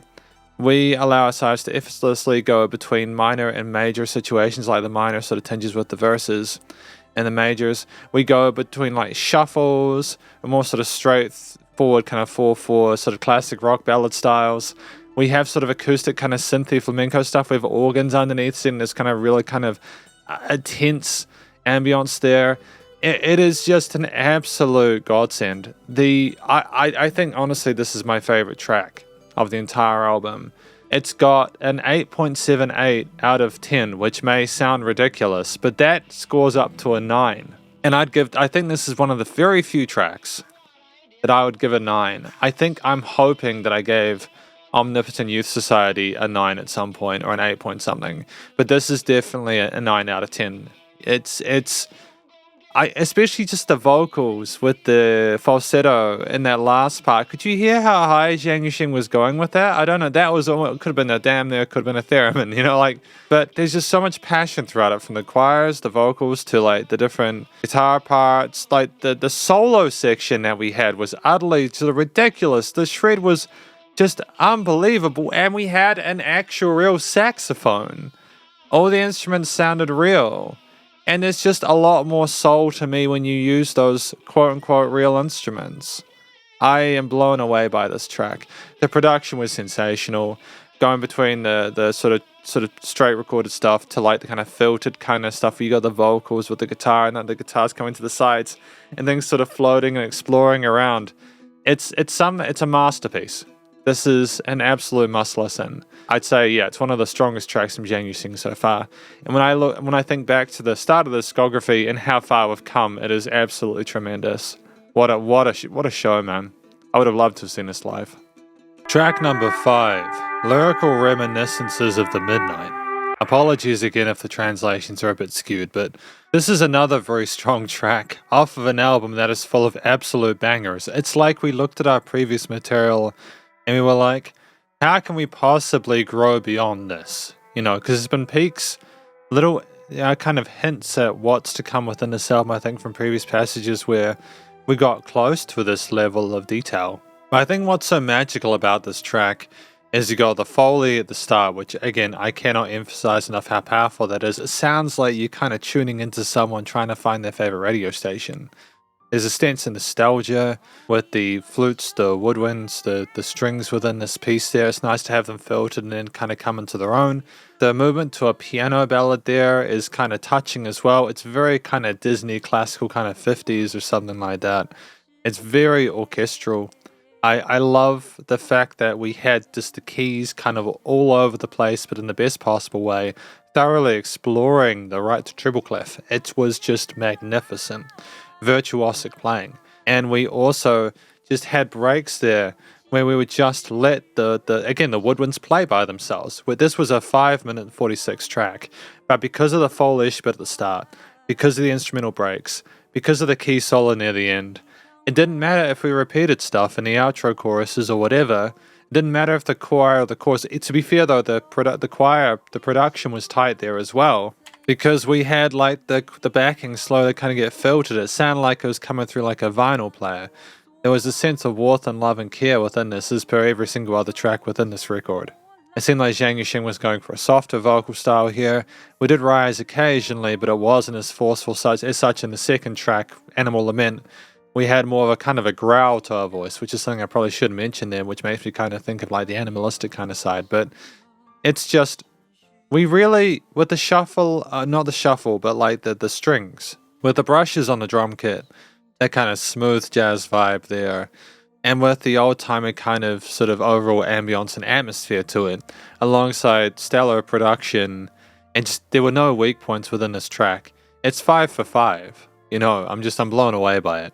And just before I go, just in regards to the progressions there, they were wonderfully, how do I describe it? They weren't overcomplicated, which is kind of a kind of a, how do I describe it? It's very weird for me to say that, because in a lot of situations with a lot of composers, this would be too much. But Zhang Yu-Sheng, Mr. Killer K and everyone else involved, they're so competent that they can put all this busyness into a track, arrange it into layers and sub-layers, have chord progressions which are really interesting and wonderful, and you get sucked into that world there. There's a great sense of depth to the way that it's written and produced as well, so that sounds like it's very sort of, like you can kind of, the music surrounds you, and it's just tremendous, dude. It's just got that X factor, my dudes. As cringe as it is to say, it does have the X factor. Track number 6, Brother. Now, I forgot how good this track was, and it's criminal that I haven't liked every single track on Spotify, so I've done that now. Where do we start with this? This song, with the acoustic guitar at the start, Zhang Yu-Sheng singing along to it, just having a jam out, and it's all gangster. Everyone's like chill at that point, right? We know he can sing, the legato phrasings are dope. Then comes in like the organs, the guitar, the bass, the drums, and it's just huge sounding. The production is tight, it's on point. It's just, honestly, like this track made me feel amazing. It was such a kick-ass main theme with such incredible performances from across the wide range of instruments, not least the guitar solo near the end. But I'm just blown away by the power of the main vocals with the backings and how they connected with each other, support each other more sort of subtly through the verses, building up into those hooks where they just kind of belted. And that is not even to begin to approach what Zhang Yu-Sheng was doing with those sky-high runs he was doing in his head voice. Holy shit. Like those really high notes that he hit, which is with the vibrato, he is in his element. I am mind blown by this. The guy was such an incredible singer. Like, he got a 9.5. 9.5. And the only reason he didn't get a 10 is because I suppose 10 would be my favorite vocal performance. I'm not quite sure what that is yet. But 9.5 is like the highest score in these discography reviews that I've given. And he's gotten it 2 times. He got it on the 4th track as well. I love the drums. The double kick that we had near the end, as well as just like the great pace of the 8th note sort of progressions throughout the verses and choruses. Again, those double kicks near the end is just something I didn't know we needed until now, and I love it to pieces. It's such a cool little trick to kind of play on the classic rock, but introduce some sort of more palatable metal elements as well. And the organ with that kind of Lynyrd Skynyrd kind of vibe there, mixed with a bit of Guns N' Roses bluesy soloing in that part section before he just goes absolutely off. And it's just shred. But it's like feel and then shred. It's not just mindless tapping away at different frets. It's cautious, careful voicing that harmonizes well with everything else, whilst continuing to retain an identity of its own. The fact this has only got 42,000 plays on Spotify is absolutely criminal. This album is a goddamn masterpiece, and I'm so thankful that I've had the opportunity to review it. I would say more. I think that I'm going to save more for the conclusion once I've heard the rest, but this is definitely one of my top tracks off this album, and that is saying something, given the quality of what we've had so far. Track number 7, This Year, This Night. Now, if I'm honest with you, I don't know if this is one of my favorite tracks off the album, but it's still a very strong one. I've said strong tracks a lot. I need different adjectives, but I think one thing to point out with this is the dynamic range.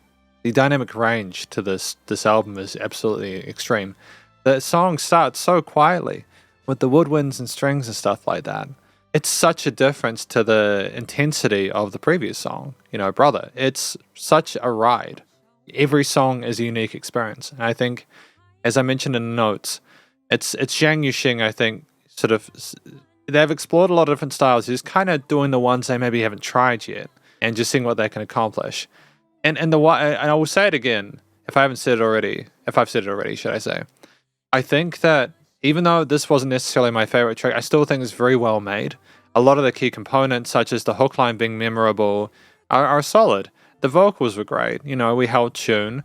We were competent with our vocal technique. And this is a non-discussion at this point. Like, again, there's been no tracks where Zhang Yu-Sheng's vocals have been weak at all throughout this entire discography. There was one where I wasn't necessarily sure, I think, about, he didn't sound necessarily sure about the melodies he was choosing. They sounded a little bit uncertain, but I think that was again to suit the mood of the track. Out of 70 or 60 tracks, right? I think that it was a nice finish with Zhang and the vocals coming through at the end there. The marching drums were a more sort of traditional feel that kind of grounded it a little bit and made it seem a little more sort of grandiose. I'm not sure quite what that theme is from, but I do recognize the melody. I think it's kind of dope that we incorporated it as a little bit of a sort of a way of celebrating. It kind of sounded like a Christmas carol, if I'm honest. It sounded like an old school Christmas carol. I like the charm of that nostalgia there.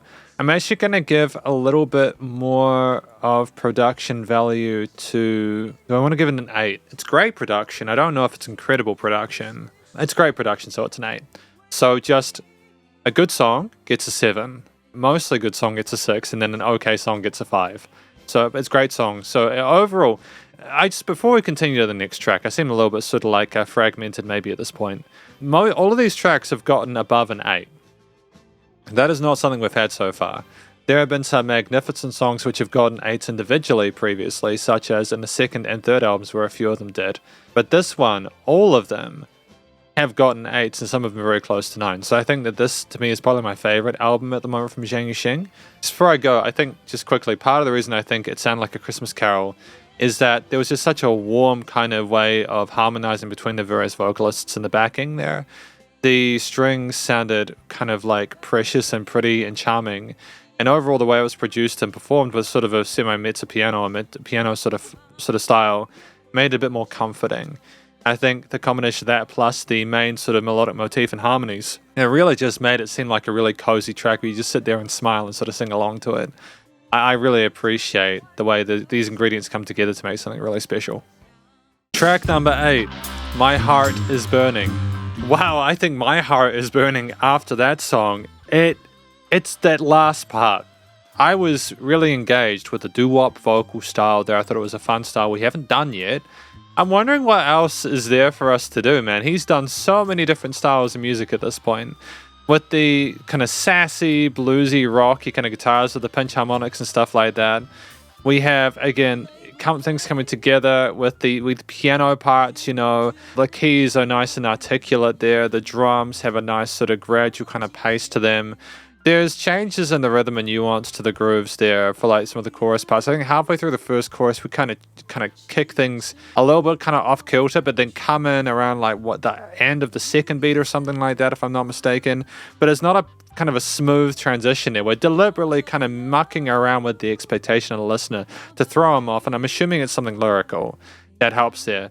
And it's part of why I'm glad I don't grade lyrics, because I can just be like, okay, I'll ignore, as long as it doesn't sound like incorrect musically, I'm fine with it, if that makes sense. It removes the, oh, but the vocal said this, so there's further nuance there that can potentially skew things, if you know what I mean. But the track, it went absolutely it got kind of wacky near the end. I wasn't sure about what the little overdub vocals were in a halfway point. There was like a different person speaking, and I was like, okay, where are we going with this? And then I was like, okay, I'm not really sure if this is sounding good, like production-wise. I don't know if this is layered well. But then, like, that interlude comes, it kind of gets all wacky with different sounding instruments and very playful and stuff like that. And we kind of go in this sort of like direction where it's like, oh, it's kind of wacky and it's like childlike and stuff like that. And you get like the kiddie vocals and all that. I'm like, okay, this is a fun thing. We've kind of had a little bit of that before in previous albums, but this is kind of fully committed to the bit. And where we go that next level is we go into this position where we're saying, okay, we're not only going to have the kid vocals for an interlude section, we're going to have the outro with just a phenomenal sort of different guitar phrasings, drum phrasings. We're also going to have Zhang and the kid or whoever else it is kind of singing off each other. And that last part where they rise the da-da and they harmonize with each other, it's glorious. It is unbelievable. That would have been a hell of a take to get. I don't know how many times they would have had to need it to get it that perfect, but it was flawless. And that is what you need. That was a special moment. Because again, I think we're so spoiled with Zhang Yu-Sheng's work at this point, since we're just so tight after 6 albums, right? That we're literally just looking for bonus points. And the reason I don't just review more than one album in a day is that I don't want to get burnt out on dopamine, right? I want to be like, oh, every day is the beginner's mindset. What is this? Because I don't want to be like, oh, this is a 7 because like the previous track was an 8 and this isn't better than it. It needs to be like a complete neutral sort of observation each time. Oh man, what a journey that was. Each of these tracks, these long form tracks, are so wonderfully structured and layered. There's no filler, the production is absolutely tight, and I'm stoked. Well done. What a tune, man. Track number 9, Hindsight. So this one was an interesting one. I think it was a little more conservative. I understand it was probably meant to be maybe a single, considering it is the shortest track on the album. I think it works well. It's really interesting for Zhang Yu-Sheng to just be singing by himself for like 30 seconds or so. For the, backing vocals, the choir behind him to come in later on. And for that to be just all that's needed for the first minute and a half. You just don't get that nowadays. It's very rare for a lot of musicians and composers and producers nowadays to want to have less than the main hook within the first 10 seconds. It goes to show the tenure and the temerity of Zhang at this point. Like, he just does what he wants, and it works. I think that, after we had those, like, really soothing, soft, like, major minor harmonies there that didn't, like, there might have been little runs, but there was a repetition of that main sort of sequence there that Zhang wanted to sort of stick with, and the choir respected that. And we had some vocal runs later on, which went into that higher range there and showed his vocal range more off, but it was also the power of just the bass, guitar, piano, and the drums. Now, the drums in this one were absolutely just bonkers, man. Like, they was so quick, and there was so much going on with the peppiness of the different snare and drum fills. Shout out as well to Mark, who was involved with this. Most of these tracks so far have been Mr. Killer K, apart from the second one. But like this ninth song, Hindsight, is also by Mark. The drums were absolutely just obscene, man. It's at the point where I was wondering if they needed to be that much, but we found a way, I think, to just skirt the fine line between being technically impressive and quite sort of fun to listen to, and not being overbearing on the rest of the composition. It kind of reminded me of like a Disney soundtrack, like the Lion King soundtrack. It had a sense of romanticism about it, as I mentioned in previous works there, where even though there were some technical passages, it was all about like having sort of like a smoothness with the way the vocals kind of soared with the overall overarching harmonies. And there were no sort of rough textures or any notes or anything like that were off there. It wasn't meant to make you feel uncomfortable. It was to be a sassy, energetic, kind of joyous piece that you could kind of just like, I suppose, just nod your head to and kind of vibe with. And they nailed that. They can handle 6-minute, they can handle 9-minute, 10-minute tracks, and they can do 3.5. I don't think there's anything they can't do at this point. Track number 10. Bow Tie. Now, this song was probably the track I was least sort of bothered by, in the sense that, ironically, with English, when I'm saying least bothered by, I mean, like, I didn't really sort of care for it as much. I appreciate the fact that we start with the minor sort of tinge of the keys, but we go back into the major and we kind of come into this palatable sort of system of the main, the vocals. The guitars are there in the bigger sections as well as the drums and the bass. The strings in the lower parts there. We have an urgency with the staccatos and the accents and stuff like that, which is good. The fundamentals of music theory and composition are adhered to. There's nothing, theoretically wrong with it. There's nothing performatively incorrect about it. It's more that I think we were more careful, I think, about overplaying and experimenting with stuff here. It seemed more like a kind of a slow buildy kind of ballad track than like a lot of the other tracks in here that have been a bit more progressive and a little bit more sort of exciting instrumentally. There's a time and place for this kind of song, and I know that we're going to get a few of those in here because they do happen and a lot of other Zhang Yu-Sheng's albums are. And Zhang Yu-Sheng, I think specifically, is, as far as I'm aware, is not branded as a progressive rock or progressive metal musician. And we've had one track here specifically, number 4, which the Mayor of Wing Kung Street, which is, I love it because of that. But I think I understand why we have songs like Bow Tie too. I think there's an audience for this track. I understand why people enjoy it. I didn't just necessarily make me feel anything apart from, yeah, it's good. It's a good song. And basically it got an 8 out of 10 overall because a lot of it's great, but like the song overall just made me just feel like, it's good. I suppose we needed it to kind of meter out a lot of the more sort of like crazy stuff, but it's okay. I get it. It's still good. It was a shame that we had the fade out at the end. I think that it would have been cool to hear more of Zhang Yu-Sheng soloing. I'm not sure why we missed out on that when we'd had a few repetitions of the main sort of chorus part. I feel if I should be sort of like kind of critical of musicians like Jay Chou and stuff like that for doing double choruses and stuff, it would be the same for Zhang Yu-Sheng. I also wasn't necessarily satisfied with the way that actually I'm gonna give it a oh no, this is a 7.94. Nah, if I give an 8.5 for the performance of the guitars afterwards as well as everything else, I think that's fair. Nah, it's a 7.94, so it's just below an 8. I realized if I wasn't happy with the production, why would I give it an 8?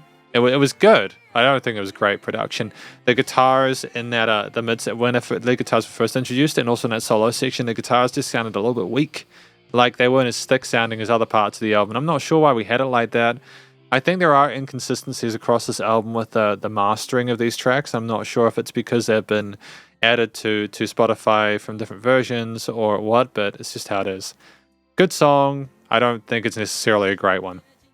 Track number 11, Can You Keep Up With Me? So the first thing I want to note about this track is that there was a guitar that was out of tune. And I know that's kind of a crappy way to start off proceedings on a track that's otherwise incredibly well done. I mean, just with Zhang and the guitars by themselves, I thought, the phrasing was magnificent. I was really happy with the different guitar takes, how they were put together. I think that, Zhang Yu-Sheng's vocals, as per the vast majority of this album, were spectacular, especially that huge vocal run at the end. But it just seems like such a obvious oversight for people who clearly have such a great ears to not have noticed that guitar was out of tune. It's a shame. And you can kind of tell when that guitar is coming in for an overdub because suddenly things are not quite the same. And there was this big section going into the second verse where there was that transition and there were harmonized guitars, but one was just out and it just sounded a little bit off. And I'm not sure if that is a deliberate thing. Maybe they deliberately detuned it for effect, like for something related to it, like maybe one guitar was slightly behind or under the other. I'm not sure, but if that is not the case, it just seems like a just a little bit sad, But, other than that, I think that the way we managed to get that 4.5 minutes remain compelling with just the two instruments is incredibly tight. It was just Sheng with the guitar, and that's all we really needed. And I think that the way we sang is like we explored our vocal range well with interesting melodies and sort of like positions there. And we just clearly have our sort of like sort of solely kind of jazzy sort of like tones while we explored different scales, not just the major and minor scales, the natural ones, but also not just the bluesies or pentatonics or whatever, some melodic or harmonic minor parts. And it was really intriguing. Really good stuff, apart from that one sort of bit I've talked about. Track number 12. I'm looking forward to it. Now, this one was a nice song. I think this was meant to be Zhang's big, I can sing, look how well I can do in a ballad situation kind of track. And for the most part, I was really happy with it. I thought that the vocal technique was great, considering the vocals were the focal point for a lot of this. We didn't really have any other sort of lead focuses, which was a change from the vast majority of the album. We've had lots of them. I understand that partly part of the reason why this is such a successful track is because the vocals are the main focus, because people want to have like a karaoke track to sing along to. I get it. It can be difficult to really sort of like vibe with a track if there's too much sort of crazy stuff going on. I get it. It's just that I don't know if having some of the legato vocal riffing we had around the 4:30 mark necessarily helped the track or improve the experience. I appreciate we were trying to extend the natural length of the chorus, but at the same time I feel as if that could have potentially just have not been a thing that occurred. Primarily because I thought if the track had half of that outro chorus, it could have been shorter. Zhang could have maybe put more of that variety in earlier, and we could have just allowed the track to finish sweetly within that 5-minute spot. I think this is one of the first tracks where I felt as if there's filler. I didn't think the extra chorus near the end, outside of, again, karaoke and sing-along purposes for a crowd, was beneficial to the experience. I thought in general the production was tight. I thought that the strings were great, the piano keys were nice and literate with a great exploration of the right hand and the left hand complementing the bass notes well. The drums were minimal, and I think that makes sense regarding the situation trying to achieve with the track. And the instruments were played nicely and neatly. It just seemed a little bit too naked near the end for me. That said, it still scored above an 8. The general sort of like complexity of the track, the quality of the vocal performance outside of a few of the bits I wasn't super happy with, it's all very high. It just seemed like a bit too extra, but still, solid. I understand why people like it. Solid tune. Track number 13, See You Later, Orchid Grass. So this track to me was another technically impressive one. It starts, but it's very different to the one we just had. I'm looking forward to it. See You Later, Orchid Grass starts with, as per the notes, it's got fiddle, and then it has incredible dynamic range to the recording. There's like lots of different sections within this track, with big kind of like big sort of almost grandiose full choir parts there, with the guitars and then the bass coming in and the drums and then the strings and then like it. My brain's frazzled because it's been such a ride throughout this. I think that the multiple key changes we had in the outro chorus were kind of what I wanted from the previous track, and we had like more than one of them. Very rare do I hear more than one. I think that as well, like just the solo that we had, the guitar solo, like, I don't know, at the 3:45 mark or whatever, was just absolutely vicious. It was just tremendous. Tremendous personality there. It's like we know it can shred, so we're just finishing off the album in a style and flair.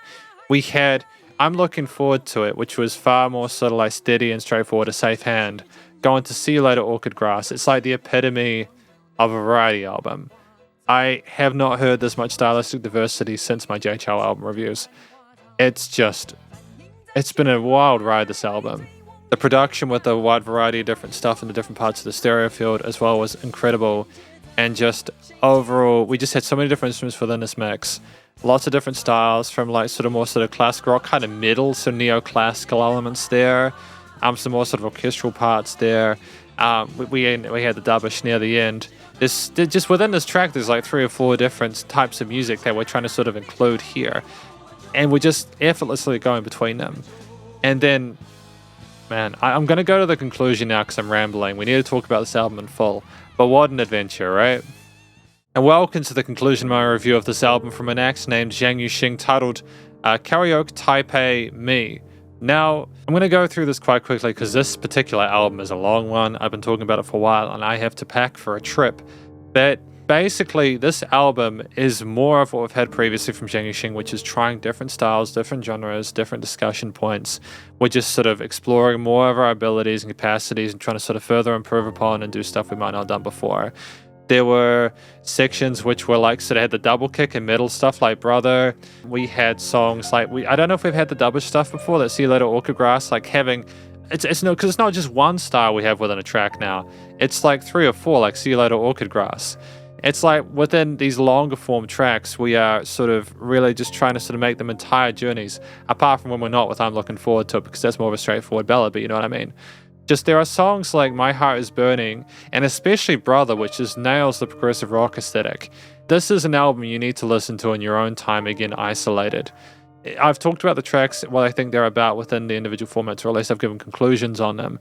But this is an album which overall at this point, as far as I can tell, has got like, it's an 8.5 out of 10 basically for me, this album, which may not sound great, but it's only because a few of the tracks I thought kind of make it a little bit sort of more middling, with the vast majority being absolutely exceptional.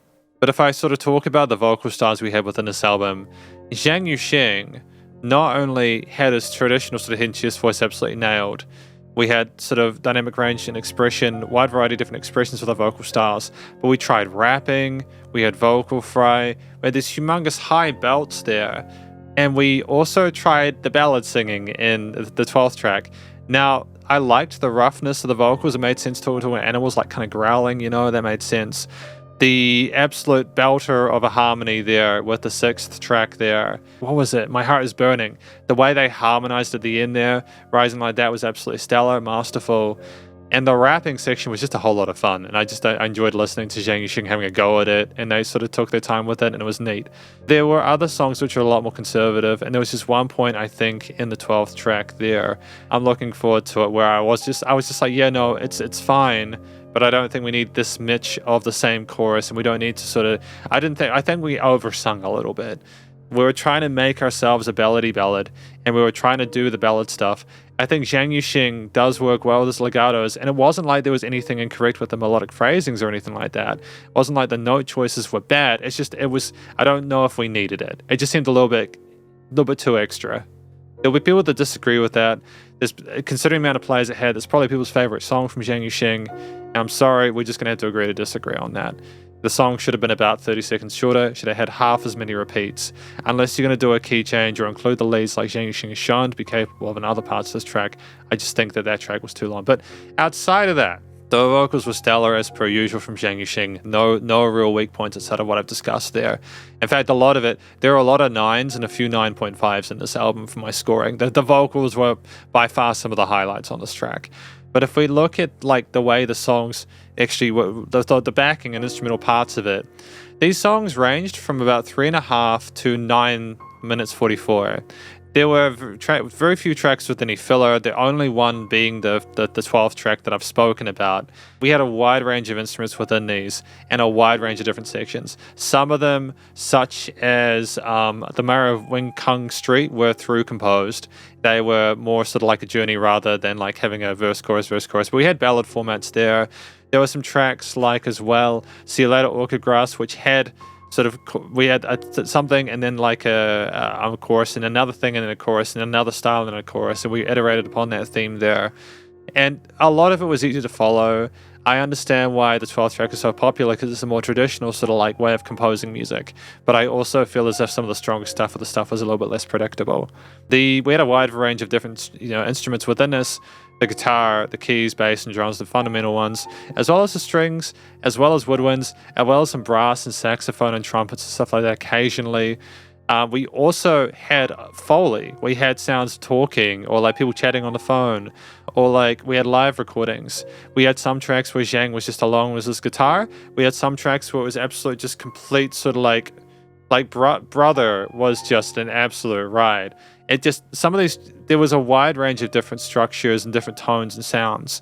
And to go into each track individually and be like, this one had some good chords, the specific chords with this is the solo phrasing. It's too much to discuss in a conclusion section. It's probably already long enough as it is. Ultimately, I think that when we try to style, we used a relative and appropriate scale phrasings and chords for that type. There were no situations where I think we were trying to do a type of music and the type of notes were fitting. For example, a lot of the rock stuff, bluesy and pentatonic. Some of the metal stuff had sort of neoclassical, harmonic and melodic minor stuff like that. The rhythmic phrasings there were good as well. We had some shuffles, we had some straight 4/4, we had some sort of dubbish. Like there wasn't and the double kicks as well. We had those, and Brother was dope. and just like we knew what we needed to play in order to get the aesthetic we wanted to. If I talk about a few of my favorite instruments here, I think the guitar was more pronounced in this one. We were just more ballsy with it. We shredded. There were some interesting solos. There were some tracks which had a tremendous amount of feel as well with it. We had a bit of both, and Zhang Yu-Sheng knew how to go between. The acoustic strum parts as well as some sort of fingerstyle parts and sort of more intimate parts were great. There was one song where the guitar was out of tune, and that was kind of sucked a little bit because it was like that didn't need to happen, but it could have been an artistic thing or a deliberate decision, which I would expect considering they had to listen back and record it. So it's what it is, but I just didn't know if I necessarily understood it without the context of the lyrics. And that's not a great thing, you know. I think the vast majority of the string work was on par, and I'm grateful that Zhang Yu-Sheng has had more of a chance to further explore sort of soloing and more articulate different phrasings and different types than maybe we had in like the previous album, for example. The drums were tremendous in this. Some of the tracks were almost a little bit too like busy with the drums. I'm trying to remember which one it was. Yeah, the drums in hindsight were just incredibly intense and like almost over the top, but we had a great sense of like rhythm, whether it was triplet grooves or shuffles or some of the brushwork that we had in it was lyrical reminiscences of the Midnight. We had some brushes there. It's very kind of old school, kind of nostalgic feel there. We had some warm kind of ballads and old-timey music, and it sounded like some of these tracks sounded like Christmas carols. There was a great use of marching drums and stuff like that as well, which is really tremendous. Again, we knew how to create the aesthetic we wanted, the tone we wanted, and we absolutely capitalized on that. And there were absolutely no weak points there in regards to the percussion. There was not a note out of place, not a beat out of tempo. It was dope. I think the bass was I didn't really hear much of the bass within this. I think the bass was relatively minimalist. The keys were wonderful. There was a particular solo song. Like a lot of the tracks had piano sort of outros, and they either reflected the vocal motifs that we'd sung, or they kind of like put more sort of like time into it and kind of added their own sort of spice to things. A Miraculous Light had an absolutely tremendous sort of piano solo at the end. And just we clearly knew how to sort of voice or express ourselves in different ranges and different styles, whilst also catering on the left hand to the bass notes and not overplaying in that regard there. These strings were spectacular. They had a great sort of tone and sort of pace, whether they were sort of like the pluck staccatos or the legato phrasings there. The brass, I like the fact that we had actual saxophones and actual sort of like recorded elements like that. I think it was fantastic to have that sense of authenticity there and to make it sound like a real life recording with all the instruments. I'm not against having synth stuff when there's a limitation, but I think by album 6 you can probably find a saxophonist, right? But like, yeah, it was great to have different lead elements there. There weren't lead elements in each track, and some of the tracks I was more forgiving with because of the way the vocals kind of like sort of took the lead and there was enough variety there. But again, with tracks like number 12, I just feel like there could have been more done with that, and it's simply because I'm spoiled. Like most of the tracks in this album instrumentally were just absolutely phenomenal. We've gone past the point of being good at music theory and composition and knowing how to put different rhythms and grooves and arrangements together. We're not even just making great stuff, we're making amazing stuff. Like songs like Brother, songs like The Mayor of Wing Kung Street and stuff like that. And See You Later Orchid Grass as well. They're just works of art that I really have a lot of love for. And these are my favorite tracks out of his entire discography so far, and they're all within the same album. The themes across range depending on the style of music we're making, as per a lot of the other discography albums within this discography. But I don't, it's the same comment I made previously. We're at a point now at album 6 where we know what we want, we know how to get it, and for the most part it pays off. I think we might have overreached again in track number 12 with the vocals, but aside from that, that's just a very subjective thing, and it doesn't mean it was bad. It just means I'm used to amazing performances now, and that was a great one, which is kind of ridiculous. It's like going from 7s to 8s to 8s to 9s, you know what I mean? And that's a compliment to Zhang Yu-Sheng that I'm grading him like that. But the recording studio mixing and mastering, I'm in two minds about this one. I think that we mastered each of these tracks individually. I don't think we mastered them as part of the same set. These tracks have different perceived loudnesses, and I don't know if I like that. I would have rather have had these tracks all mastered in the same set, or had a similar kind of sort of relative like intensity to them. I get that we might have been going for more organic feel with the production, and I appreciate the smoothness of the instruments. Like from track 1, the mixing was just absolutely tight. Like the way instruments enter and go apart, the dynamic range in tracks like the 13th one, there is a spectacular sense of life and vitality to it. It's more just that there were some songs where it was so quiet at the start that it was almost like, did it need to be that quiet at the start? Like, it sounded like nothing. Like this year, this night was just really quiet and like kind of, you had to really pay attention and listen. I think that was a deliberate thing, but even when it sort of peaked, it still didn't sound as loud as other tracks. That would be the main thing for me. But the production, I think, has improved on previous albums, even though they were pretty good to begin with. And I think that in general, like the leveling and the mixing of it is solid. We have things were nicely sort of spaced in the stereo field. Things were nicely niched in a frequency spectrum without any sort of resonant frequencies or anything like that. It was not overcompressed. Just stupid amount of dynamic range. And stupid being a good thing, by the way. I know English is weird. But finally, it was nice and loud without pumping on a lot of tracks. I would have preferred more consistency with the relative loudness, but it was still okay. And and effectively, that's my review of this album, though, should I say. From an act named Zhang Yu-Sheng titled Karaoke Taipei Me. We have 2 more albums to go and 2 EPs. This was a ferocious effort. My camera's running out of batteries. I'm going to see you soon. I'll probably be more refreshed the next time you see me. I'm going to go off into the woods for a few days and hike. Hopefully you guys have a great holidays if I don't see you before then, and stay tuned. Album number 7, We Are Still Friends. Track number 1, We Are Still Friends. So I think that entering into Zhang Yu-Sheng's 7th album, especially after the intensity, all the crazy stuff we had in the previous effort, I think it's kind of nice to perhaps go back to something a little bit more sort of like the original few albums we had, where they were a little more sort of mainstream, a little more sort of ballady, etc. We weren't necessarily trying to go, like, not that we didn't have traditional ballads in the rest of the albums, but if this is the introduction here, where we've had a minute long, just kind of like, I was editing the 3rd album. I remember the first track off the 3rd album was like almost like orchestral and very kind of dramatic, and this is a very different kind of groove altogether. With the track called We Are Still Friends, you get the impression it is about celebrating friendship. Maybe the verse and bridge with the minorish tones we had across the board there was meant to implicate that there was not some particularly good stuff happening between the people involved in the relationship, but the chorus made things work better. I think tonally, harmonically, it made sense with the title of the song, so it works even if I don't understand the words. I think that, what we had going on with the guitar solo as well, relatively sort of like minimalist. We didn't play a whole lot of notes. It was more sort of feels based, where we were sort of following a similar, more sort of verbal approach to it. We were kind of trying to sing the lead line as opposed to, doing all sorts of crazy technical stuff like we have in previous works. I think that suited the mood here well. And I should give a note here. I don't know if we've had Shin Guan Yu before in these albums, but shout out to Shin Guan Yu if we haven't. This may be a different type of album because of that. And I'm starting to get the impression that for Zhang Yu-Sheng, the vast majority of his discography is simply finding interesting people to write music with and making the most out of those collaborations. In that respect, I think this was a successful track. And I've also got to mention that Zhang Yu-Sheng's vocals were on par. The production as well was really tight. I'm happy with the leveling across the board.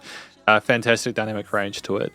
I'll give this one a like. I wouldn't necessarily mind having a more sort of like, more restrained creative effort here personally, because we've done so much with so many different genres at this point that it would potentially make sense from a commercial perspective to go back and take a step back. But we'll see how we go with the next 9 songs off of this one. Track number 2, Words from the West Wind. I'm thankful for the fact that, we are having, it's more of a variety box, again, with a lot of Zhang Yu-Sheng's albums, or especially the last few, have had lots of different genres explored. And I do appreciate that. I wouldn't have minded a more sort of conservative, restrained approach to the variety, simply because it would have been nice to maybe have had, I was shown how many different genres we can do.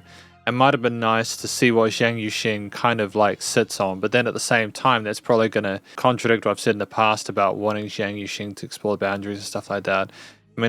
This was a very dramatic track, with the organs, the keys, the drum fills that were niching between the different lines within the chorus was tremendous.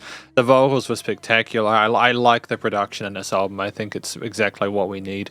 The vocals are quiet in some parts, but then they're also nicely leveled. There's the adequate amount of compression on them to kind of make them sit properly. And I think ultimately, it's just a really believable, satisfactory, the harmonized vocals in the background were really sick. And I enjoyed that guitar solo in the midsection, but I kind of enjoyed the fact we didn't wait too long to have it. I kind of admire the fact that we didn't have a second guitar solo at the same time. It was kind of interesting to have that organish kind of movement there with sort of a free flow or free form with like the amount of the organs and keys we had at the start, that drama and tension there. For the guitar solo to be the secondary element when we've had a lot of guitar in this discography as of this point in time is kind of neat. That will potentially surprise people who may have expected me to simply be only here for the guitar solos. It's not the case. I can appreciate the all-round composition, arrangement, and performance of the tracks within, even if they do or don't have guitar solos. I think that having the end like that, I liked that. I didn't mind the fact that we had a double chorus at the end, if I'm not mistaken there, simply because we had so much definition of alternative lead voicings earlier in the piece. It didn't seem like the vocals were the main focal point the entire time, so having a double chorus in the end, it was like, okay, we're really trying to get that hook line stuck in before we leave. And I think it was also kind of neat, as I mentioned in the notes, to have that piano line at the end. And I think it resolved in the first set, and then it kind of went to another extension, and then it kind of like went up a little bit higher. And it's just a little bit of mystery to the piece. Words from the West Wind, I'm not sure what that means. But what I do know is I had a great time with this track. I think that the use of alternate scale phrasings outside of the natural majors and minors, and like staying away, we seem to be staying away from the bluesy stuff at this point. We're using some melodic and harmonic minors and stuff like that. I just think it's really nice. Track number 3, I Don't Want to Lose You.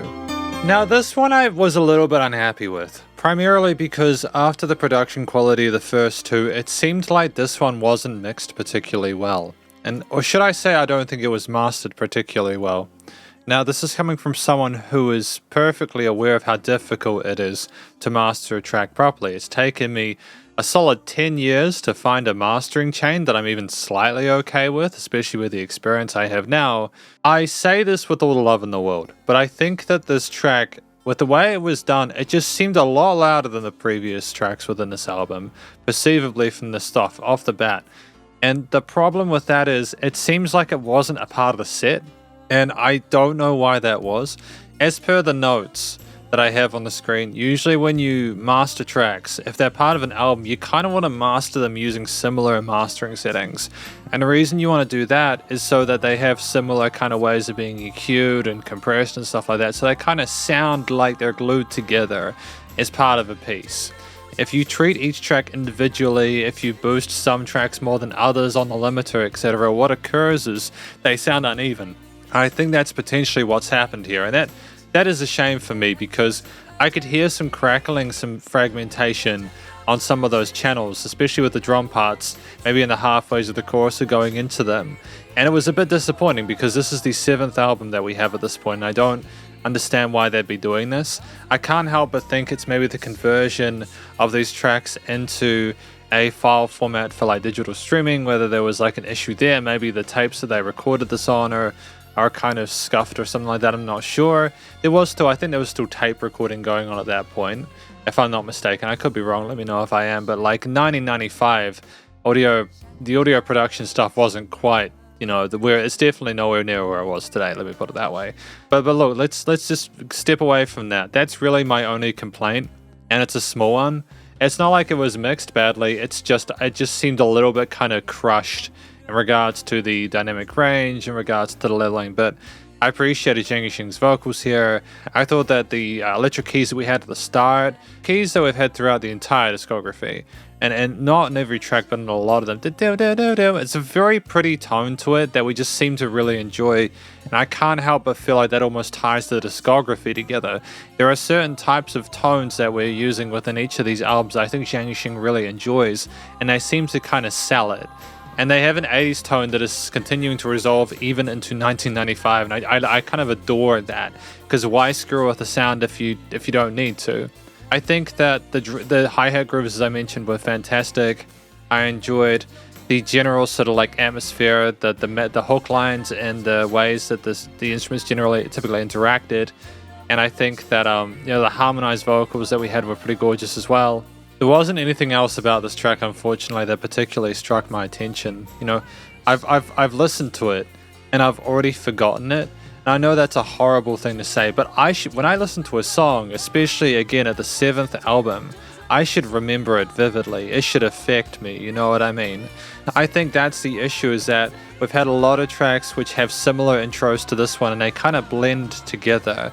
That is the blessing and the curse of writing great music, is that a lot of great music is written with the fundamentals intact.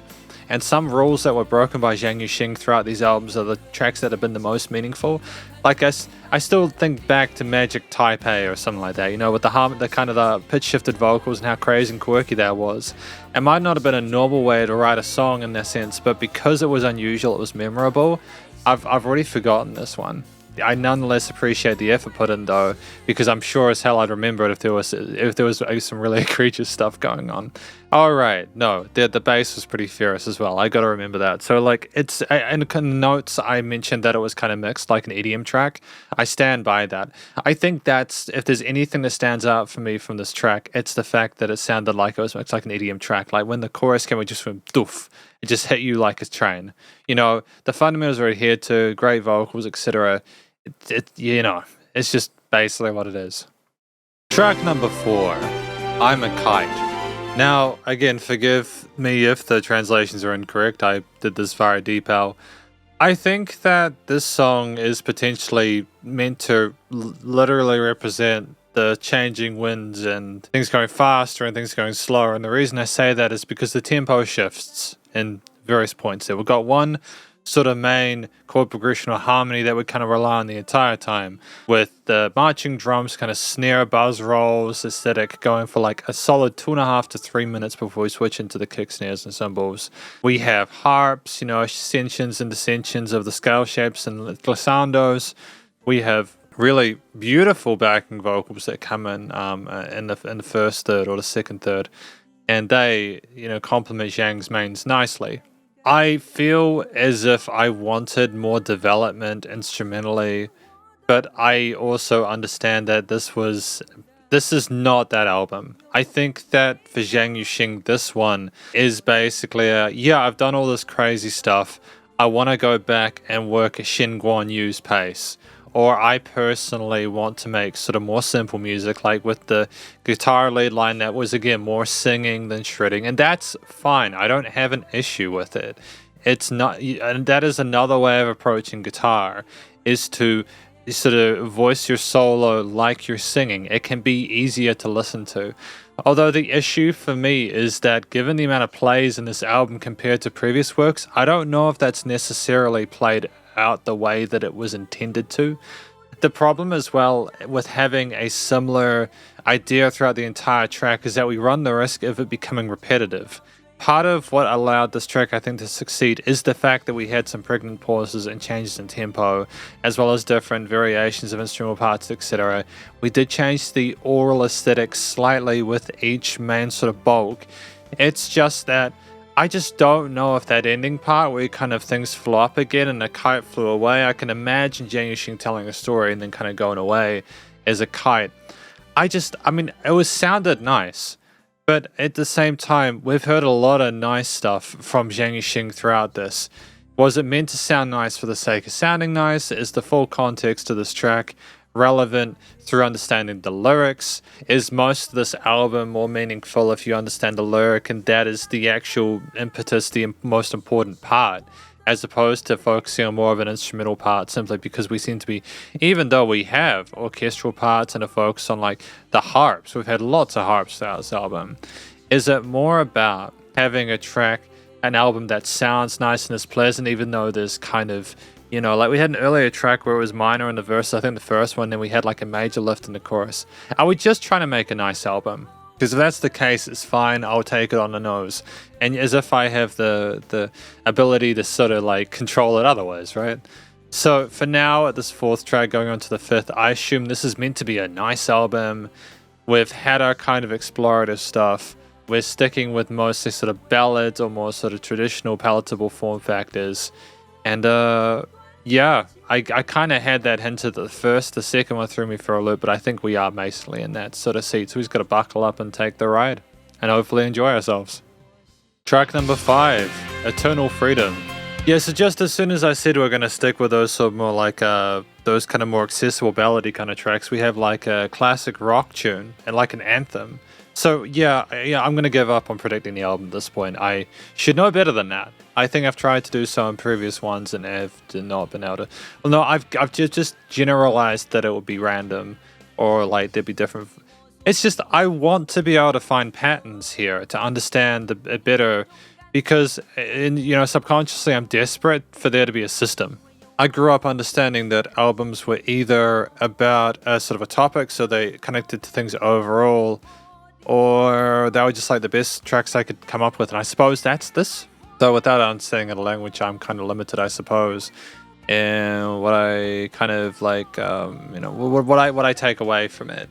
I appreciate the guitar phrasing, the leads. I think that Zhang Yu-Sheng's vocals were fantastic here. I haven't been super duper positive about Zhang Yu-Sheng's vocals, not because they're bad. I think they're exactly what we need. I think we're in a very comfortable space now. I think Zhang Yu-Sheng knows exactly what they're capable of on the mic, as I've probably said before. And so I don't think we're need to sort of like push ourselves further than that. It's more about working with the aesthetic of the rest of the elements within the arrangement. I think the drums there, any bass or synth elements we had were splendid. I think that, again, as I mentioned in the notes, the rhythmic phrasing into those was kind of nice. We had some unexpected sort of minor tinges, some dark turns there with the melodies in between, like the bridge and the chorus, for example. There were bits and pieces to kind of spice things up and sort of throw you off the trail of what you'd usually expect, which makes a track more compelling. So I will give this a like. I'm not super enamored with it, but I do appreciate the hustle, and I think that like the lead solos that we had in that later half of the track were great. They were well phrased. It was it's just like it's a solo where it's like a very safe guitar solo, even if there's a lot of notes going on and stuff like that. It's meant to sound kind of what the song needs. I think at the first half of this track, the most I can say is I think this is about what Xing Guanyu wants, and their influence is what it is. And Zhang Yu-Sheng is still kind of like doing what they want. And this is more of a kind of a collaboration to try and get the most out of best. And I do appreciate that Zhang Yu-Sheng is working with other people. I don't want to seem like I'm being disrespectful.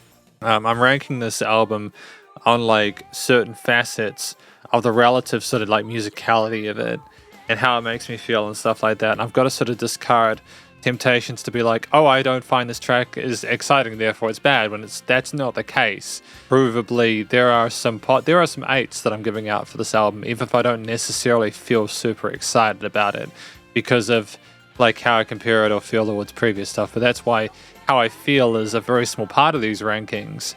And it's also why this is more than just a reaction video, because it's not helpful. Like if I just base stuff on how I felt about it, like without having to sort of like go, oh, but that was more rhythmically complex and those rhythms worked, etc. I don't think that's particularly helpful to anyone for me to sort of like just talk about how I feel, because anyone can feel shit, right? It's still good. We're gonna continue though. We've got 5 more to go, including a few. The next track's got some interesting people, so we'll see how we go. Track number 6, Insistent. So this one had a few extra people involved. We had Joao K, as well as, and feel free to correct me if I'm wrong, and I'm really sorry if I am. I'll put like the verbatim featured listings in as opposed to their names so that I don't get in trouble, but like Matilda Tao, if I'm not mistaken. I think there's like stuff that I appreciate about this track.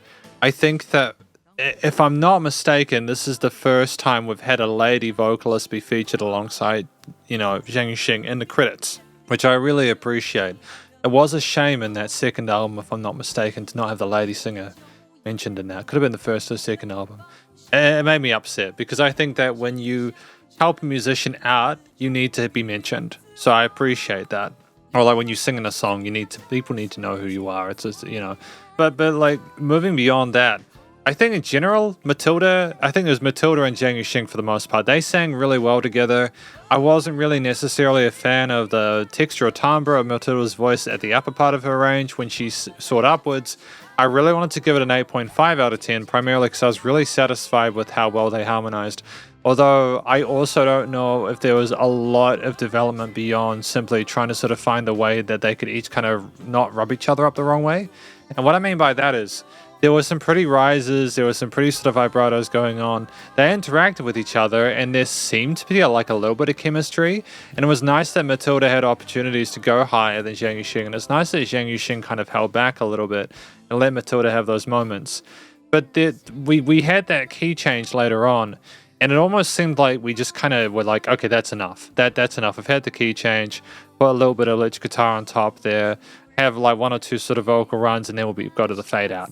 And it's tricky because I understand, again, there's complications with collaborations. Maybe, again, we were trying to sort of do what, Joao K and Matilda Tao wanted in regards to making a more sort of accessible, less kind of like compositionally or performatively intense piece. They could both clearly sing, though. If they're happy with that, I mean, that's obviously what matters. We had the fundamentals adhered to. The guitar phrasing with the bluesy parts, as I mentioned in the notes, is appreciated. I'm glad it came back. I think that the guitars, bass, drums, everything else was well phrased and well centered. And, it was a well-written track. It made the most of its 427. I'm happy with it. I'm glad that it got a bit more of attention. And, it's good. It'll be interesting. There's a track at the end which has so many people involved, including Kyle Chen, who I think was in a previous album, if I'm not mistaken. So it'll be nice to sort of hear them back. We'll just continue from here and see how we go. Track number 7, I'll Give You Anything. This song, it was really fascinating because you had some really incredible lead guitar parts, like those those ascending guitar parts that sounded great on their own. And I think, to be fair, the hook line was just so classically ballad. It was just, the chorus was such a traditional ballad. You had like the keys, you had the slow moving drums, the crooning vocals, the bass, everything else there. Like, the hook line was solid. It was well constructed. There was a bit of tension. There were some uncomfortable notes there that were very soft, just to indicate a bit of a moodiness to it, and that's fine. You had some really cool sort of lead guitar bits with the cleans as well. You had the clean guitars in like the second half after the second hook or something like that. That was unexpected. And then we had multiple repetitions of the hook line, if I'm not mistaken, at the end. Now, as I mentioned in my notes, you'll see it in bold. I'm a little bit irritated because it would have been cool to have had that lead guitar come together with Zhang Yu-Sheng in that last part. And just let it simmer, man. Just let it add a bit of extra stuff. But then what they did was they teased it. There was a line and then they took it away as if to say, no, you can't have the lead guitar with the vocals. You're not allowed. You're not allowed. And instead, we got a string piano outro that was pretty, like, as per the notes. We had the strings, the keys, the cellos, there's a lot of really interesting individual instruments that got put in place one by one at the start. And of course the vocals were great, and of course the composition was compelling. We know how to write music at this point. Ever since probably the second track into this entire discography review, I've had no doubts that we have understood how to write music. In fact, I think, again, the juxtaposition between the kind of like the intensity of those like those kind of crazy guitar bits with the somberness, the relative accessibility and how palatable how traditional the choruses were. I was just hoping for something bigger at the end, and we didn't get it. I can understand why people appreciate the song, and I liked it apparently, but I'm gonna unlike it. I'm gonna unlike it. I don't want it. I'll keep it in the fan request thing because I liked it as part of the fan request thing. Actually, no, because it's rude for me to do that as part of the fan request thing. But I don't actually really like this song that much because there was just parts of it where I thought they could have done more and they just didn't want to. The track was 5.5 minutes. I don't know if it needed to have that really pretty ending there, but they wanted it and it's what we got, so it's what it is. This is not going to be the highest scored album out of the lot, in case you were wondering. It would probably not be particularly surprising to anyone, especially given the fact that the last album scored an overall 8.32, which I think is incredibly high. But we'll see how we go with the last 3 tracks. Track number 8. I'll Be With You for the Rest of Your Life. Now, this song had a similar start and a similar approach to the keys, the pads, the shimmers, the pretty elements there. It had some lead phrasings on the guitars, the bass, and drums. If anything, this has probably been one of the most stylistically consistent albums that we've had so far. We seem to love our kind of classic rock distorted leads there. We like our bigger drums. We like our basses, our sort of similar tone basses. We like our keys. We like our electric keys, our pianos and our electric keys. And it works. It works. I think there is an audience for this kind of music. It's competently written. It's well articulated. I think that there is a sense of compositional maturity to it. It seems like we're really just kind of polishing off the loose ends we had with any of our sort of like big ballad writing there. It's definitely a ballad. I think that Zhang Yu-Sheng vocals worked well within this. The choirs were nice, and that key change was adept. I mean, I know that Zhang Yu-Sheng go a lot higher than that, but they didn't need to here. I think this is, if anything, this is like a victory lap at this point, isn't it? I'm wondering whether the stuff that Zhang Yu-Sheng wrote, like Stephen Hart and stuff, I wonder if that was well appreciated at the time, because just how safe a lot of this is makes me think that maybe we needed to write this purely. We might have just been vibing with this, but my brain cannot handle the kind of like the difficulty, the differing viewpoints. I'm trying to sort of figure out why we would have written this album. Is it literally just because we wanted to write this kind of music? Did we feel like we needed to? Was it, because was the previous album, the Taiwan one, Taiwan rock one, whatever it was called, was that one was that a big album at the time? Did we kind of go and think, oh, it didn't sell well, so we needed to come back to this stuff? Either way, it's like we've ticked the boxes. We know how to make a good track. There's nothing revolutionary in here. And I think there'll be an audience for, because not everyone's looking for something that'll change their life, right? And to be fair to Zhang Yu-Sheng, there's a few albums in his discography especially which are absolutely stellar and showcase the capacities there. It's been a wild journey though, hasn't it? I feel like I'm repeating myself at this point, so I'm going to move on. I'm going to try and sort of keep the links to relatively brief because it's already long enough as it is. But I've got mixed feelings on this album, even though I understand why it works. Track number 9, Dreamy Child. So this is another track where we have the bare components correct. We have chord verses that, do the storytelling thing, adeptly. Hook lines, choruses that feature Zhang as the main and sort of backing vocals as well. We have similar instruments return, like the synth keys that we've had. The drums kind of step up a little bit to offer a little bit of sort of performative diversity within it, as a lot of the other elements within this arrangement are relatively consistent throughout. There is not a lot within this track that especially stood out to me as being sort of stellar or stupendously fascinating. It's more like if this was isolated and I heard it without hearing the entire rest of the discography, and I know I'm talking about this a lot, so I'll try and limit it, but I don't want to repeat myself. It's not fun to hear that, right? But I appreciate that there are slight changes in the tone, but there are albums that we've had also where there have been massive shifts in the vibe and the attempt here. A lot of this, it includes similar instruments. It works because the fundamentals of music theory and composition are being adhered to. It works because Zhang Yu-Sheng is singing in a way that's comfortable, maybe sort of pushing the boundaries a little bit, but not far beyond that. It's why I'm kind of excited for the next track, and I know it's also maybe not good form to talk about the next track while I'm talking about this one. I think the most criminal thing is that when I listen to this track and it's Dreamy Child, I can't really what is the music trying to communicate?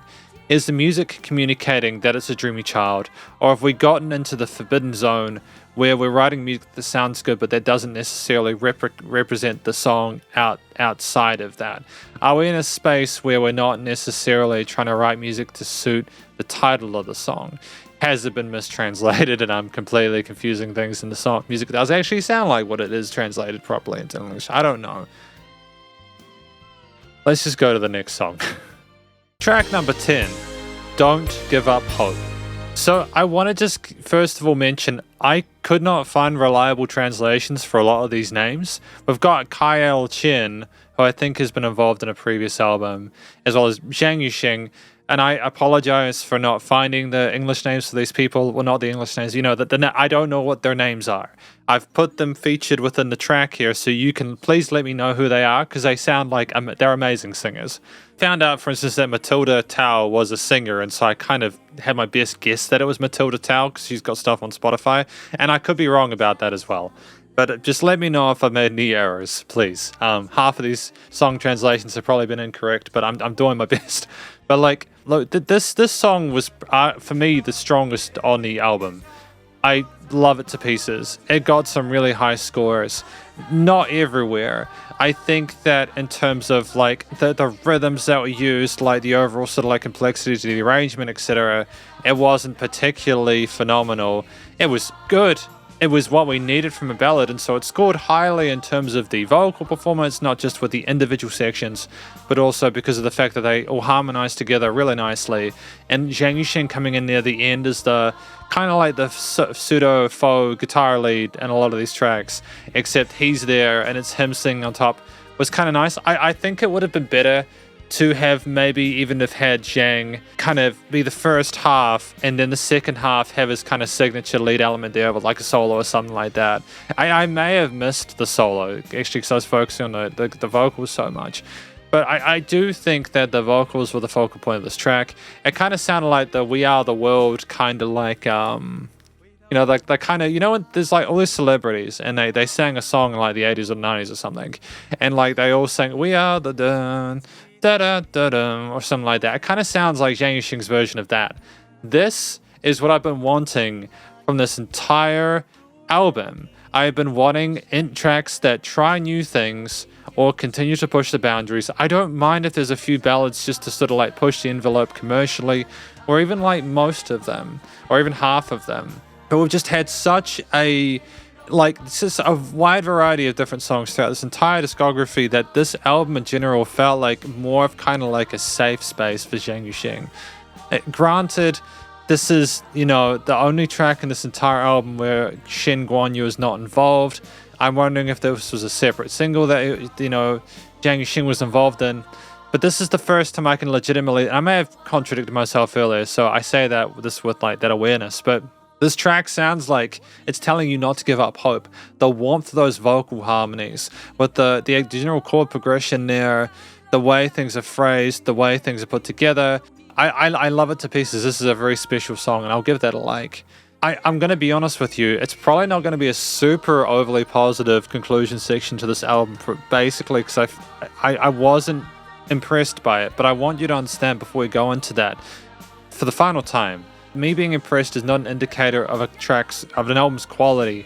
It's just simply that is a blessing and the curse of discography reviews, is that these tracks here, like Don't Give Up Hope, were special, and I'll remember those. But after hearing so much of Zhang Yu-Sheng's music over this month, I probably won't remember a lot of these tracks in future, and it's just a shame. It didn't need to happen, but it's what it is. And part of that is simply because a lot of these tracks have similar elements where they don't necessarily have a big enough sense of uniqueness to stand out or be particularly memorable. It's just what it is. But I still think a lot of the fundamentals we're adhered to. This 10th track is no exception. It's a great way to end things, and I'm stoked that we had this to finish things on. And welcome to the conclusion of my review of this album number 7 from Zhang Yu-Sheng. This was a shorter album than we've had previously. We've had some albums which have gone on for an hour 13 or something like the previous one. This was 44 minutes. And when I hear an album is 44 minutes and I think, oh, okay, so there's like 12 or 13 tracks. No, these are all long ones.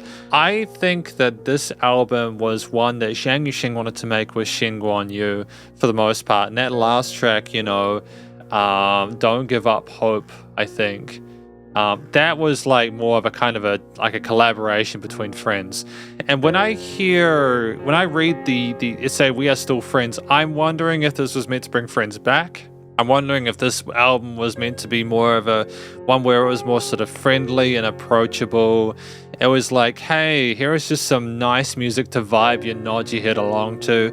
If that was the direction we were going in, where we wanted to make music that people could just appreciate and sit and sort of like vibe with, that's awesome. Lots of love for that.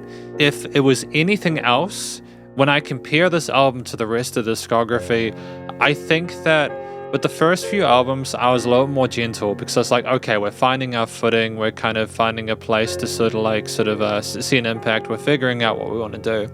And then I was spoiled by the third album. And like fourth and fifth were good, and the sixth was just magnificent. This one, outside of what I think the tracks are about, which I haven't really spoken about, not just because I don't understand the lyrics, but simply because a lot of these tracks, I don't know if I could have necessarily put them with what their titles were about. I mean, the Don't Give Up Hope ones, again, sound like that Band-Aid, that kind of like big sort of like people letting you know everything's going to be okay kind of aesthetic there with lots of celebrities being involved. I want to sort of also give a shout out to Shen Guan Yu because I don't know how much they are involved, as well as Joao K and Kyle Chen and everything. These songs are all well written and well played. They're all sevens at least. It's just I have been spoiled and I expect more. And you guys are probably sick of hearing me say that. This is only for people who have skipped straight to the conclusion because they just get driven insane by the listening sections. But the vocals in this album were tight. Zhang Yu-Sheng can still sing. I appreciate that. Again, typical comments. Nothing different to what we've had previously. So I won't sort of state anything more than there were no, basically it was flawless. A lot of the 9s and 10s I give are when there are particularly incredible unexpected situations that occur. Like a 10 would have to be the most magnificent, unbelievable vocal performance I've ever heard in my life, and I haven't heard that yet. I'll know when I do though, trust me. There have been a couple of 9s in this discography so far. I think Zhang Yu-Sheng here sang where he was comfortable. I think there was less variety to the vocal performances in this one. It was mainly just kind of soothing, kind of crooning ballad parts there. I think there was less personality within this. We weren't doing talking, we weren't doing rapping, we weren't doing... It seemed a little bit more sort of like, hey, we're in this box and we're going to stay there. And that's okay, it's what it was. I do appreciate that Matilda tells part. Not only they got mentioned in the feature for the track, for the information, which I think is really cool. I also appreciate the fact that Zhang Yu-Sheng allowed Matilda to have that a lot of the real estate within the track. I also appreciate that Zhang Yu-Sheng allowed a lot of the singers in the 10th track to have their own sort of space within their track as well, even though it's Zhang Yu-Sheng's song. They were put first, and I adore that. Not just from like a way of staging the different sort of vocal ranges, but it's also the fact that Zhang Yu-Sheng was modest and humble enough to allow them to go first. I think that's really respectable. I have a lot of love for that. There is no part of me which is disappointed in anything that Zhang Yu-Sheng has done here, and I want that to be emphasized to the fullest. It's just that I'm greedy and I want more and more and more. And to be fair, a lot of these albums were written in the space of this was in a space of 6 years. 7 albums in 6 years is brutal, dude, if I'm not mistaken. I'm not sure when the first album was, 88 or 89, but still. It's a great effort. And I think that Zhang Yu-Sheng harmonized and well with the rest of the arrangement. I think if anything, with the vocals being well done, I think it's the tracks themselves. These tracks were typically ballad-esque. There were some moments where there were some interesting sort of unexpected turns there with the way the instruments were phrased or introduced. There were some tracks where they were sort of more kind of classic rockish and such.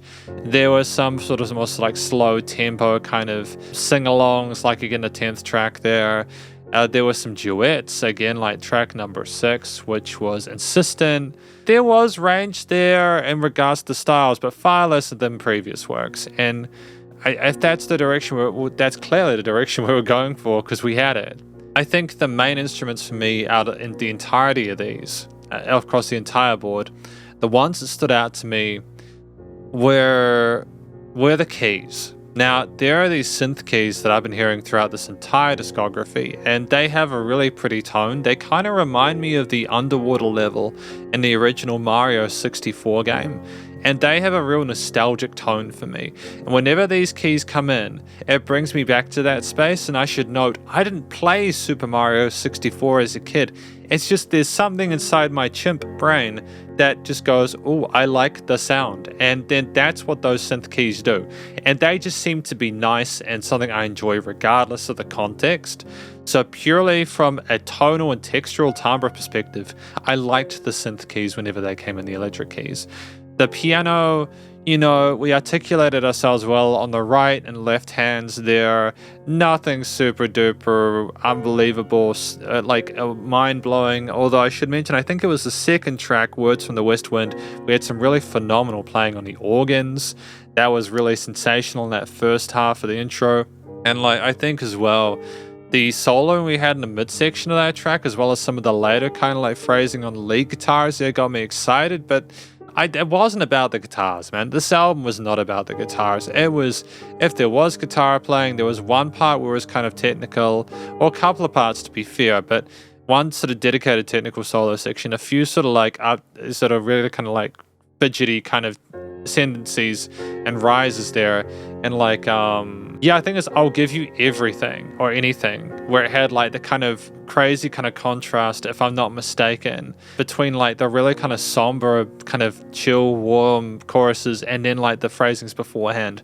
I know I was disappointed with the end of I'll Give You Anything, but I still I understand why we're kind of chilling out with the guitars, because it's just a lot. It's just a lot, man. It's a lot to have the leads all the time, to have crazy sort of technical solos all the time. It can be good to have more feel-based ones where they replicate the vocals. I understand it. The drums were tight. Any other instruments like the strings or whatever, there was harps. Actually, there are a few harp sections in this. I think the harps sounded neat. They had kind of glissandos going up and down, and smooth transitions between the high and low notes. And they were kind of elegant, and they were nice transitional devices there. You know, we had a fundamental understanding of the different sort of main four rhythms, quarters, eighths, triplets, and sixteenths. We had some interesting harmonic and melodic minors, explored in different tracks, and some bluesy phrasings added later on alongside the natural major minors. There wasn't much kind of zaniness outside of that. A lot of it was typically kind of happy, non-chromatic stuff, just to kind of play it safe and keep things nice and palatable. We had some pregnant pauses, which is when we had kind of A-tempo stuff, not A-tempo stuff, but we had kind of da da boom. We kind of lumbered over a big animal that was kind of stumbling over, but it was far more elegant than that. Like a kite, if I'm not mistaken. I'm a kite. That had some interesting sort of tempo variations between various sort of goes of the main theme, which I thought was kind of cool, because the wind going different speeds. Rhythm was a big thing for this track, but not a huge thing. Themes overall, they were either warm or caring, supportive. They were uplifting with the classical guitar parts there, with the tones and the energy of the phrasing, the tempos, and sort of rhythm parts there. And again, they were meant to be inspiring, I suppose. A lot of the magic of this album will come from the lyrics. I do not understand the language. Let me know what you think the tracks are about. I'll get it from that. But I think that at the same time, if I had understood the track natively and my experience had been the same because I understood the lyrics, what is that saying about the music? And I understand that's a crushing thing, because it's what do you mean? Why can't music be as important with the lyrics as without?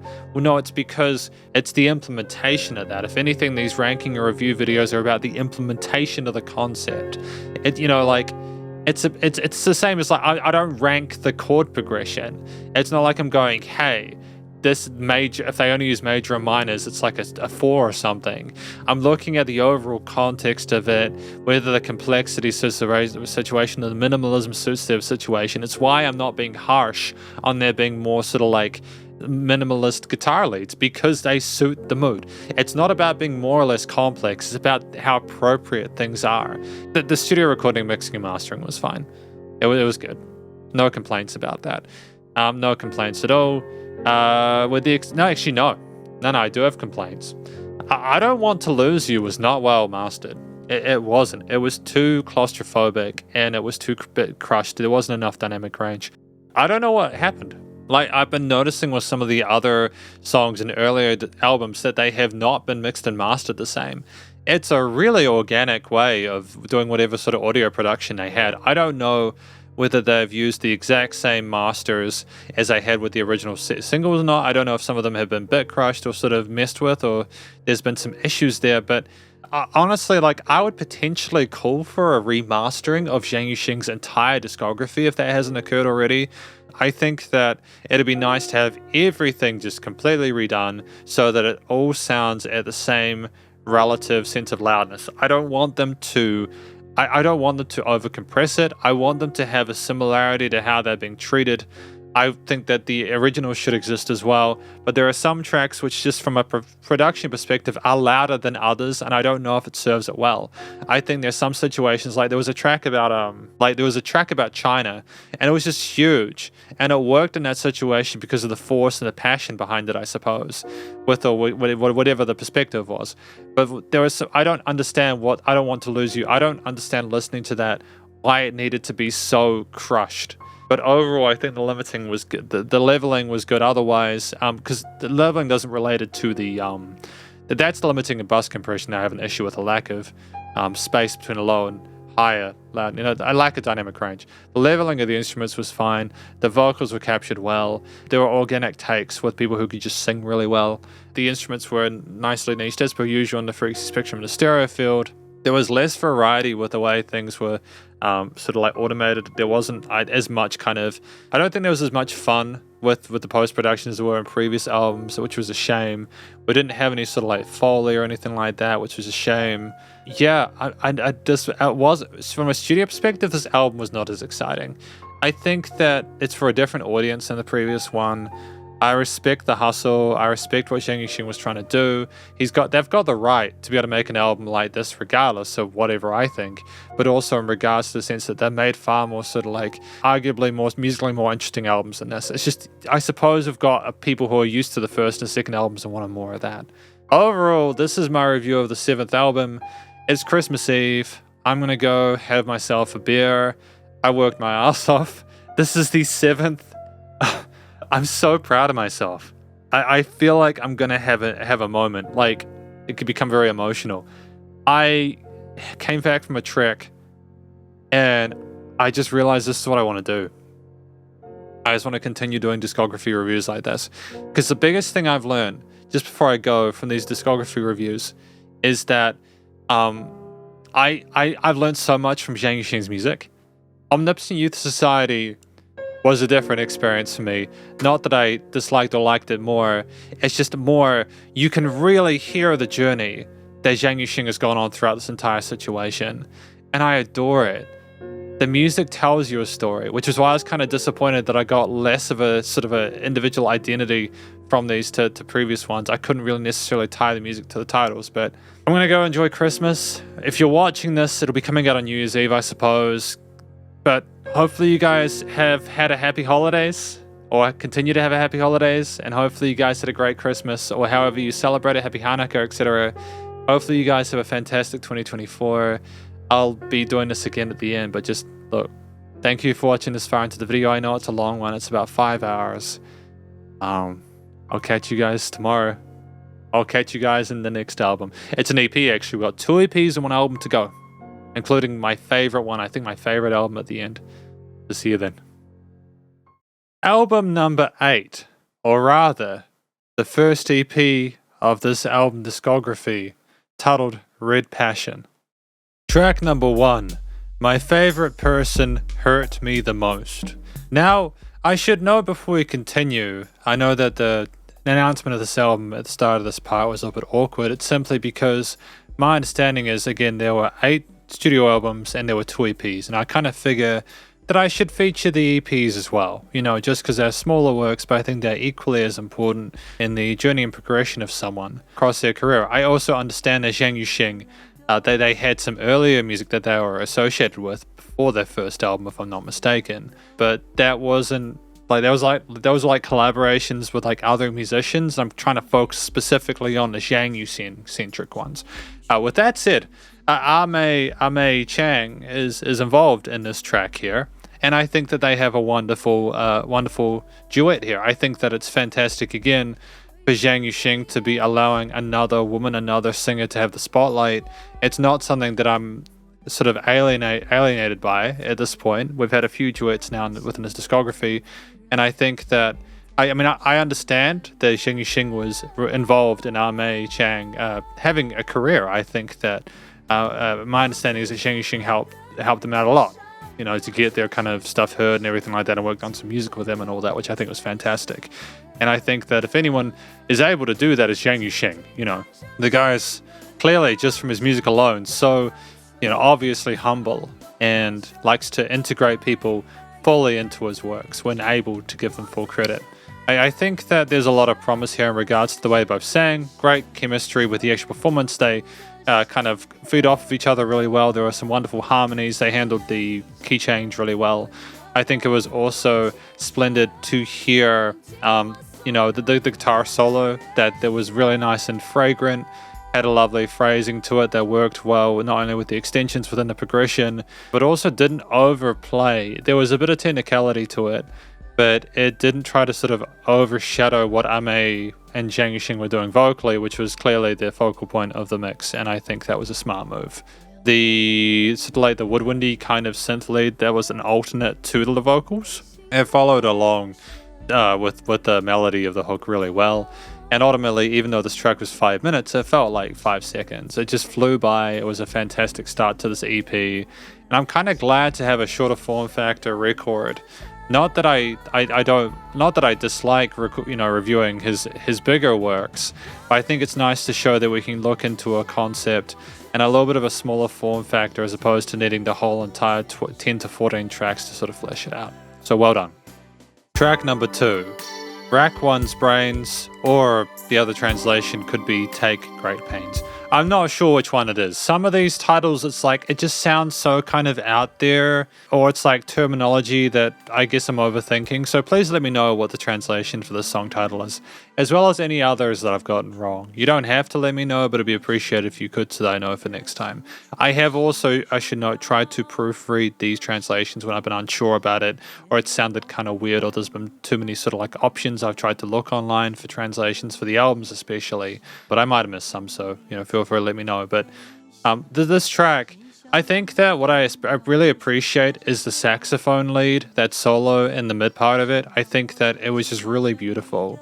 It had a lovely sense and a lovely aura to it, a lot of warmth and glow in that mid-range there. The production on the CP so far has been tremendous. I really appreciate the effort put into getting all these different elements not only sort of mixed and mastered correctly, but especially with the previous track as well, like the sub bass on those initial percussive hits at the beginning of the track are just such an indication that we have something really special here. The studio production's been tremendous, and both tracks, unlike some of the other albums I've reviewed from Zhang Yu-Sheng, especially in the earlier parts, they kind of sounded like they were mixed and mastered separately, or there was some issues with the way that they were transferred into the digital stream platforms, I suppose, because of the differences in the perceived loudness, or maybe just wanted a more raw, organic take. But either way, they sound like they're in the same EP with this one.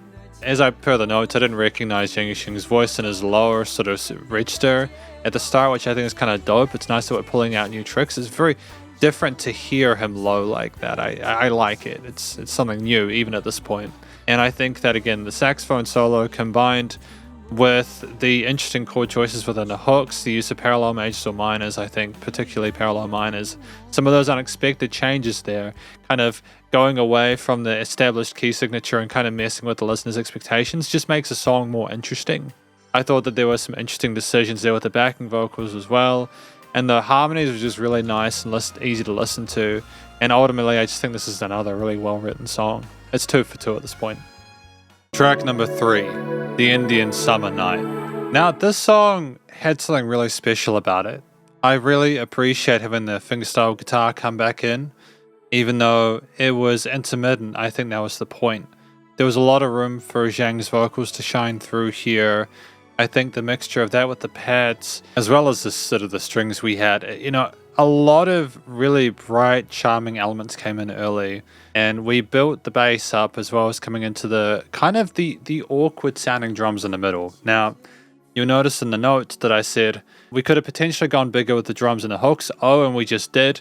Never mind. And the reason I said that is because right when I was typing that, Zhang Yu-Sheng came in with those bigger sounding acoustic drums with the opened up snare and stuff like that. And I really appreciate that. I'm wondering if that was a transition from electric to acoustic drums. That is an absolute godsend, a masterstroke. It was because it was exactly the point. Right? Not that, how do I say it without sounding pretentious? Not that I am like a master of whatever, but it just seemed like the right point to do it. For that to come in that eloquently at that exact moment was very, very, very cool. And I'm thankful for that, because we had that third hook and I just felt like we could have gone bigger. A bigger sound to the drums. We brought the guitars in as well, and I feel like if we're going to bring in the intensity of those guitar riffs, even if they're not going to solo or shred on top, you bring in the drums, get a bit brighter with it, you add a bit more sort of oomph behind it, you know. The keys were stunning within us, especially in the outro section. There are interesting panning decisions made with the tom drums, with the drum toms, and I'm not sure if I'm really necessarily hip with the kids when it comes to the way they were positioned in the stereo field. Usually when things are sort of positioned to the left and right of the headphones, I like there to be a sense of context for it. Like, why did they go dun dun dun? Was it because we wanted the listener to follow the music? Was it because we just thought it would sound cool if we put the toms around the stereo field? I'm not sure. But I nonetheless appreciate the fact that, again, we tried to establish different tones and textures with the drums. We had a consistent kind of methodology with the implementations of the rhythm within it. And I think they were a nice contrast to the smoothness of everything else within the arrangement. There was a clear understanding of how to layer different parts of different instruments within the frequency spectrum, but also just within the track to develop it over time as the song grew from like a sort of a very kind of piano or pianissimo beginning to like bigger kind of like, I don't know, I'd say fortissimo, but like a forte at the end. One thing I will mention before I go, I thought that the way the strings came together, like the guitars came together before the end of each chorus, like da da da da da da da da, and they kind of ascended, they went up into the chorus. I thought that was really sweet. There was some interesting harmonies going on between the two takes. They came together really elegantly, and I want to hear more like that. I've never had a bad time with the kind of Latin American flamenco stuff from Zhang Yu-Sheng, and I think it's great that he's trying it even at this late stage. Track number 4, Lights That Don't Work. Now you'll excuse me, I think I'm a little bit unwell at the moment. I got a bit of a sniffle in the nose, so hopefully this is coming through clearly. This track, it's the end of the EP, and I'm wondering if this is simply just us exploring more ideas but not wanting to sort of commit to a full album yet. I assume that would be the case, right? Because there's only one album after this, which I'm looking forward to because I enjoyed the 1997 one. But I also have to admit that I've enjoyed my time with this EP as well. It's a really cool tune with interesting vocal phrasings there. The guitar, the keys we had, the drums, the bass. It wasn't anything particularly revolutionary when we look across the right sort of heft of Zhang Yu-Sheng's work. I think it's again a show of how well we understand the fundamentals of music theory and composition. We structured it well. There were seamless movements between bridges and verses and choruses and solo sections and stuff like that. One thing I want to sort of talk about, well, there's two things, and I mentioned it in the notes. I am not used to Zhang Yu-Sheng vocal range down at the bottom, because he started lower, if I'm not mistaken, than other albums. And maybe it's just his voice aging, but he started lower, and he came up. But I couldn't recognize him in his lower range, and I kind of like that. I kind of adore the fact that even at this point, I'm still being surprised by his vocals. There were some bigger sort of belts near the end where we were comfortable in that upper range, that head voice, that near falsetto. But like, it was just really great to just hear him just kind of spread his wings even further than he already had. The chord progressions that we had here were a little bit less sort of explorative than the previous track, the Indian Summer Night thing. But nonetheless, were very palatable. There was that guitar solo there, which was mostly, the focus was on the individual notes rather than playing a whole lot more. And I just want to sort of comment quickly before we go into the conclusion on the production decisions within this track. I'm wondering if this was more of a look into the post-production specifically, because while I've said that I'm happy with the production because it sounds like it's within the same EP, if that makes sense, all the tracks are sort of mixed at the same time or mastered at the same time, I also am not totally sure about the panning decisions within this. It kind of reminds me of a lot of classic rock, a lot of music from the 60s and 70s where they had limitations with the way that they would sort of be able to position stuff in a stereo field. So you'd have like bass on one side or the guitar on the other, and maybe even some drums in different places, but we didn't necessarily have the kind of schematics we have today, where like, for example, you double track guitars, or you, not that they didn't have it back then. How do I describe it? There were some decisions where like the song sounded kind of weird because the stereo field wasn't as full as I was expecting. There was a sense of focus in the center, occasional things on the left, like the vocals on the left, and then like the keys on the right, or like a synth pad on the right. But it sounded, I think, kind of disjointed in the headphones because of that. It might not necessarily be an issue with speakers, but for me listening in an enclosed environment, there was sort of like an imbalance there in the post-production that I wasn't expecting. I don't think that's bad, because if it's done in the sense of wanting to again establish sub-layers and layers, and it's kind of messing with the listener's expectations, and if that kind of resolves later on, which I think it did, it's fine. It's just until that point I noticed it. And the problem is that I was taken out of the experience of listening to the track, and I was paying more attention to why it was that, like, was there something with this side of the headphones? Was there an issue? Was my beanie covering the capsule there? Like, what was there something blocking it? And there wasn't. I'm just being honest. I still think it was well mixed and mastered. I think that the tracks that were included within this EP were all very good. Like, the overall score for this album was like a 7.78, which is close to an 8. Should I say this EP? I don't think there was a weak track within it. There was a lot of really cool stuff that was going on. I think part of that is Zhang Yu-Sheng's experience. Part of that is also just the fact that I think we've got more toys to play with at this point. Technology's potentially grown a bit.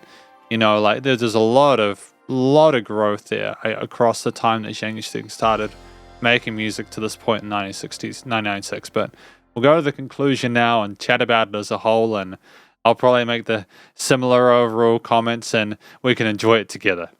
And welcome to the conclusion of my review of this EP from an act named Zhang Yu-Sheng, titled Red Passion. It's nice to listen to a shorter form factor piece. I enjoy Zhang Yu-Sheng's albums, and I've enjoyed 7 of them so far. Having something that is 4 tracks is a nice thing to listen through on Boxing Day, which in New Zealand is the day after Christmas. So I'm recording this review on the day after Christmas, and so I'll be recording the 9th edition, the second EP tomorrow, and then the 10th, the final album, on the 28th. And then I'll have it hopefully edited and uploaded for New Year's Eve. But I want to give a shout out to Zhang Yu-Sheng for their work in 2 different ways. The first is that I think we did a phenomenal job of incorporating stuff within the track with Ame Chang that I think completely justifies the career that Ame had. I think it was a wonderful introduction to her work, and I think that Zhang Yu-Sheng did wonders. It was just a really well-written piece. It was a lovely duet. And I think that was the part of the purpose of that track being within the CP is that it should have introduced people to Ame Chang and their stuff, and I think that was a wonderful tribute. The other 3 tracks were interesting. We had Rack One's Brains Will Take Great Pains, which was like more of a highlight of the saxophone and brighter sort of jazzy elements there. The Indian Summer Night was a more exotic kind of flamenco Latin American kind of feel.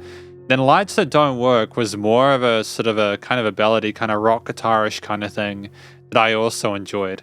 I try to avoid putting Zhang Yu-Sheng stuff into genres, because at this point he's done so much that I can't really keep up with it. And I'm also not very good at establishing genres. I've never really paid much attention to genre, which is a blessing and a curse. But nonetheless, I think there's different styles of music that we're approaching. Again, it was great to have the saxophone solo in Rack One's Brains. It was nice to have because the vocals, if we talk about the vocals for a minute, the vocals across the entire board were fantastic. Usual comments they have about Zhang Yu-Sheng. If you've watched any of my other conclusions throughout this entire discography video, they're basically the same, with the exception of the fact that I really enjoyed Zhang Yu-Sheng's lower vocal range, to the point where it was kind of like I wasn't familiar with it, so I was like, is this Zhang Yu-Sheng? And it was. Zhang Yu-Sheng's voice was awesome in that lower range. I think especially in the final track there, Lights That Don't Work, it was nice to kind of tease that and then go up with it. I thought that was an absolute masterstroke. It's something that we typically have where vocalists start lower and then they go up, but we haven't really had that with Zhang Yu-Sheng, or at least we maybe had an octave difference, with my understanding being that Zhang Yu-Sheng had like an octave range of 4 octaves. So it's nice to explore that here. I think that, again, Mei Chang with their duet with Zhang Yu-Sheng, it was wonderful. Sort of like harmonies and melodies. They both had great vocal technique, nice use of hidden chest voice, all the stuff there. They took turns, they harmonized together. It was lovely. They felt the music. They also emoted, appropriately with Zhang Yu-Sheng across the board, kind of singing in a way. The English came through well, by the way, for the Indian Summer Night. It was fantastic. I know I've used English before, but it came through here well as well. And ultimately, I think that regardless of the language barrier, I think you can still enjoy this music and appreciate the work that's been done here simply by virtue of the quality of the vocal performance alone. The melodies were compelling and very pretty and meaningful, and there was nothing too over the top, but I still appreciate it nonetheless. These tracks were between 4 minutes 42 and 5:03, so they were longer ones, and I don't necessarily mind that. I think that if you can keep tracks compelling across that wide range, you can go beyond the 2 to 4 minute sweet spot. And we had that situation here. I think that each of these 4 tracks had a different aesthetic that I've spoken about before. Zhang Yu-Sheng and Mei Cheng, the focus of that was more of the duet, and the second track had the saxophone solo, which I thought was fantastic. And that's why the saxophone is one of the highlights of this for me. The Indian Summer Night had the flamenco guitars, and then, as I've mentioned, the fourth track was more sort of a traditional kind of, key and sort of like drum and bass piece there, with interesting decisions with like the backing vocals as well and stuff like that. But that's a post-production thing as well. All of these tracks followed expectations with the structuring of having like verses and choruses and bridges and stuff like that. There were no through composed pieces within this one. There were some solo sections, such as within the second track with the saxophone part and the fourth track with the lead guitar part that was nice and sort of soulful, not too over the top. And there were interesting sort of instrumental breaks as well. Like the first track had this kind of woody kind of synth that not only kind of emulated the vocal melodies within the hooks, but also kind of put its own spin on it, and it was really kind of tasty. It was a tasty tone to it. There were some tasty textures within this EP.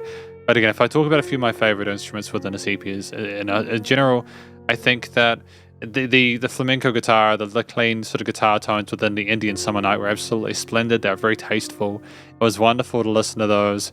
We understood the importance of playing less rather than more there to allow the vocals to have more of a focus within the mix.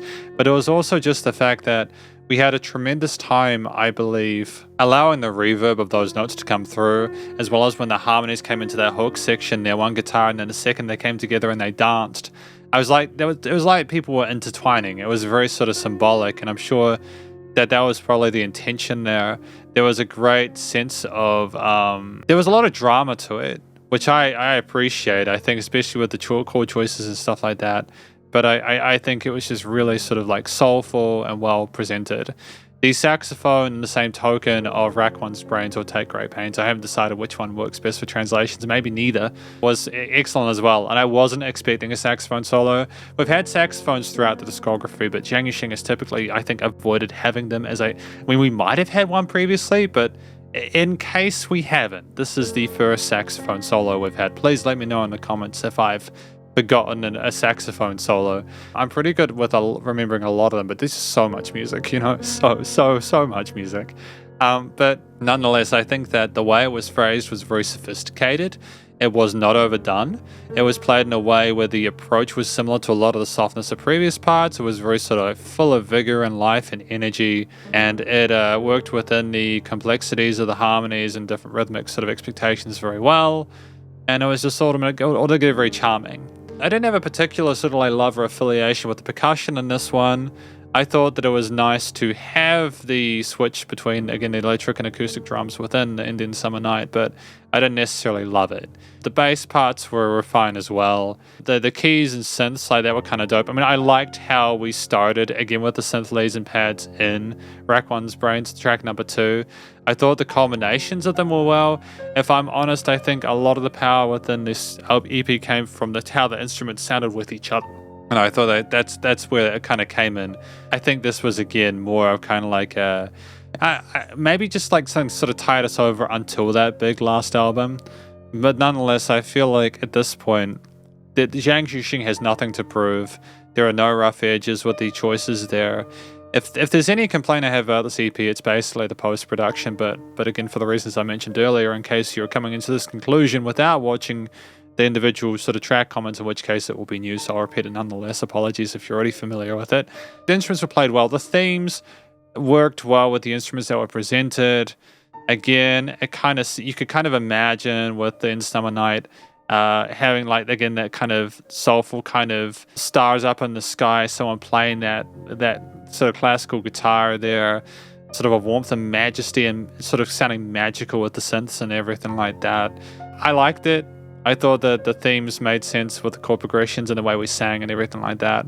Again, a lot of the power with the themes comes from understanding the lyrics, and as I've said plenty of times within this, probably, the lyrics and I don't rank the lyrics and I don't look for translations because I want to sort of like listen to how it's sung as opposed to the words that are connected to it. But nonetheless, I think that in general, there were no issues with the way that the main hooks sounded. They were compelling. I don't think there were any weak hooks within this at all. I think if anything, the first track was a little bit more sort of like accessible, I think, to include Chang within it, to not sort of like overdo it. It's good to sort of like simplify some elements a little bit when you have more than one singer to allow for them to have room to do their own thing. And that's been a case with other duets as well, and I appreciate that. I think just before we go into post-production, the use of parallel minors occasionally was nice, alongside the bluesy intonations or sort of scale shapes within lights that don't work. But again, like, there was nothing in this album which truly sort of, I think, revolutionized or averted my expectations, and apart from, again, the saxophone solo, and I think that's okay. That's okay within an EP. It's kind of just like sort of testing the waters and seeing what works. And I think, again, I think the main focus of this EP was to introduce Chang to the world, which is why it was the first track, and it's got 5 mil plays, and I think that's exactly what was meant to occur, and I love it. I love it to pieces. It was a really good idea.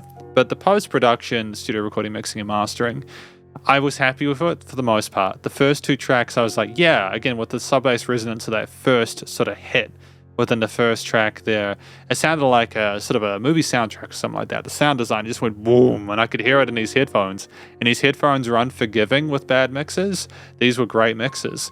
I will say that I was unhappy, or like just kind of confused with some of the panning decisions, like how things were placed in the stereo field very quickly. It's just that I couldn't figure out the context for them. Like, there were some drums that went dum dum dum, and I was like, why are they going that way? Are they supposed to be the same position? Is this leading me somewhere?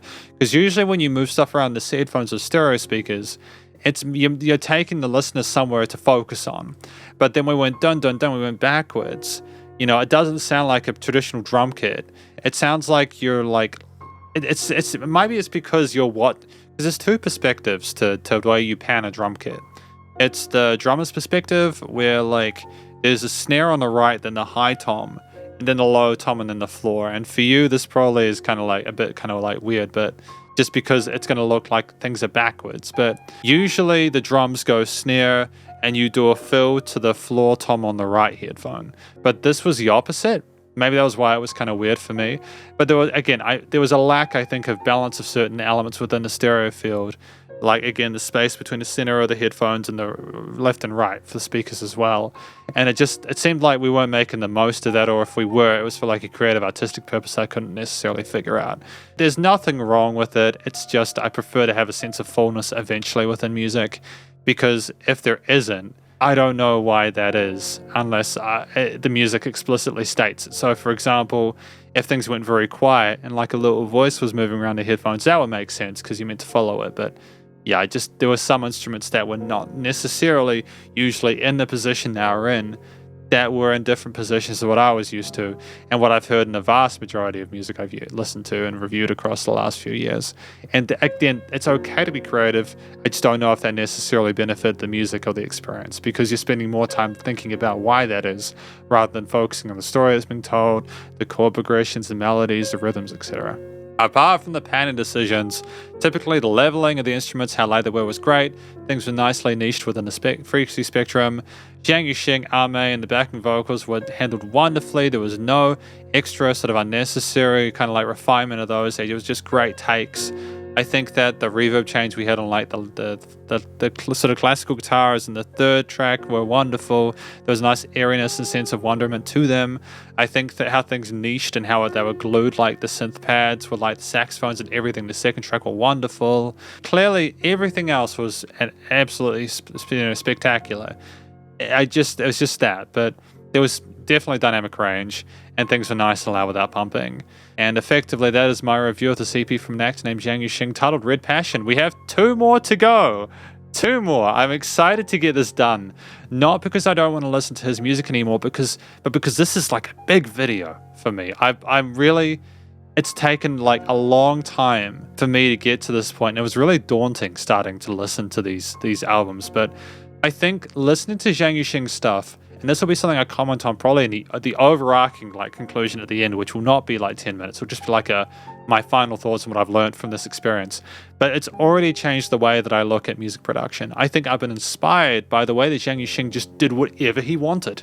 I would really like to learn more. It's just such a shame that he passed away, because I would have loved to have spoken to him and been like, how did you do this? You know? And he just seems like such a humble dude that I think that he would have been open to a conversation with anyone who wanted to learn more.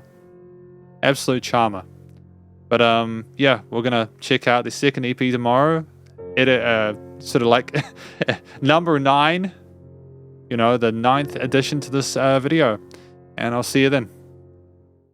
Album 9, or rather the second EP of this discography, titled White Talon. Track number 1. Uncharted.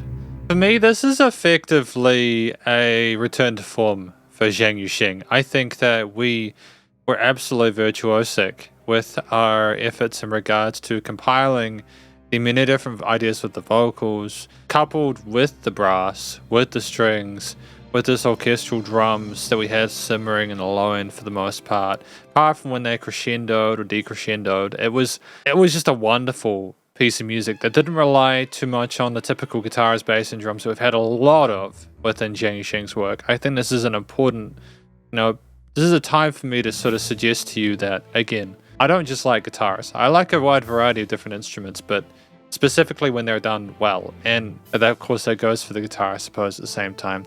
To get more on track, it's just, we had a journey within this song. We had choruses, there were set hook ideas, they were very fragrant. The way that at the halfway point of the hook, the different vocal takes all came together for this massive wall of sound that was just huge and luxurious, It was really scintillating to listen to because the amount of energy behind it. It was not only really kind of like effervescent, but it was also just a show of the acumen that Zhang Yu-Sheng has acquired, and just coupled with this an innate talent and sense of creativity. This is another EP, or is this an EP where I feel that we're off to an incredibly strong start. We don't seem to at all be worried about what we necessarily expect. We're not, it seems like we're still exploring different sounds and we're showing off what we're capable of. And I also want to comment before we move on, in addition to the notes that I've made, that the production was stellar. These could be very long per track conclusion sections if I was too sort of like minute with the details. But I think that it's just damn there. It's just flawless in it. It's great music. Track number 2, See You Again, Girl. This track initially did kind of sound like it was saying goodbye to someone. It had a softness to the tone of the vocals alongside the other more moody, low-key elements there. The guitars, as I mentioned in notes, were distinctly versatile and it's kind of classic rocks with like the kind of reverb and delays and stuff like that. But then we went into the chorus with a really unusual tone to the guitars that I kind of did dig. Then we had that saxophone solo where I wasn't sure if there was maybe a little bit too many notes. Then we moved into a part where I kind of got distracted with the journey we were going on. There was some interesting drum shuffles that occurred later on in the track before that tempo shift to a slower part there where maybe we were trying to reinvigorate the hook line in a way which I wish a lot of other musicians would pay attention to.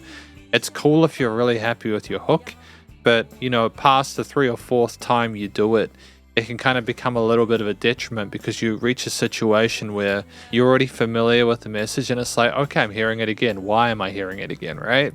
if you change the tempo or you change the arrangement, the way things are being sort of like shown to the listener, it could be more interesting because of that. You know, you don't need to sort of like wedge yourself in there and stay on one portrayal of that note the whole time, if that makes sense. And I like that's why I like the change in the tempo of it. It's reached a point where with this EP, it's the first time I've been like, are we trying to do too much? I'm not sure if all the individual elements and twists and changes worked here. I think the placement, the timing of the needing to adjust was good. And in the same time, I honestly think that reviewing Zhang Yu-Sheng's music has kind of ruined music reviewing for me, because not because I've had a bad time with it, I've had a fantastic time. But the problem is that I now hold a lot of the musicians that I review to the same standard as Zhang Yu-Sheng. And the reason that's abysmal is because there is just so much talent on display here that when I listen to independent artists, so putting their second or first album forward, I kind of have to force myself to treat it like Zhang Yu-Sheng's first or second album, even though there's no reason for a lot of musicians nowadays to have to deal with a lot of the creative, artistic, or production-based limitations that, you know, Zhang Yu-Sheng and team had back in the late 80s, early 90s. With that said, though, I think this is probably going to be another variety EP, and I don't mind that. We're still exploring different niches and different genres. It was nice to explore the slide guitars here a little bit. All the other elements, including the brass, the trumpets, and the saxophones, worked well here, although I preferred the later solo on the sax to the one after the first chorus. And ultimately, I think that this was a well-captured performance that was intricate and engaging, and yeah, it's nice. Vocals were pretty solid as well. Track number 3. Rear Window. This song is one of the most fascinating pieces of music I've heard from Zhang Yu-Sheng, by far. What it does in a way where I've heard similar efforts from other musicians like Jay Chou, for example, to use like guzhins and suonas and stuff like that in their music, more traditional instruments. What I like about it is that we are trying to incorporate these more sort of traditional instruments into like rock and that kind of stuff, with some slap bass and some interesting sort of acoustic drums, more sort of quote unquote contemporary parts. And we do it in a way where we not only, I think, respect the kind of the operatic intonations of the early parts of like the way Zhang Yu-Sheng was singing, but we also go double time at the end after just a really, like, the amount of detail, the attention to detail within this track alone is stupendous. Unlike the previous track, where I think I just needed to have an actual just time with it without trying to review it at the same time. This track worked for me because it was just so fresh, and I haven't heard anything like it. And I very rarely say that nowadays. I've reviewed a lot of music. This was a genuinely unique experience. In the quote-unquote feels department, I gave it a 9 out of 10 because of the fact that I think we not only managed to create really compelling tunes that were written, composed well. Zhang Yu-Sheng's vocals were on point, and we got a bit more sort of raunchy near the end, getting things into double time and then half time. There was a wonderful display with the backing as well, with how tight, you know, the sonos, guzhins, etc. were with like the lead guitar, it's a slap bass, all the other kind of plucked elements there, all the other ingredients within this. We weren't just playing a static sort of beat the whole time either. We switched things up with the various sort of rhythms and grooves. It was a lot of stuff to appreciate and sort of absorb there. It was also just the fact that these different styles that wouldn't necessarily go together came together in a way that was almost revolutionary and evolutionary. And I think that this track, I mean, it's one of the more popular ones on this EP, but I think it's been slept on. So if you like Zhang Yu-Sheng's stuff and you've only really listened to his albums, I'd thoroughly recommend listening to this track on your own without me talking over it. It's a very strong song, and I think that Zhang Yu-Sheng absolutely nailed the aesthetic. I also going to give a shout out to the studio production here. It was flawless. There was so much life to it. There was no sort of hissing and crackles of the signals being pushed, the chains being pushed. It was incredibly well done. Track number 4, Dizziness. So for me, like, this track, the star of the show was the production. It was one of the most wonderfully mixed and mastered tracks that I think I've heard throughout this discography, at least within this, especially within this album. or the CP, should I say. There was just this wonderful balance between a lot of the softer kind of cymbal shimmer and kind of hand drum parts there. The way they were positioned in the stereo field, really cool. We're going backwards and forwards. The music surrounded you. The individual elements outside of that, like the keys, the synth, the bass, drums, etc., any other sort of guitar or key parts, they were all in their own sort of separate part of the stereo field. But it just seemed so well balanced whilst being so lush and vibrant and full of shapes and colors. There were no resonant frequencies. It was meticulous. There was also this really cool thing, I mentioned it in the notes, but there was this really cool thing where we had the voice kind of go wah wah wah, kind of like it was sounding like it was going back into the back of the headphones, some sort of like, there was depth to how the vocals were moving. And that was incredible. Like, I don't know how they did that. I don't know how they got Sheng's vocals to kind of swim through a river or something like that. I don't know how they did that.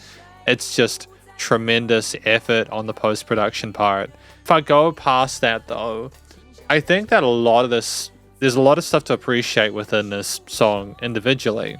The vocals again were on point there. There was no issues at all. We've had lots of chanting through this album, and then this was another track with we had we had that kind of stuff that was more sort of like you can kind of hum along to it and treat it as more of a melody as opposed to maybe a message. Although to be fair, it could be that those of course could be words. I'm not saying that. It's just equally as much for someone who doesn't understand the language. I can treat that like that and sort of like enjoy it and vibe with it, you know. I think there was some cool sounds like the synthesizers that we had at the boom, boom, boom, boom, boom. They really reinforced that mid-range really succinctly.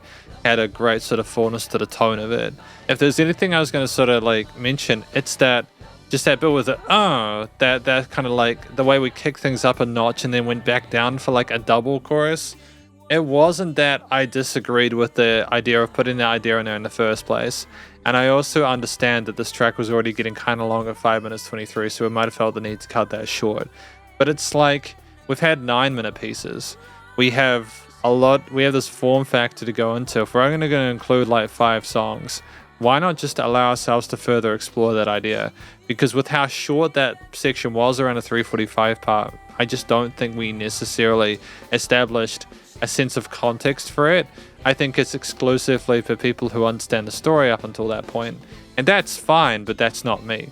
So from a musical perspective, I'm like, oh, I hear it. There's a different idea. Oh, it's gone away again. And that's kind of the blessing of doing these reviews without the lyrics, is that I get to just review the music by itself. And at least from my perspective, I think that the music should be able to tell the story. Like, it should be able to tell the story even if your words can't. A lot of people I review, the words in English don't come through clearly, or you don't get all the story at once because you're busy paying attention to so much other stuff. So it's not like it's an issue with it's not like I have a bias, if that makes sense. I need all songs to make sense through their music as well as their words, or individually. At least give the person as much of a hint as you can. But anyways, that's basically it. Everything else was dope, and we're on to the final track. Track number 5, The Sands of Silence. So I think that this was a really fitting way to end the CP. It's just Sheng and his guitar, but it's like the epitome of that concept, because we've had it a few times throughout this discography, and I think that this is the tippy top, in the sense that not only do we have a fully kind of fleshed out Zhang Yu-Sheng who's got a lot of skin in the game at this point with 7 albums under their wing at least, alongside working with other artists such as Ame and such, they're really busy. They're pulling weight, man. They are doing their deadlifts, and it's just the control of the hidden chest voice with the falsettos, the way we tell the story, the purity, the approach, the passion behind it is evident, and it's just so wonderful. In part because that, the second to last chord of the verse part, if I'm not mistaken, is just unusual. It's very strange, and it just takes this dark, twisty turn there that I personally wasn't expecting at any point that I heard it. And it's just such a interesting choice there, because it just separates, it divorces itself from the majors and minors within the key signature. And it's like, oh, we're taking that step now. We're getting very kind of ick. But then, what happens is that it resolves itself with that really pretty rise in that chorus section, and then everything is okay. It's soft and it's soothing, and the combination of Zhang Yu-Sheng with the steel string, the classical guitar as the leads on top of the same similar sort of guitar tones, plus Zhang's pipes on top, coming in and out. An interesting kind of phase and kind of re-entry and exit of Zhang Yu-Sheng's vocals on top occasionally. Some reverse takes as well for a little bit of space dynamically. We had a lot of stuff going on, several different solo sections as well, incredibly well fleshed out. I am absolutely stoked with it. I think that this EP is something really special. I understand why it's got there's the most played track on the album, on the EP, should I say. I don't have any complaints about this one. I think the fact that we switched the phrasing of the guitars with the fingerstyle near the end of that outro chorus was what we needed, because we'd had a lot of a similar way of approaching that hook. And if you have too much of the same thing, even if it sounds great initially, even if it's superb initially, hedonic adaptation's a bitch. So basically, you've got to do something different on that last take to just kind of space it out. And we had that here. Great job. And welcome to the conclusion of my review of this EP, the 9th chapter of this album discography, this White Talent. It's a great album, or a great EP. I keep saying it's an album when it's an EP. It's a great EP. It's more of, when you've got an EP that says White Talent, that is the translation I'm getting, by the way. Sorry if that is not it. Red Passion, White Talent. I'm wondering if this was more exploring our capacities as a musician, as opposed to trying to make stuff that appeals to the feels. It's a showcase of Zhang Yu-Sheng's capacity, both as a classical composer with the first track, Uncharted, which was a wonderful piece. Wonderful. It completely blew my expectations, even though I've heard the track before. Had a fantastic time with it. Again, the kind of classic, kind of bluesy rock kind of stuff. To see you again go with it, which goes in its own separate adventure, almost to a point where I wasn't sure if it was overstacked. With Rare Window being a more combination of traditional Suonas and Guzhens and stuff like that, mixed with rock aesthetics. Dizziness. I'm not quite sure what Dizziness is, to be fair. It's its own kind of style of music. The Sands of Silence being that more acoustic fingerstyle, do it alone with his guitar kind of thing. It's a wonderful range of different genres and approaches from Zhang Yu-Sheng where we do not miss. If there are any complaints, it's either because of the fact that there's a little bit too much going on, the instrumental layers, or we're maybe a little bit too proactive. We're trying to get too much stuff going on at the same time, or there's sections which are a little bit too short for them to necessarily feel anchored for me, or it's basically stuff like that. Very little things. The first thing I want to establish in this conclusion, which I hope won't be too long because this is already a very long video, is that this is a fantastic one. I firmly believe everyone should listen to Rare Window. I think it's one of the best infusions of those more classical parts with the contemporary bits that I've heard, and I stand by that comment. It's one of my favorite tracks from this discography for sure. I just think there's just so much curiosity from Zhang Yu-Sheng there. And I'm surprised that it's taken this long to look into it, but I'm glad that we did nonetheless. The vocal performances across the board from Zhang Yu-Sheng were absolutely stellar. We had wonderful phrasings with both the mains and the backings, especially in Uncharted. But I also think, just with the massive wall of the vocal, almost the choir aesthetic going on there, how things flowed in a way that was very similar to the string elements within that track. But then the Sands of Silence was also just wonderful, and just how alone and pristine it sounded, just how soulful and intimate it was. But I should also give a shout out to the more classical operatic voicings of the first bit of Rare Window. There was Zhang Yu-Sheng trying to emulate that style there in a way that I think is very authentic and very well done. If anything, I would like to say that I think we nailed every track from that perspective. There were no pieces where I thought, oh, we overreached or we undervalued here. I think we told the stories we wanted to in a way that was very articulate, and we went in and out. And it's a fantastic setup for the final album, which I'm going to be checking out tomorrow. I'm very excited for that one to revisit it. But, the vocals were great. They've been great ever since probably the first or second album at the absolute earliest, I remember in my first few EP albums, I was thinking, man, I really hope Zhang Yu-Sheng gets the opportunity to spread his wings and do more creative stuff, and that absolutely happened, didn't it? Absolutely happened. Compare his earlier stuff in his discography to now, and it's just absolute night and day. outside of his vocals being absolutely masterful, it's also a situation where these tracks at like between 4 minutes 55 and 6 minutes, they didn't really miss. I think that the way we used a wide variety of different instruments, because most of these tracks had like verses and choruses and solo sections and stuff like that. I remember, I think it was See You Again Girl had a really sort of like, it had a saxophone solo that I think was overcompensating a little bit. There were just a bit too many notes in that previous half for me to really sort of figure out what was going on. I don't know if it necessarily represented the calmness and the relative like chilled nature of the earlier part there. I don't know if that was purposefully to make it seem more brash or sort of like, and I'm not sure, but it's what it was. The only track that didn't follow that sort of like traditional sort of like intro verse chorus kind of thing was Uncharted. I think that's simply because we went on a bit of an adventure again with the orchestral drums, the strings, the brass, etc.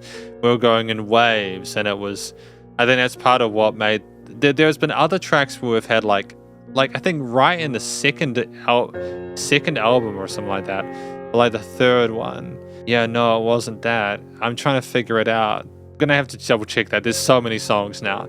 There's one particular track I think where we had like 3 minutes of sort of classical instruments there, the instrumental sort of backing, and then we had Zhang come in at the halfway point to sort of like move forward. I could be tripping though. I'll figure that out when in the editing stage. But either way, I think the structuring for these tracks was great. Most of the solo sections were on point. I've spoken about a few of the instruments that I really appreciate in this track already, and a lot of the comments that I have for these instruments are very similar to what I've had previously. I will talk about the saxophone though really quickly, because I want to establish that I'm really glad we had a saxophone. I remember earlier in the discography review, I was talking about how I was hoping that we would switch away from having sort of like brass synths to having the real ones, just for a real sense of like humanity behind the performance. And don't get me wrong, I know that you can get that feel from like MIDI instruments and stuff like that to an extent, but it's more like I appreciated how kind of like organic it sounded. You could hear that person blowing into the mic. I'm just not sure, again, the first solo of that track, whether it was too much or not.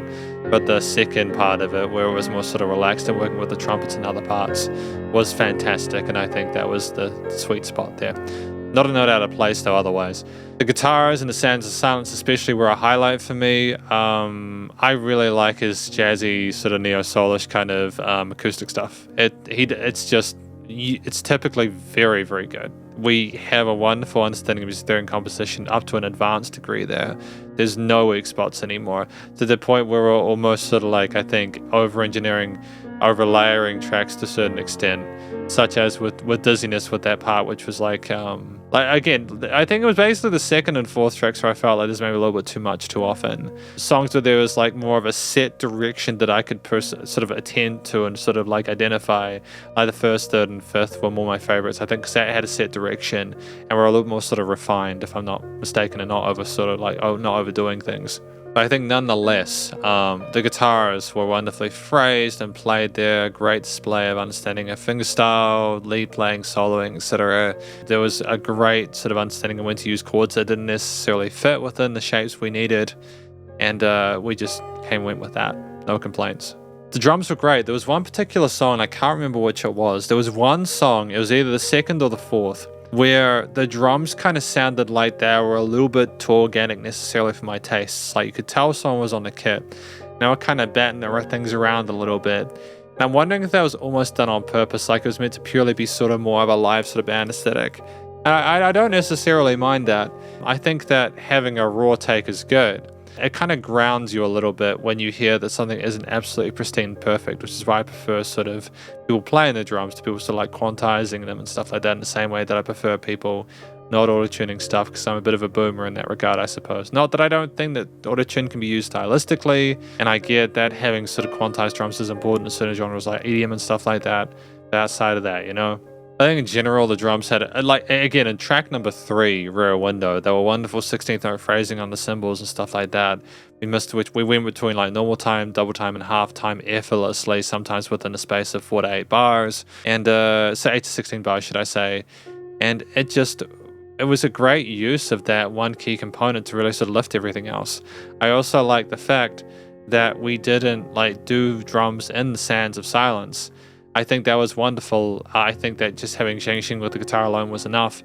And we also had like hand drums. Dizziness, I remember being very positive about the studio production. I still am. But part of that was because of the interesting use of like the hand drums and stuff like that. I think we had that in Rear Window as well. Just how they kind of mix around and like kind of like it was just a different sort of like texture that was welcome, because I think there was also some cowbell as well. I suppose I'm glad we didn't just stick to acoustic drum kits. I'm glad we didn't necessarily bring in sort of like electronic elements into this.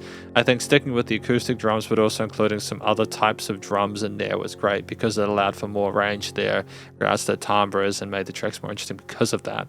It helped stretch out these tracks, which are pretty long by default. And yeah, that's basically my favorites off of this. There are a lot more other instruments involved in there. I made the comments on the ones I liked, I think, within the individual track reviews. But at this point, I think the overall conclusion of this is basically we pointed to things like the guitar, the drums, not necessarily the bass. Oh, no, we will talk about the bass, because there's a lot of slap bass in this EP within tracks 2 and 3. I was kind of blown away by how much of that there was. I was not expecting there to be so much slap bass. And I kind of adore the fact that we were brave about that, especially in tracks like Rear Window, where there might not have necessarily been slap bass traditionally, because it added sort of funkiness to it, like kind of hit you a little bit, it kind of thwacked you a little bit. I think that was really, it took your attention. And often with the bass, it's like such a sort of like a minor instrument, because it usually niches in that root note at the lower end of the spectrum.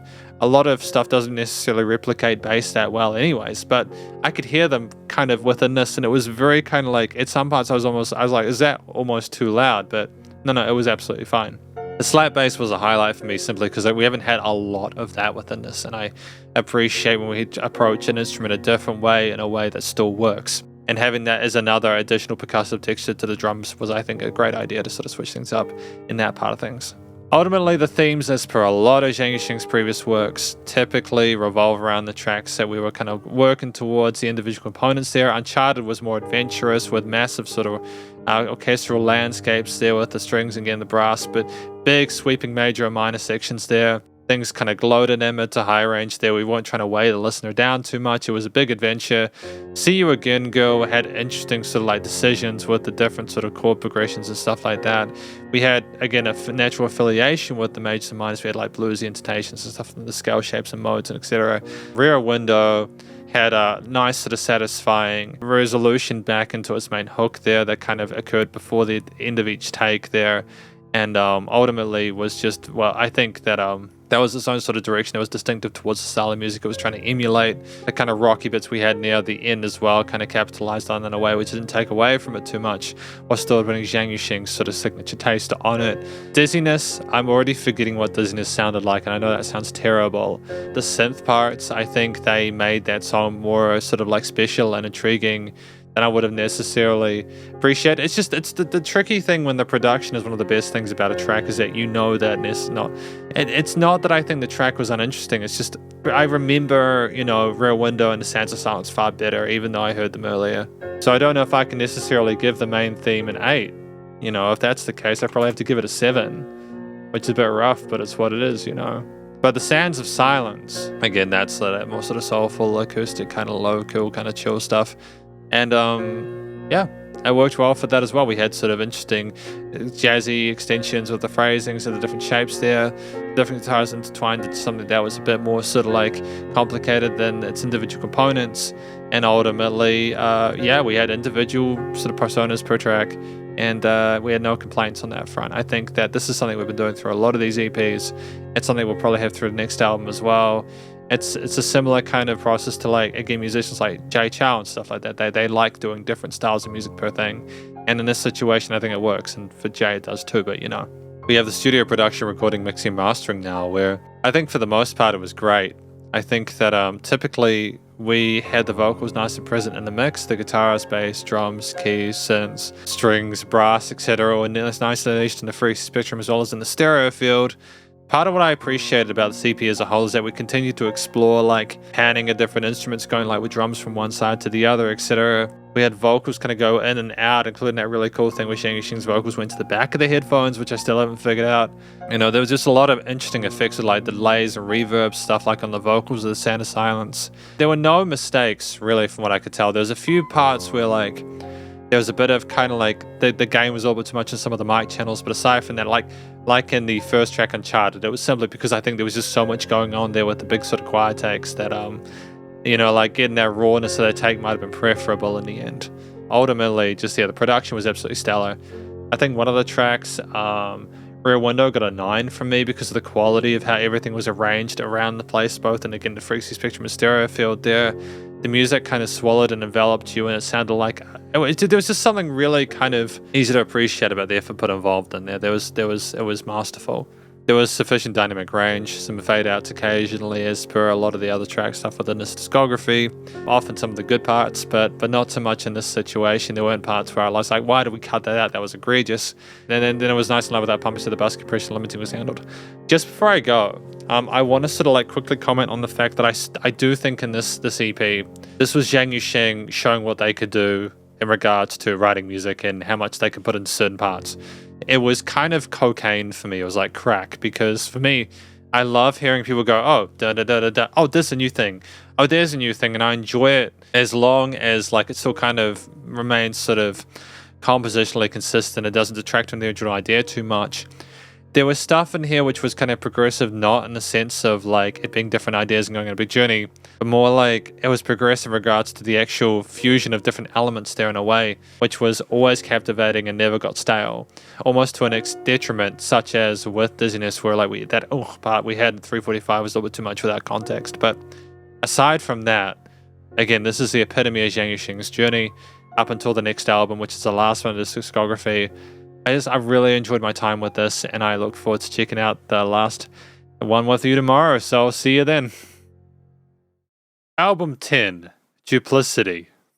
Track number 1, If You're Going to Leave Me. Now, given that this album is titled Duplicity, it makes me think that perhaps this is talking about, relationships and stuff like that, and if you're going to leave me is maybe commenting on a person who's maybe left a relationship or something like that. Might not even be a romantic one, it could be like a family member or something like that. But that's as much as I want to say about the title, given that I don't understand the lyrics. But I can understand pretty much everything else, and this is one of the strongest, this is probably one of the strongest introductions to an album I've heard.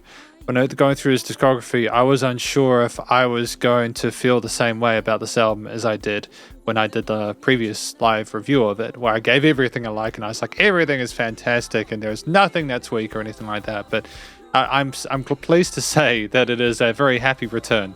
A spectacular performance across a wide variety of different instruments we have here, including the guitar, bass, drums, keys, the brass there.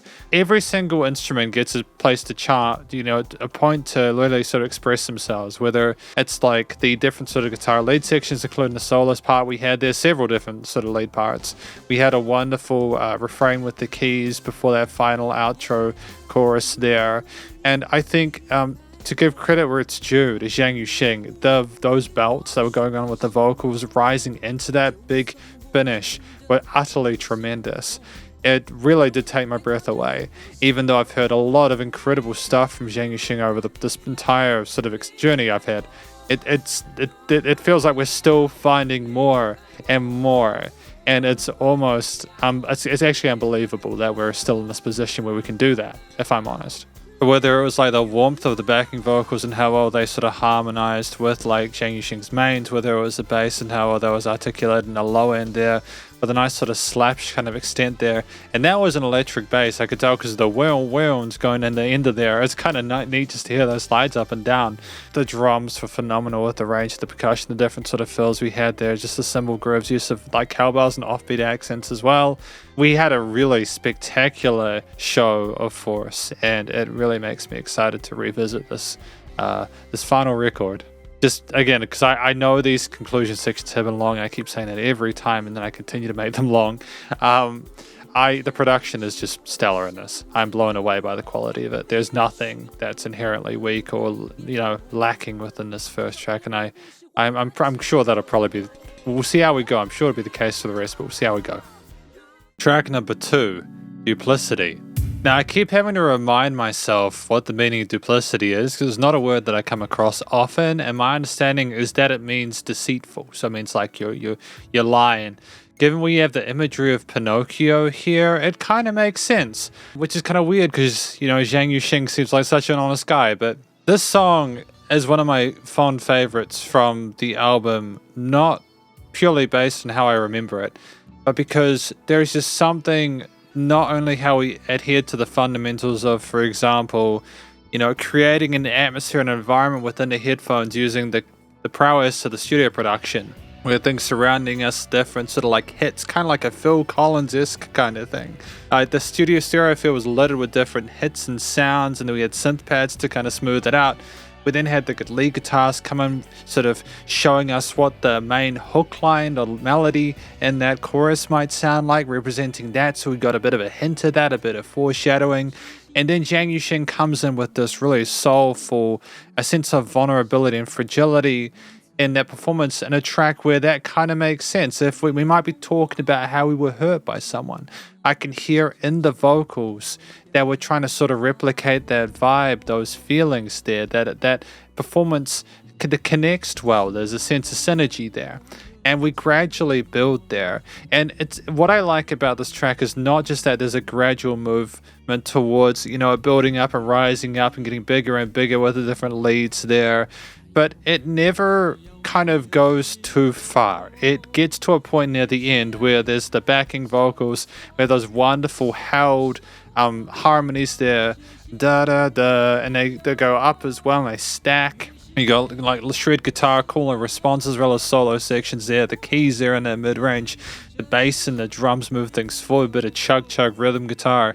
But it's that we go back down afterwards, as I mentioned in my notes. And I appreciate that, because what it's saying is, hey, we've said our piece. And it kind of invites you to want to sort of hear more, because I certainly do. Not because I like this album, but because listening to this track again, it had the same effect on me, not just because of how well it was written, but that it didn't give too much away. Again, the studio production is on par. I love this song to pieces, and I understand why I liked it the first time. Let's continue. Track number 3, Cappuccino. I forgot how completely insane the rhythm section of this track was. Listening to it, I gave the rhythm section a 9 out of 10. It would have been a 9.5 or a 10. It's just, I'm going to make it a 9.5. I was about to say, although I didn't know if I necessarily agree with some of the decisions with the movements. Half of that is because I couldn't really keep up. There were these time signature adjustments and different shifts and patterns between like sort of jazzy shuffle grooves back to quarter notes, 16th note patterns there. We kind of went into different time signatures within time signatures. The drummer was working overtime. This is one of the most rhythmically complex pieces, if not the most, that we've had from Zhang Yu-Sheng yet, including the interesting sort of phrasings of like the verse patterns there.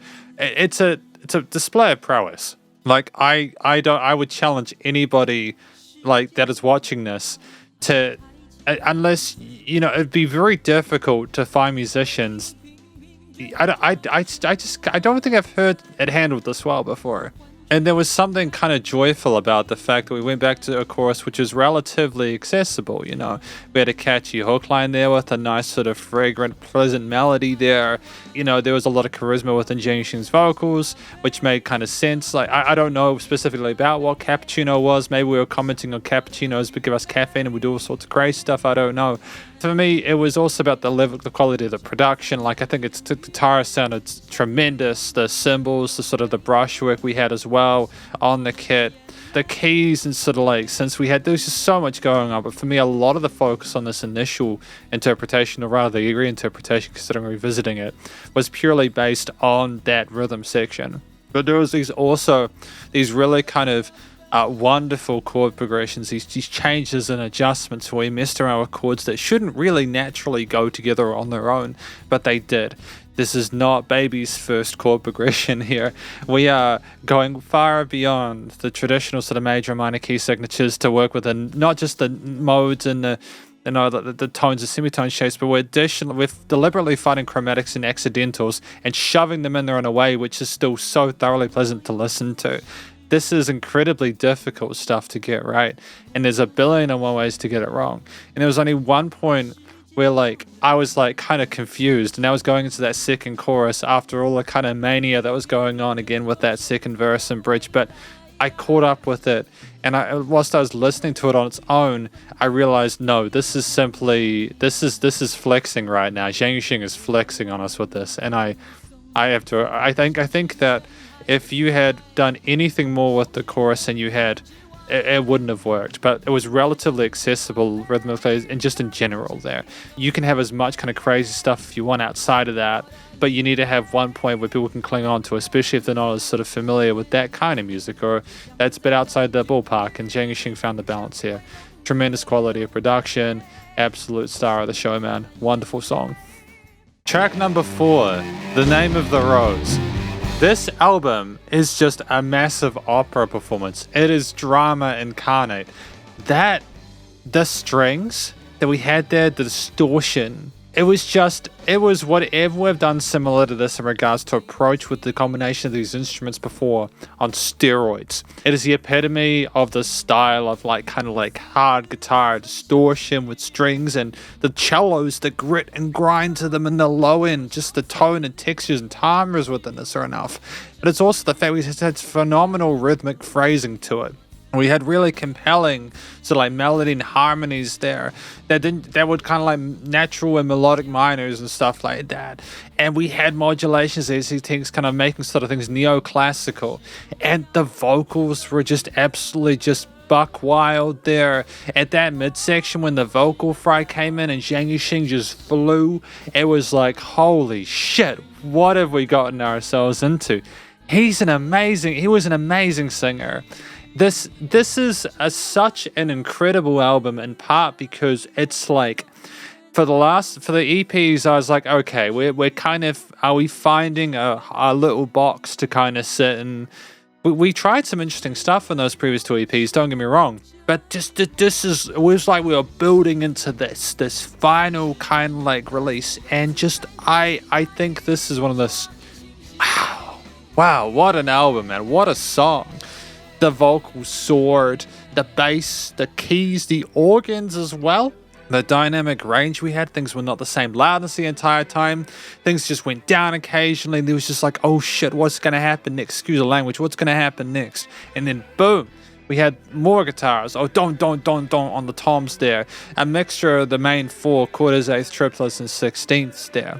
We've shown not only the fundamentals but intermediate to advanced levels of the understanding of music theory and composition here. Zhang Yu-Sheng's vocals are the best we've had throughout his entire career.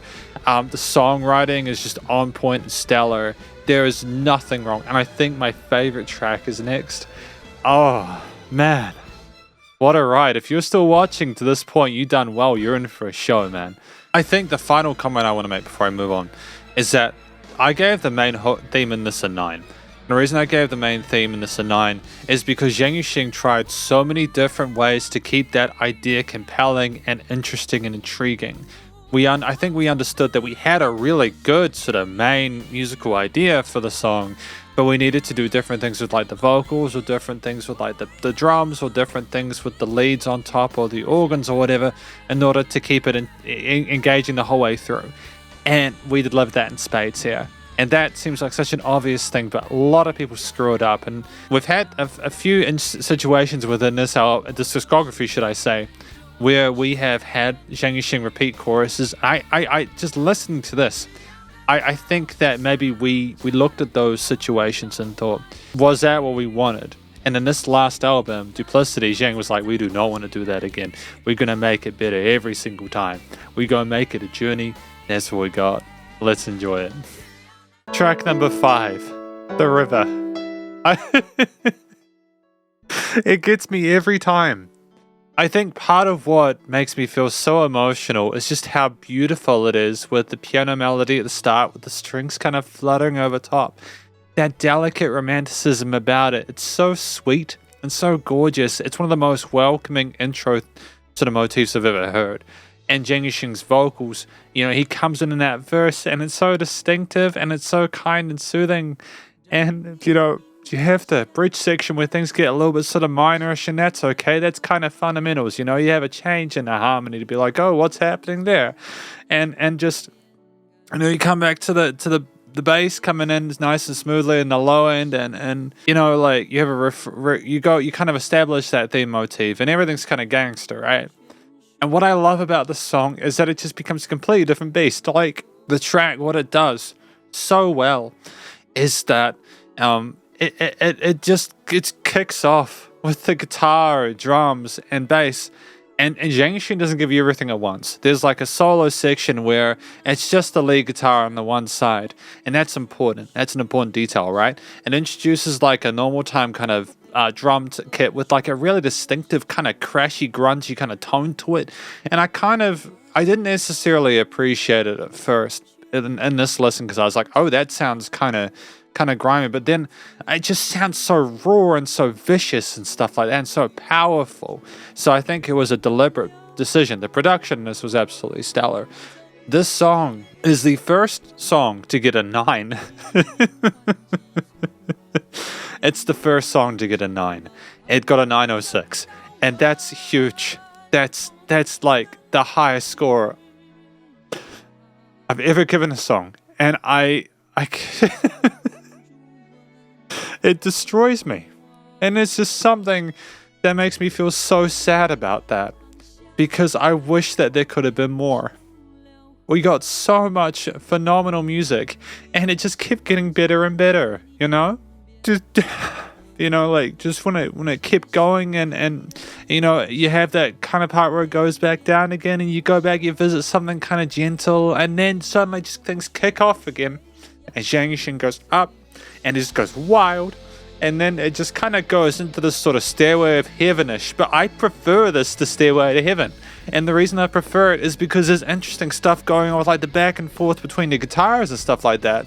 There's an interesting kind of choir pattern going on in the background. It isn't just one guitarist, there's a partnership between people, and it goes backwards and forwards, and then the end is just like this massive climax with the choir going out, and things just kind of come down soothing after that. This is a masterpiece. This is legitimately one of the best songs I've ever heard, and I'm so thankful to all of you for giving me the opportunity to to review this, because it's just a privilege. It's a privilege that this song exists. I didn't expect this to happen a third time I listened to it, but there's nothing weak about this. It's the strongest track I've heard, man. Strongest track I reviewed. Period. I don't think there's been there's ones that will be better that I'll probably give a 9 to in different genres, but this is the highlight. I have not heard classic rock done better than this. Hand on heart. What a legend. Track number 6, Love. What a song. In like a minute, I'm going to keep this short because it is just a minute. It's the harp. We kind of go, blah, blah, blah, blah, you know how it goes. They got the clanginess and you got the absolute virtuosic harp playing. It starts simple, but then it kind of flutters like the heart flutters when you're in love, You're there. And I just think it's an incredible performance, such technical prowess, I don't know what you could have done differently. There's definitely no mistakes in there. The glissando, the sweeping movement between those, it would be incredibly difficult to play, I can imagine. The actual piece is incredibly complex as well. But it's also just that the production, where it was placed and how it kind of moved between the stereo field like that, it kind of wavered there, it was also really dope. It's just a really solid interlude in the middle of a track, an album which is just full of absolute bangers and heavy hitters. Not even sleeping during the breaks. Great effort. Track number 7, The Plan. This was a fun song. I liked how it flowed in from Love with the harp, going into it and continuing that harp presence there. There was like a track in an earlier album that was like the ocean or something like that, or the sea. And the sea had like the blub blubs going on the sides, but then it continued the blub blubs in the same track and it didn't necessarily flow on as well. I think that was a nice way of going between songs or halves of a piece. It sounded very sinister. It was a very different sort of atmosphere and environment to what we've had previously. Had an interesting sort of 5/4 time signature with the groove there on the instruments there with the strings, again, the harp. That double bass tone was divine there. I loved how it didn't just stick with the root notes either. It moved around the scale shapes and modes present within the piece there. It found a home and a niche there. The production was absolutely stellar. I was well impressed with the studio side of things in general throughout this entire album. The studio production has been tremendous. There's been nothing has been missed. There is no weak points in this album whatsoever. Previous albums, I've found there have been differences in the way tracks have been mixed or mastered, or points where they've been pushed too much. We didn't have this here. It's wonderful. Zhang Yu-Sheng's vocals, the highlight for me was in the midsection where we had like the back ends to go into the head voice and falsetto. But most of this was, I think, around telling a bit of a story, but letting the instruments also add their own sort of niche and sort of like nuance to it. I think that was kind of cool. What I should also mention is I'm wondering if the instruments are playing more of a part in telling a story in this track, primarily because this album is more of like a theater piece. It's kind of like a big show that Zhang Yu-Sheng is trying to sort of display with duplicity there. I think the concept of this is potentially relationships and like meeting people over stuff. I'm not sure. I don't want to go into it too much. That's for conclusion, but I've got a lot of positive stuff to say, not enough time to say it. So let's keep going. Track number 8, Follow You. So this song kind of had me going for a bit. I'd forgotten about the way the drums were filtered at the start. They sounded deliberately kind of hollow, and I was like, wow, that sounds like we're going to have some low end come in at some point. And then it didn't. And I was sitting there thinking, okay, we've got vocals, we've got strings. It's very sort of neoclassical sounding with the way they're kind of doing legatos and staccatos and such. But we eventually got into a track where there was not only the guitars, bass, and drums, etc., filling in the low end in a way that was kind of satisfying and kind of a logical way of progressing a track, I suppose, in that regard. Where I think if we'd had everything at once, it would have been like a little bit too much. I think it was smart of Zhang Yu-Sheng to not just kind of throw everything at the listener at once. What I also appreciated, though, was that we combined like synthy vocal stuff in there. There was a little bit of turntablism at the start for a bit of mystery, for example. I don't know what to make of this because, again, I don't understand the language, but it was a really interesting piece because of that. Again, as I mentioned in notes, I felt like we were combining a lot of the sort of futuristic stuff with the old school things in a way which I think Zhang Yu-Sheng has done throughout a lot of his discography. We have used, again, brass and strings and a lot of sort of old school stuff to kind of adhere to sort of fundamentals of what made music successful throughout the 1800s, whilst also combining it with more sort of like modern, popular ways of doing things. I think at this point within this album, Zhang Yu-Sheng realized that they could just do whatever they want if they hadn't already figured that out before. And these big sort of shows here are just really invigorating.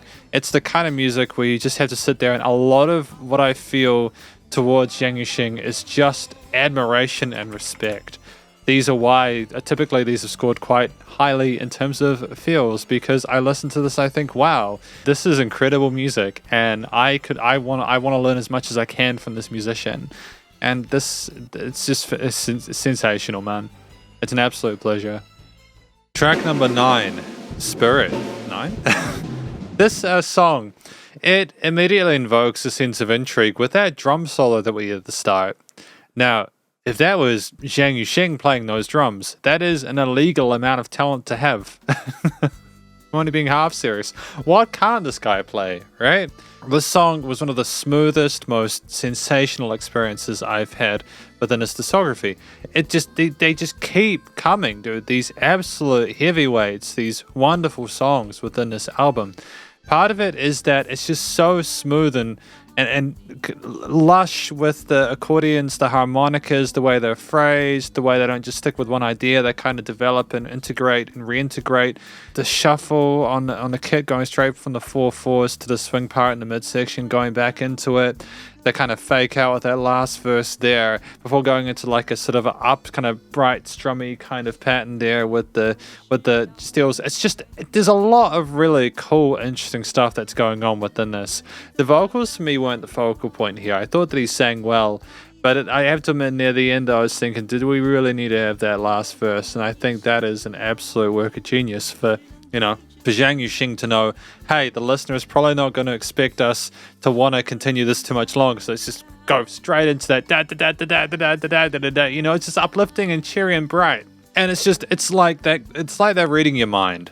It's like this is a human being, this is a musician who has toiled and has, you know, this much experience to just know exactly that sweet spot to redefine stuff. And clearly at this point in Zhang Yu-Sheng's career, they just had all the toys, all the tools they could want. I love the double bass line as well, how full and funky and the energy and the extra little bit of color that are brought into the mix there. The guitars were not all the time, but when they were there, you heard them and they were absolutely charming and dazzling. And I think part of what made the song work was the fact that Zhang Yu-Sheng, up until the end, was relatively consistent with their direction, with the way they approached the mic and the storytelling. I think this track would not have been as sort of accessible if Zhang Yu-Sheng's performance had been more sort of varied dynamically or whatever. So to keep that as the one main anchor point, it's truly a situation where I think it's great that we had a consistency with that, because it allows everything else to do all this kind of crazy stuff. And that's what I want from musicians, and that's what we got. I'm a happy spider hands. Let's listen to track number 10. Track number 10. Before the dusk melts the colors of the world. You know, I don't even know where to start with this one. It's such an adventure. It's such a journey. It's kind of like they tried to go in a more positive direction to the song, The Mayor of Wing. There's a song with a mayor in it. That's like a 9-minute piece in an earlier album. And like I think they tried to establish some more sort of progressive stuff with like sampling and like da da da da da da da. They tried to do that in a song that was half the length, and I think it kind of worked. There was a lot of kind of zaniness with like some parts of like 4/4 then 5/4 for the bar phrasings there. There was like a relative kind of softness there. We kind of even went sort of more sort of calypso than we had with the previous track there, with the ooh la la la. You know, like the smoothness of the cheeriness of the positive vibes of those backings were wonderful there. The distorted guitars that came in at that 3-minute point on the sides with the several drum solos as well, tom fills and stuff like that, with slap bass. I'm basically just rattling off all the things I've heard. This song, there's almost too much to discuss within a space of what I'm trying to keep a relatively short and controlled per track conclusion section. I think with every single track on this album, you need to go away and listen to it on your own. So if you're watching this, while I appreciate you've listened up until this 8-hour point, please listen to this album specifically on your own. It is by far the best album from Zhang Yu-Sheng as far as I'm concerned. I am not rating it based on bias. I'm using a beginner's mindset, should I say. I'm not going into this thinking, this is going to make me feel this way, so it's that. Don't worry, I'm not going to completely screw the point of these reviews because of that. But what I will say is that this is a track where there's just so much joy in the part where it goes da da. You know, you can hear the crowd sing alongside Zhang Yu-Sheng. You can kind of imagine all the people kind of playing alongside him, having a great time. There's such a wonderful chemistry. The music is so vivid that you can like clearly imagine the sensations that are occurring. It makes you want to celebrate. This music is so captivating and addictive. It's just, you know, this would have been amazing live. There's just so much joy in this part of the album specifically. I can't remember the last track, so I'm looking forward to what that is all about. But I'm hoping that it'll end on a happy note. We'll see though. But it just, you know, the production as well is just tops. Please, again, please also have a look at my notes for some like extra kind of stuff alongside. I'm a bit overwhelmed at this point. It's just, I'm not tired because I've reviewed all the albums. It's just simply this album specifically is just so intense to review. There's just so much stuff going on, but I love the challenge nonetheless. Track number 11. What if I told you that it's only you that I love? This song, it finally gave me the saxophone that I wanted, as per the notes. This song's literally made me want to learn the saxophone. I adore it. I remember ever since the first album I've been saying, man, I wish we had an actual saxophone, because I'm pretty sure they were synth saxes when we got started, right? And here we are. What a machine, what a beast, what an absolute champ, what a savant. The phrasing of the saxophone solos in this song were just tremendous. They were sensational. We flirted with the idea of having too much, but never went away from it. We perfected the art of... I'm going to give the performance a 9.5. I think it's a 9.5. This is one of the best performances. That sax solo... Actually, no, to be fair, I should give the River 9.5 as well, because it's one of the best guitar solos. So the River is now 9.11. This is 8.83. This album's got an average score of 8.6, which is like, it's a high 8. And this was worth the ride. You know, I have a massive issue with procrastination, and I've been procrastinating doing this album review, and I'm so glad that I did it. I'm so glad I did it. Because like I was just kind of shitting myself for a moment there because I thought I wasn't in the right camera angle. Then I had to do this entire review again. I wouldn't have been happy about that. This album, or this track, was R&B incarnate. It is one of the few tracks R&B-ish that I've heard that I've enjoyed. Zhang Yu-Sheng did it tremendously well. Like, we had such a soft, sultry sweetness to the vocal performance across it. There was bits that were a bit more ballsy. We had some falsetto parts that were a bit sort of like more kind of that we flourished up in that higher register, but we kept the saxophone as the main focus alongside the slap bass, the wonderful kind of inclusion of the groove there. There is like a New Year's song. The New Year's song.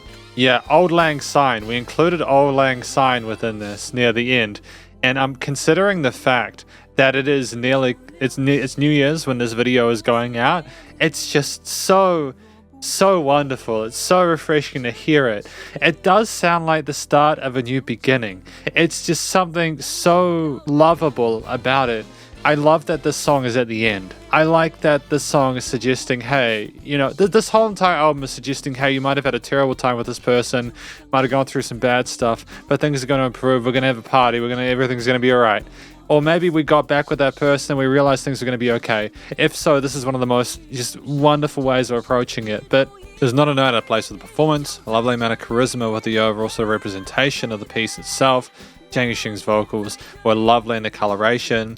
There was never too much of lead elements within this.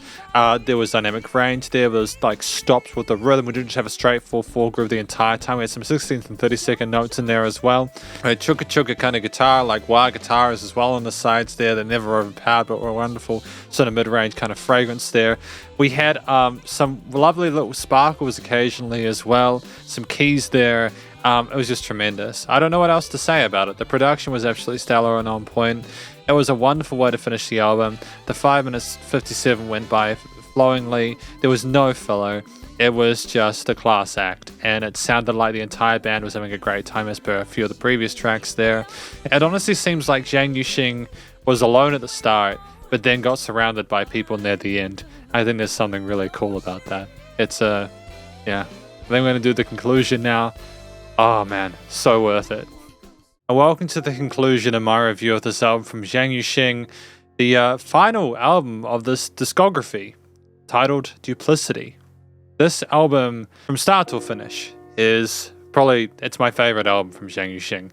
And I wanted to approach this album from a beginner's mindset, because I did not want to be that guy who's like, oh, it's my favorite, therefore I'm going to allow my bias show through and be like, oh, nostalgia. So I went with each of these tracks and I tried to look at it from the perspective of someone who had never heard it before. And I am just absolutely astounded by the quality of what was on display here. From if you're going to leave me all the way to what if I told you that it's only you that I love, it's just wonderful. What do I think this album is about? I think it's about someone trying to figure out if that other person really loves them. You know, they're trying to figure out if they've got something actually really genuine with that person. And eventually they find out that they do. They make a plan and they say they're going to follow the person, and they get into spirit and they start sort of celebrating each other. And initially there were sparks, but eventually they sort of commit to that New Year's resolution of being with each other. And it just gets me so emotional because it's just such a beautiful thing. And I can't handle it, man. It's just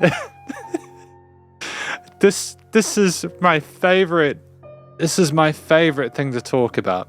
I think this album is just the It's the epitome of music that I review. It is the quality, the standard of what I expect from musicians that make stuff within this genre. And I know that's so unfair because Zhang Yu-Sheng is just so tremendously talented and he had so many albums and EPs to work on the stuff through.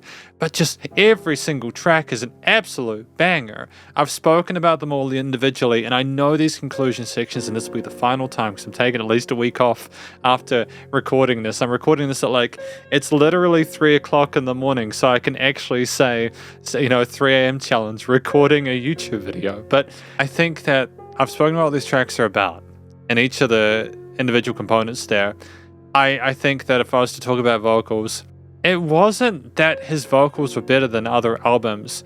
It was that what we did spectacularly was dramatize it. I think that we really sort of honed in on trying to sort of perform and emote in a way that was appropriate, purely appropriate for the type of music we were creating. These were concept pieces. They weren't your sort of traditional. There were no ballads within this. These were 11 individual, unique songs, with one of them being an instrumental, which was Love, track number 6, that flowed into the plan. And I adore that. I think this is kind of what I've been wanting from Zhang Yu-Sheng the entire time, as why I've been talking about how it's unfair that I would expect that from Zhang Yu-Sheng in the first place, considering the fact that you often have to build a career based on trying to provide at least you have to try and be mindful of what the audience, what the public want, in addition to what you make. And for Zhang Yu-Sheng, he started writing a lot of sort of poppy, accessible kind of ballads and songs and stuff to kind of gather interest. And we are here now at the opposite end of the spectrum doing these kind of crazy kind of songs there. Not that they are void of catchiness, not that they are void of accessibility. A lot of the stuff is absolutely tremendous. It's also not to mention that some of the stuff is absolutely sort of almost... it's unbelievable and just completely wild. But keeping on track with the vocals, I just think we had, again, fundamentals. Hidden chest voice, wonderful use of legato, staccato, etc. Lovely vocal runs. Our falsettos were elegant, vibratos with the nose. The backing parts as well were stunning and charming. We had power when we needed to, such as in The River. Songs like Before the Dusk Melts, The Colors of the Worlds and Spirit, etc. are just, If You're Gonna Leave Me, they all had different personalities and unique interpretations that Zhang Yu-Sheng climbed to. You don't need more than that. It's just exactly what it needed to be. You can't improve upon that.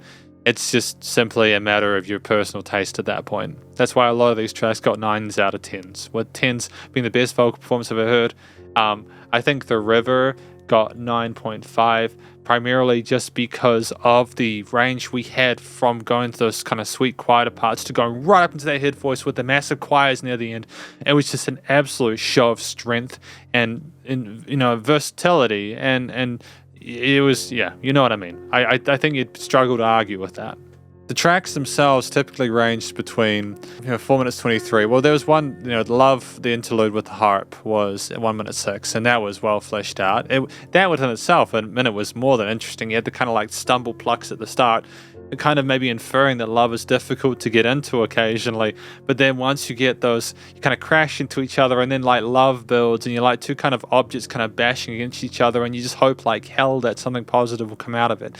That's what I got from him playing the harp for a minute. That is the level we're getting here. That is the interpretation I don't even necessarily need to struggle to comprehend.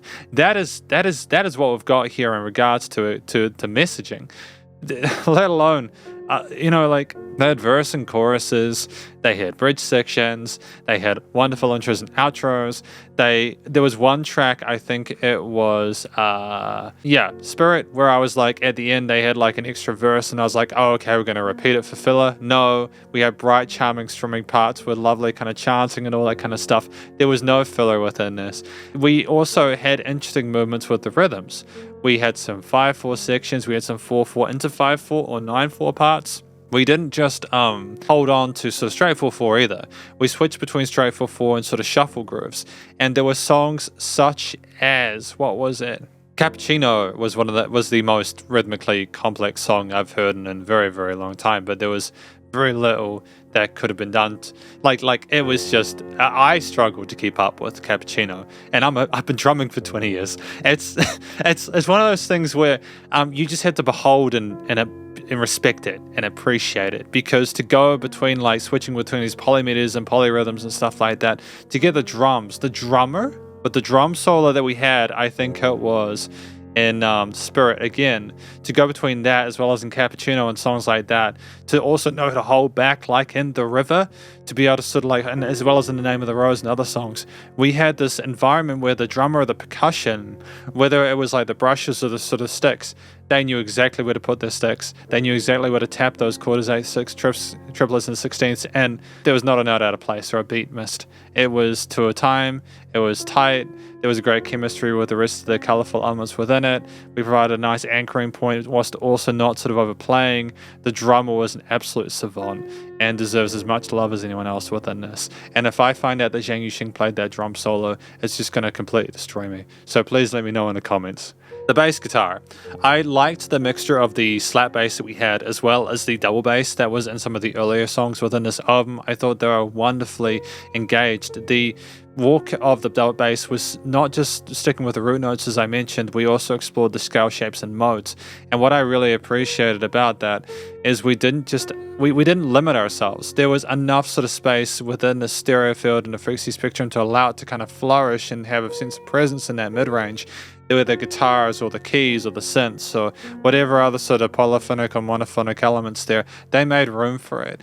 The part of that is due to the absolutely sort of tremendous studio production, which I'll talk about later, but part of it is also that Zhang Yu-Sheng and everyone else involved knew exactly how to stack things in those parts from an instrumental layering perspective, from a compositional perspective. There was phenomenal dynamic range. Things were not the same loudness the entire time. There was wide varieties there. We had things that were short and sweet, such as I think it was in track number 10, Before the Dusk Melts the Colors of the World, where we have like random party sections there, and we just have people kind of chanting, having a good time, then we come back down, and we have the chug chug chug chug with the guitars on. I mean, look at the guitars. The River guitars were just awe-inspiring. I would love to be able to play like that. I don't know. Like, you've gotten hints. I'm sure you've gotten hints from listening through Zhang Yu-Sheng's stuff outside of this album that he can play the strings. There have been plenty of hints that he could do this. He just let loose in this one. And part of what I think, again, made it work so well is that it wasn't just that we could shred. It wasn't just that we could voice ourselves really elegantly. It was also that we had the back and forth on the sides of the stereo field, like from like...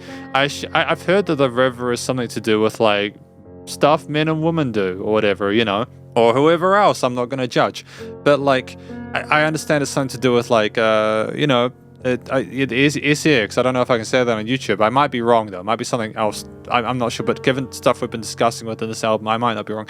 Either way, basically the back and forth between the two, when it's just one person and like that halftime section, it's just one person kind of talking, giving the energy, and then later on when there's the choir and like going up into the climax with the solos back and forth, it seems like it's two people interacting with each other.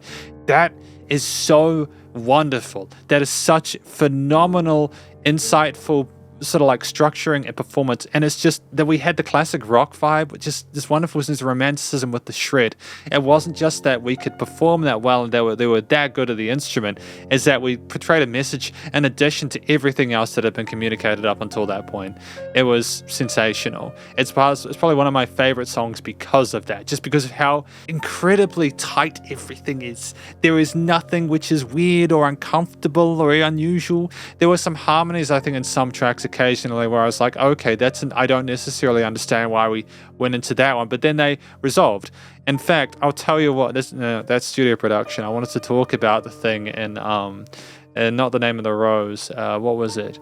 No, it was Follow You. I was going to talk about the lack of like drums in the low end coming in later, but the keys were miraculous. The wonderful sort of synths that we had in the later piece as well, the nice sort of sparkly bits there.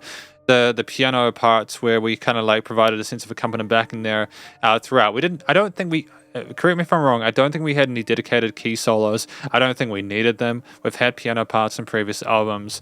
I don't know if it would have necessarily suited. Like, obviously, you know, The River started with the key accompaniment, and that was wonderful and was well phrased, and it wasn't like it was like a 4-chord progression or something like that. I think it was enough kind of texture we needed to sort of tell the story and be enough for the vocals to sit with. But yeah, the synths, the organs with that sort of paddish backing with the synths as well, not including the synth vocoder stuff, stuff, the vocals having sort of synth stuff in Follow You, but also there's just the string sections which were tremendous as well. I know this conclusion is probably so long.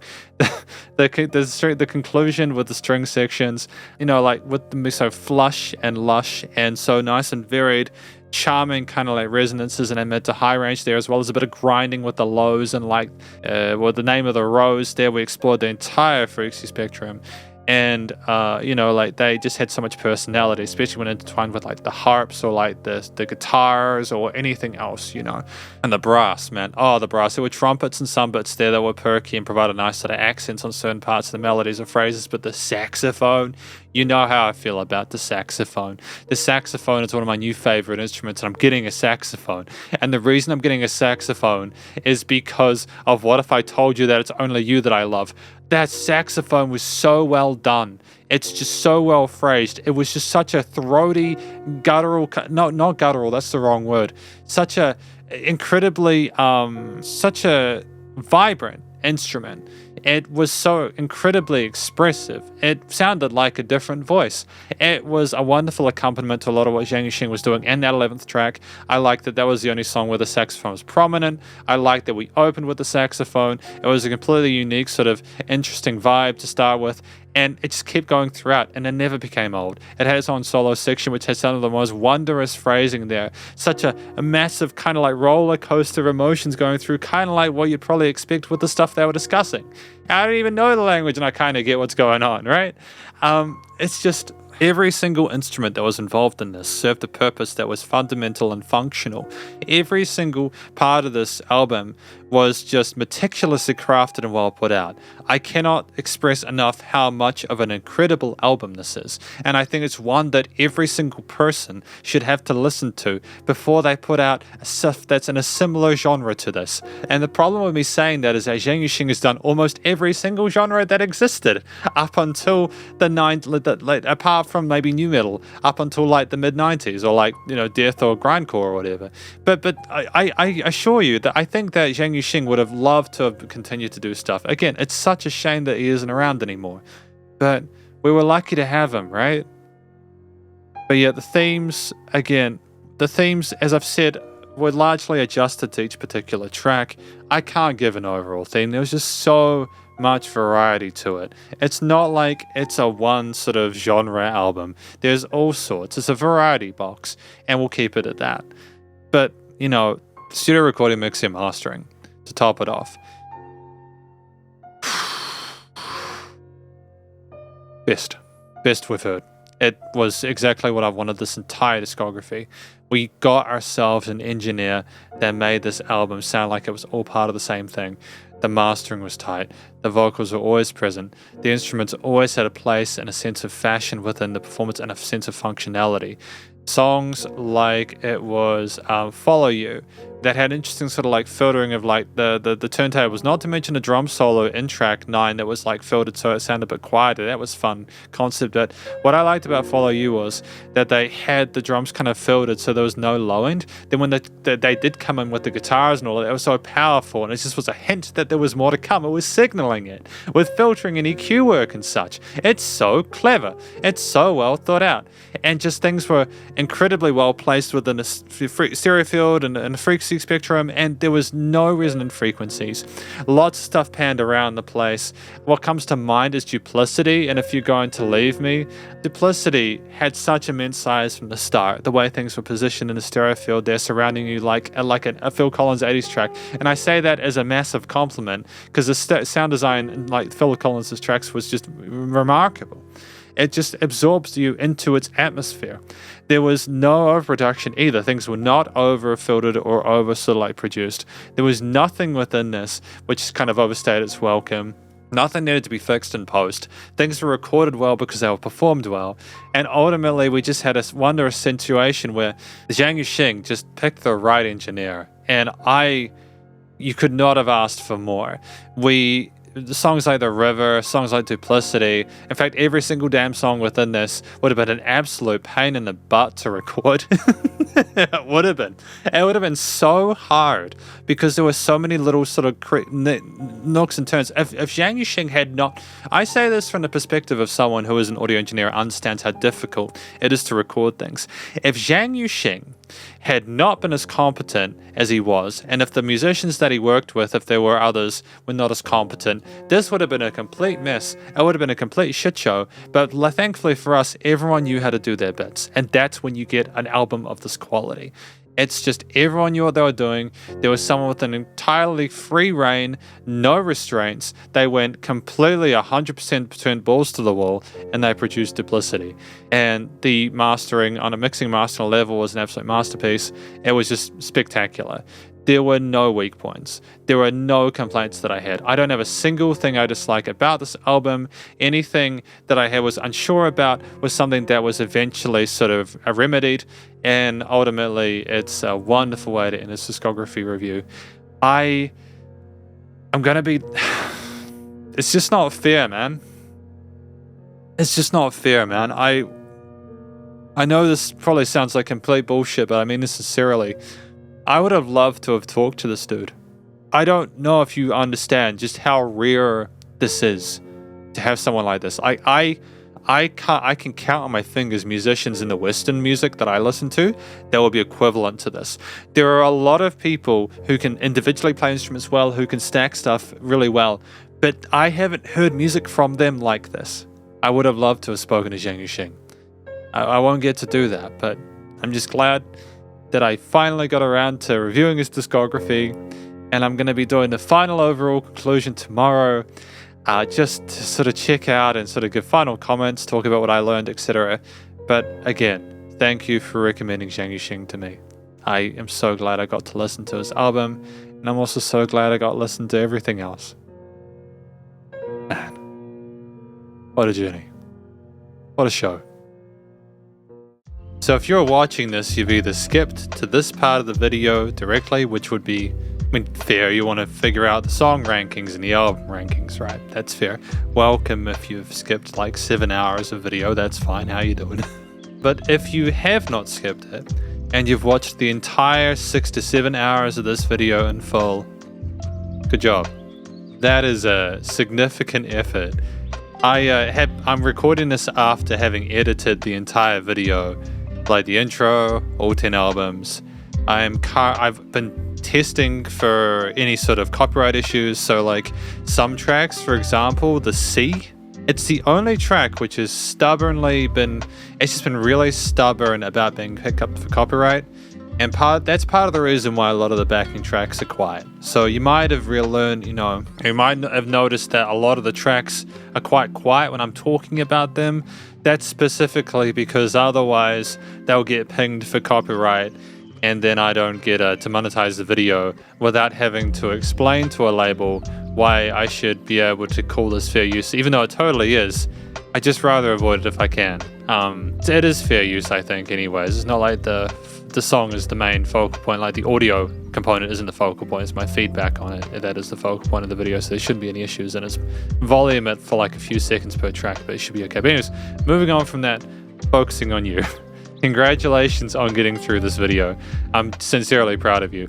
This video, where we have ranked all like 99 or 100 or something of Zhang Yu-Sheng's songs, has been a wonderful experience. It has taught me so much about music. Zhang Yu-Sheng, from the first to the last album, really went through this magnificent sort of like odyssey, where my impression of his first album was that we had someone, and we'll switch over to here. I think we had someone who was very much in the mind of trying to sort of like create catchy, kind of poppy, peppy music. There's a lot of synth stuff going on, a lot of electric drums, etc. Very kind of 80s synth poppy kind of stuff with a bit of rock in there, a bit of guitar occasionally. I get the impression that we were trying to make music that would kind of sell well. We were trying to be a big star. That's my impression of the first couple of albums. To be honest, there were a few tracks in there that caught me by surprise because of that. But a lot of it was ballads or kind of poppy singles. And then beyond that, in the third album, as per the review, That's when stuff I think really started to change. There were hints of the kind of crazy stuff that Zhang Yu-Sheng wanted to do. But then Stefan Hart came in, as well as many other people who I'll list here. I'm just going to make a list here of all the people that I appreciate being involved within this album. The main people anyways. I know there's been featured artists and stuff like that, but there's been some artists where like Stefan Hart, for example, and Mark and Kyle and such, I'll put their names there. But they're all great musicians, and Zhang Yu-Sheng as well specifically is phenomenal. It's just after that third album, I think we kind of had a bit of a pull and back and forth between trying to sort of make stuff, that was a bit more sort of commercially accessible, such as with like, I think it was the fourth album, The Sea and a Fish That Swims Daily. Like they had some kind of crazy stuff in it. We Are Still Friends, the seventh album, I get the impression that I was trying to sort of come back a little bit more some of the kind of wild stuff that we did in album 6, Live Karaoke, Type A Me. I mean, that album was absolutely insane. There's a lot of range here. Zhang Yu-Sheng did every single genre that I could think of before the 2000s, and I'm sure that if he was still around now, he'd be doing other genres as well. But, I guess what I'm trying to say is that Zhang Yu-Sheng went through this magnificent journey trying to sort of balance, I think, the needs of both his own label the label that he was signed with, and then the eventual label he set up, whilst also serving the needs of musicians like Ame and such, whilst also trying to serve his own creative needs. And I think that he managed to do both. There was a lot of music, and there was not a single really quote-unquote weak track in here. There was no song that scored below a 7, I don't think. Most of these, if the first couple of albums, there are a couple of 7s overall, but most of it was 7.5s, 8s. And I mean, OK Live for me, the average score for OK Live Type A was like 8.32 for me, with Duplicity getting an overall 8.6, which was absolutely kind of insane. I've never given an album an 8.6 before. I was blown away by the quality of what they were putting out there. Incredible album, Duplicity. But I just want to say that I think every single album had something that kind of hinted at what Zhang Yu-Sheng would be capable of towards moving towards Duplicity. It's just that I think he wanted to have fun along the way and just do whatever he wanted. And I think he was able to do that. So, without that, I love his music. It was such a joy. It kind of inspired me and opened me up to the concept, finally, of these kind of variety box albums. Even though I've reviewed 15 of Jay Chou's albums, I still haven't really become accustomed to why people need to have that. But with Zhang Yu-Sheng, he was solely responsible for so much of that. And as I understand it anyways. Well, no, I know that he had input probably for Stefan Hart and stuff like that. But it's more that it was so convincing whenever Zhang Yu-Sheng did it, that I think that Zhang Yu-Sheng was able to get away with it to an extent that inspired me personally to want to make more music like Zhang Yu-Sheng. And if I'm honest, I haven't been inspired by a musician in a very, very long time. So I am utterly stoked to want to make different types of music because I've listened to Zhang Yu-Sheng. He is an inspiration for me as a musician, sincerely. So I'm going to put the song rankings anyways on here. There'll be score rankings there, the top 20 songs. There's no surprises that The River was on top at 9.11. It's a magnificent piece of music. It's an absolute classic. Songs like The Mayor of Wing Kung Street as well come to mind. They're utterly stellar.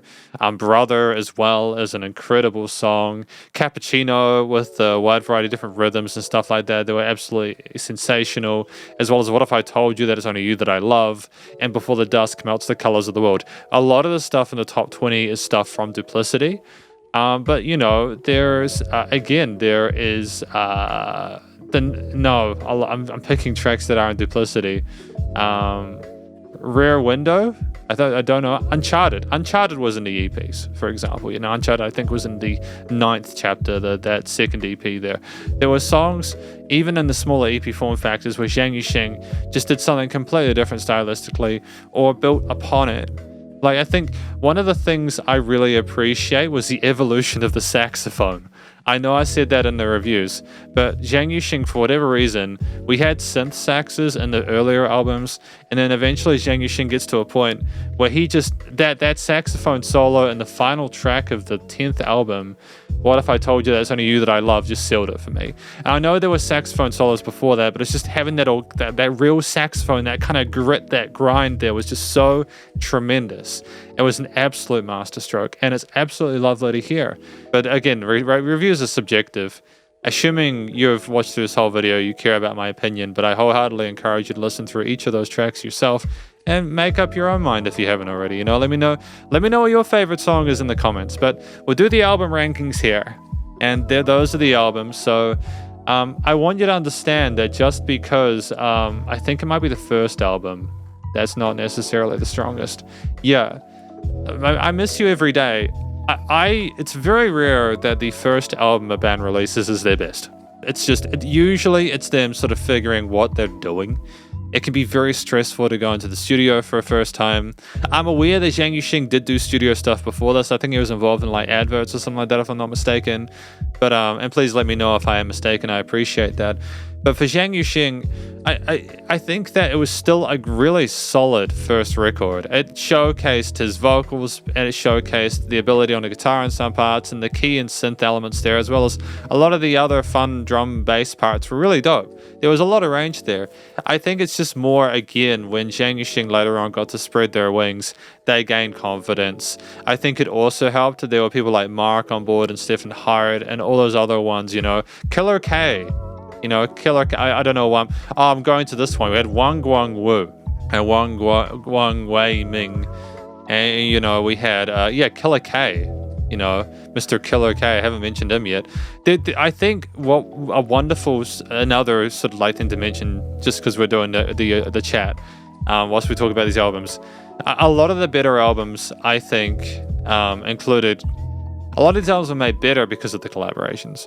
I think part of the reason that Zhang Yu-Sheng worked with so many different musicians is because he understood potentially that there was stuff he could do, or he could improve what he was doing through collaborating. And I think that it's one of those rare sort of situations where you sort of got the essence of the original artist within that collaboration whilst building upon it with the input of another person. I think Zhang Yu-Sheng was good enough to be like talented and intelligent enough to be able to finesse it. It didn't, though I didn't necessarily like all of the tracks in the 7th album, it just simply because I could tell we're sort of pulling back a little bit and a bit more restrained with like some of the sort of instrumental work and stuff like that in certain positions. Even with that album, I could still tell that he was still trying to find his way to be himself throughout it. It's just more, he was mature enough, I think, as a musician. He knew how to meet in the middle, effectively. And I think that was a skill that got him to where he got to, again, with 10 albums. Again, if he hadn't passed away from that car accident, I'm pretty sure he'd be continuing to record music to this day. I think it's sensational. I'm glad that we have had this much music with him, and I will be honest in saying that I am thoroughly stoked at this point that I did it. None of the songs were below a 7. Then we got our very first 9, which was River at 9.11, which is dope. And I think that's basically our discography review done. So we're going to go big, conclusion time. I don't want to talk about myself too much because I do that a lot and it sucks. And this is a positive video. This is a big occasion. For me personally, this is the biggest video I've ever done. It is an absolute blessing to be able to do it. I spent a month on it.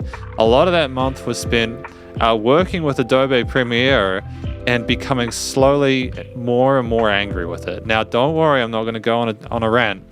It's more that I've decided as of 2024, Happy New Year, by the way, I've decided that I would like to stop using Premiere Pro. I'm going to switch to DaVinci Resolve, which is another video editing software.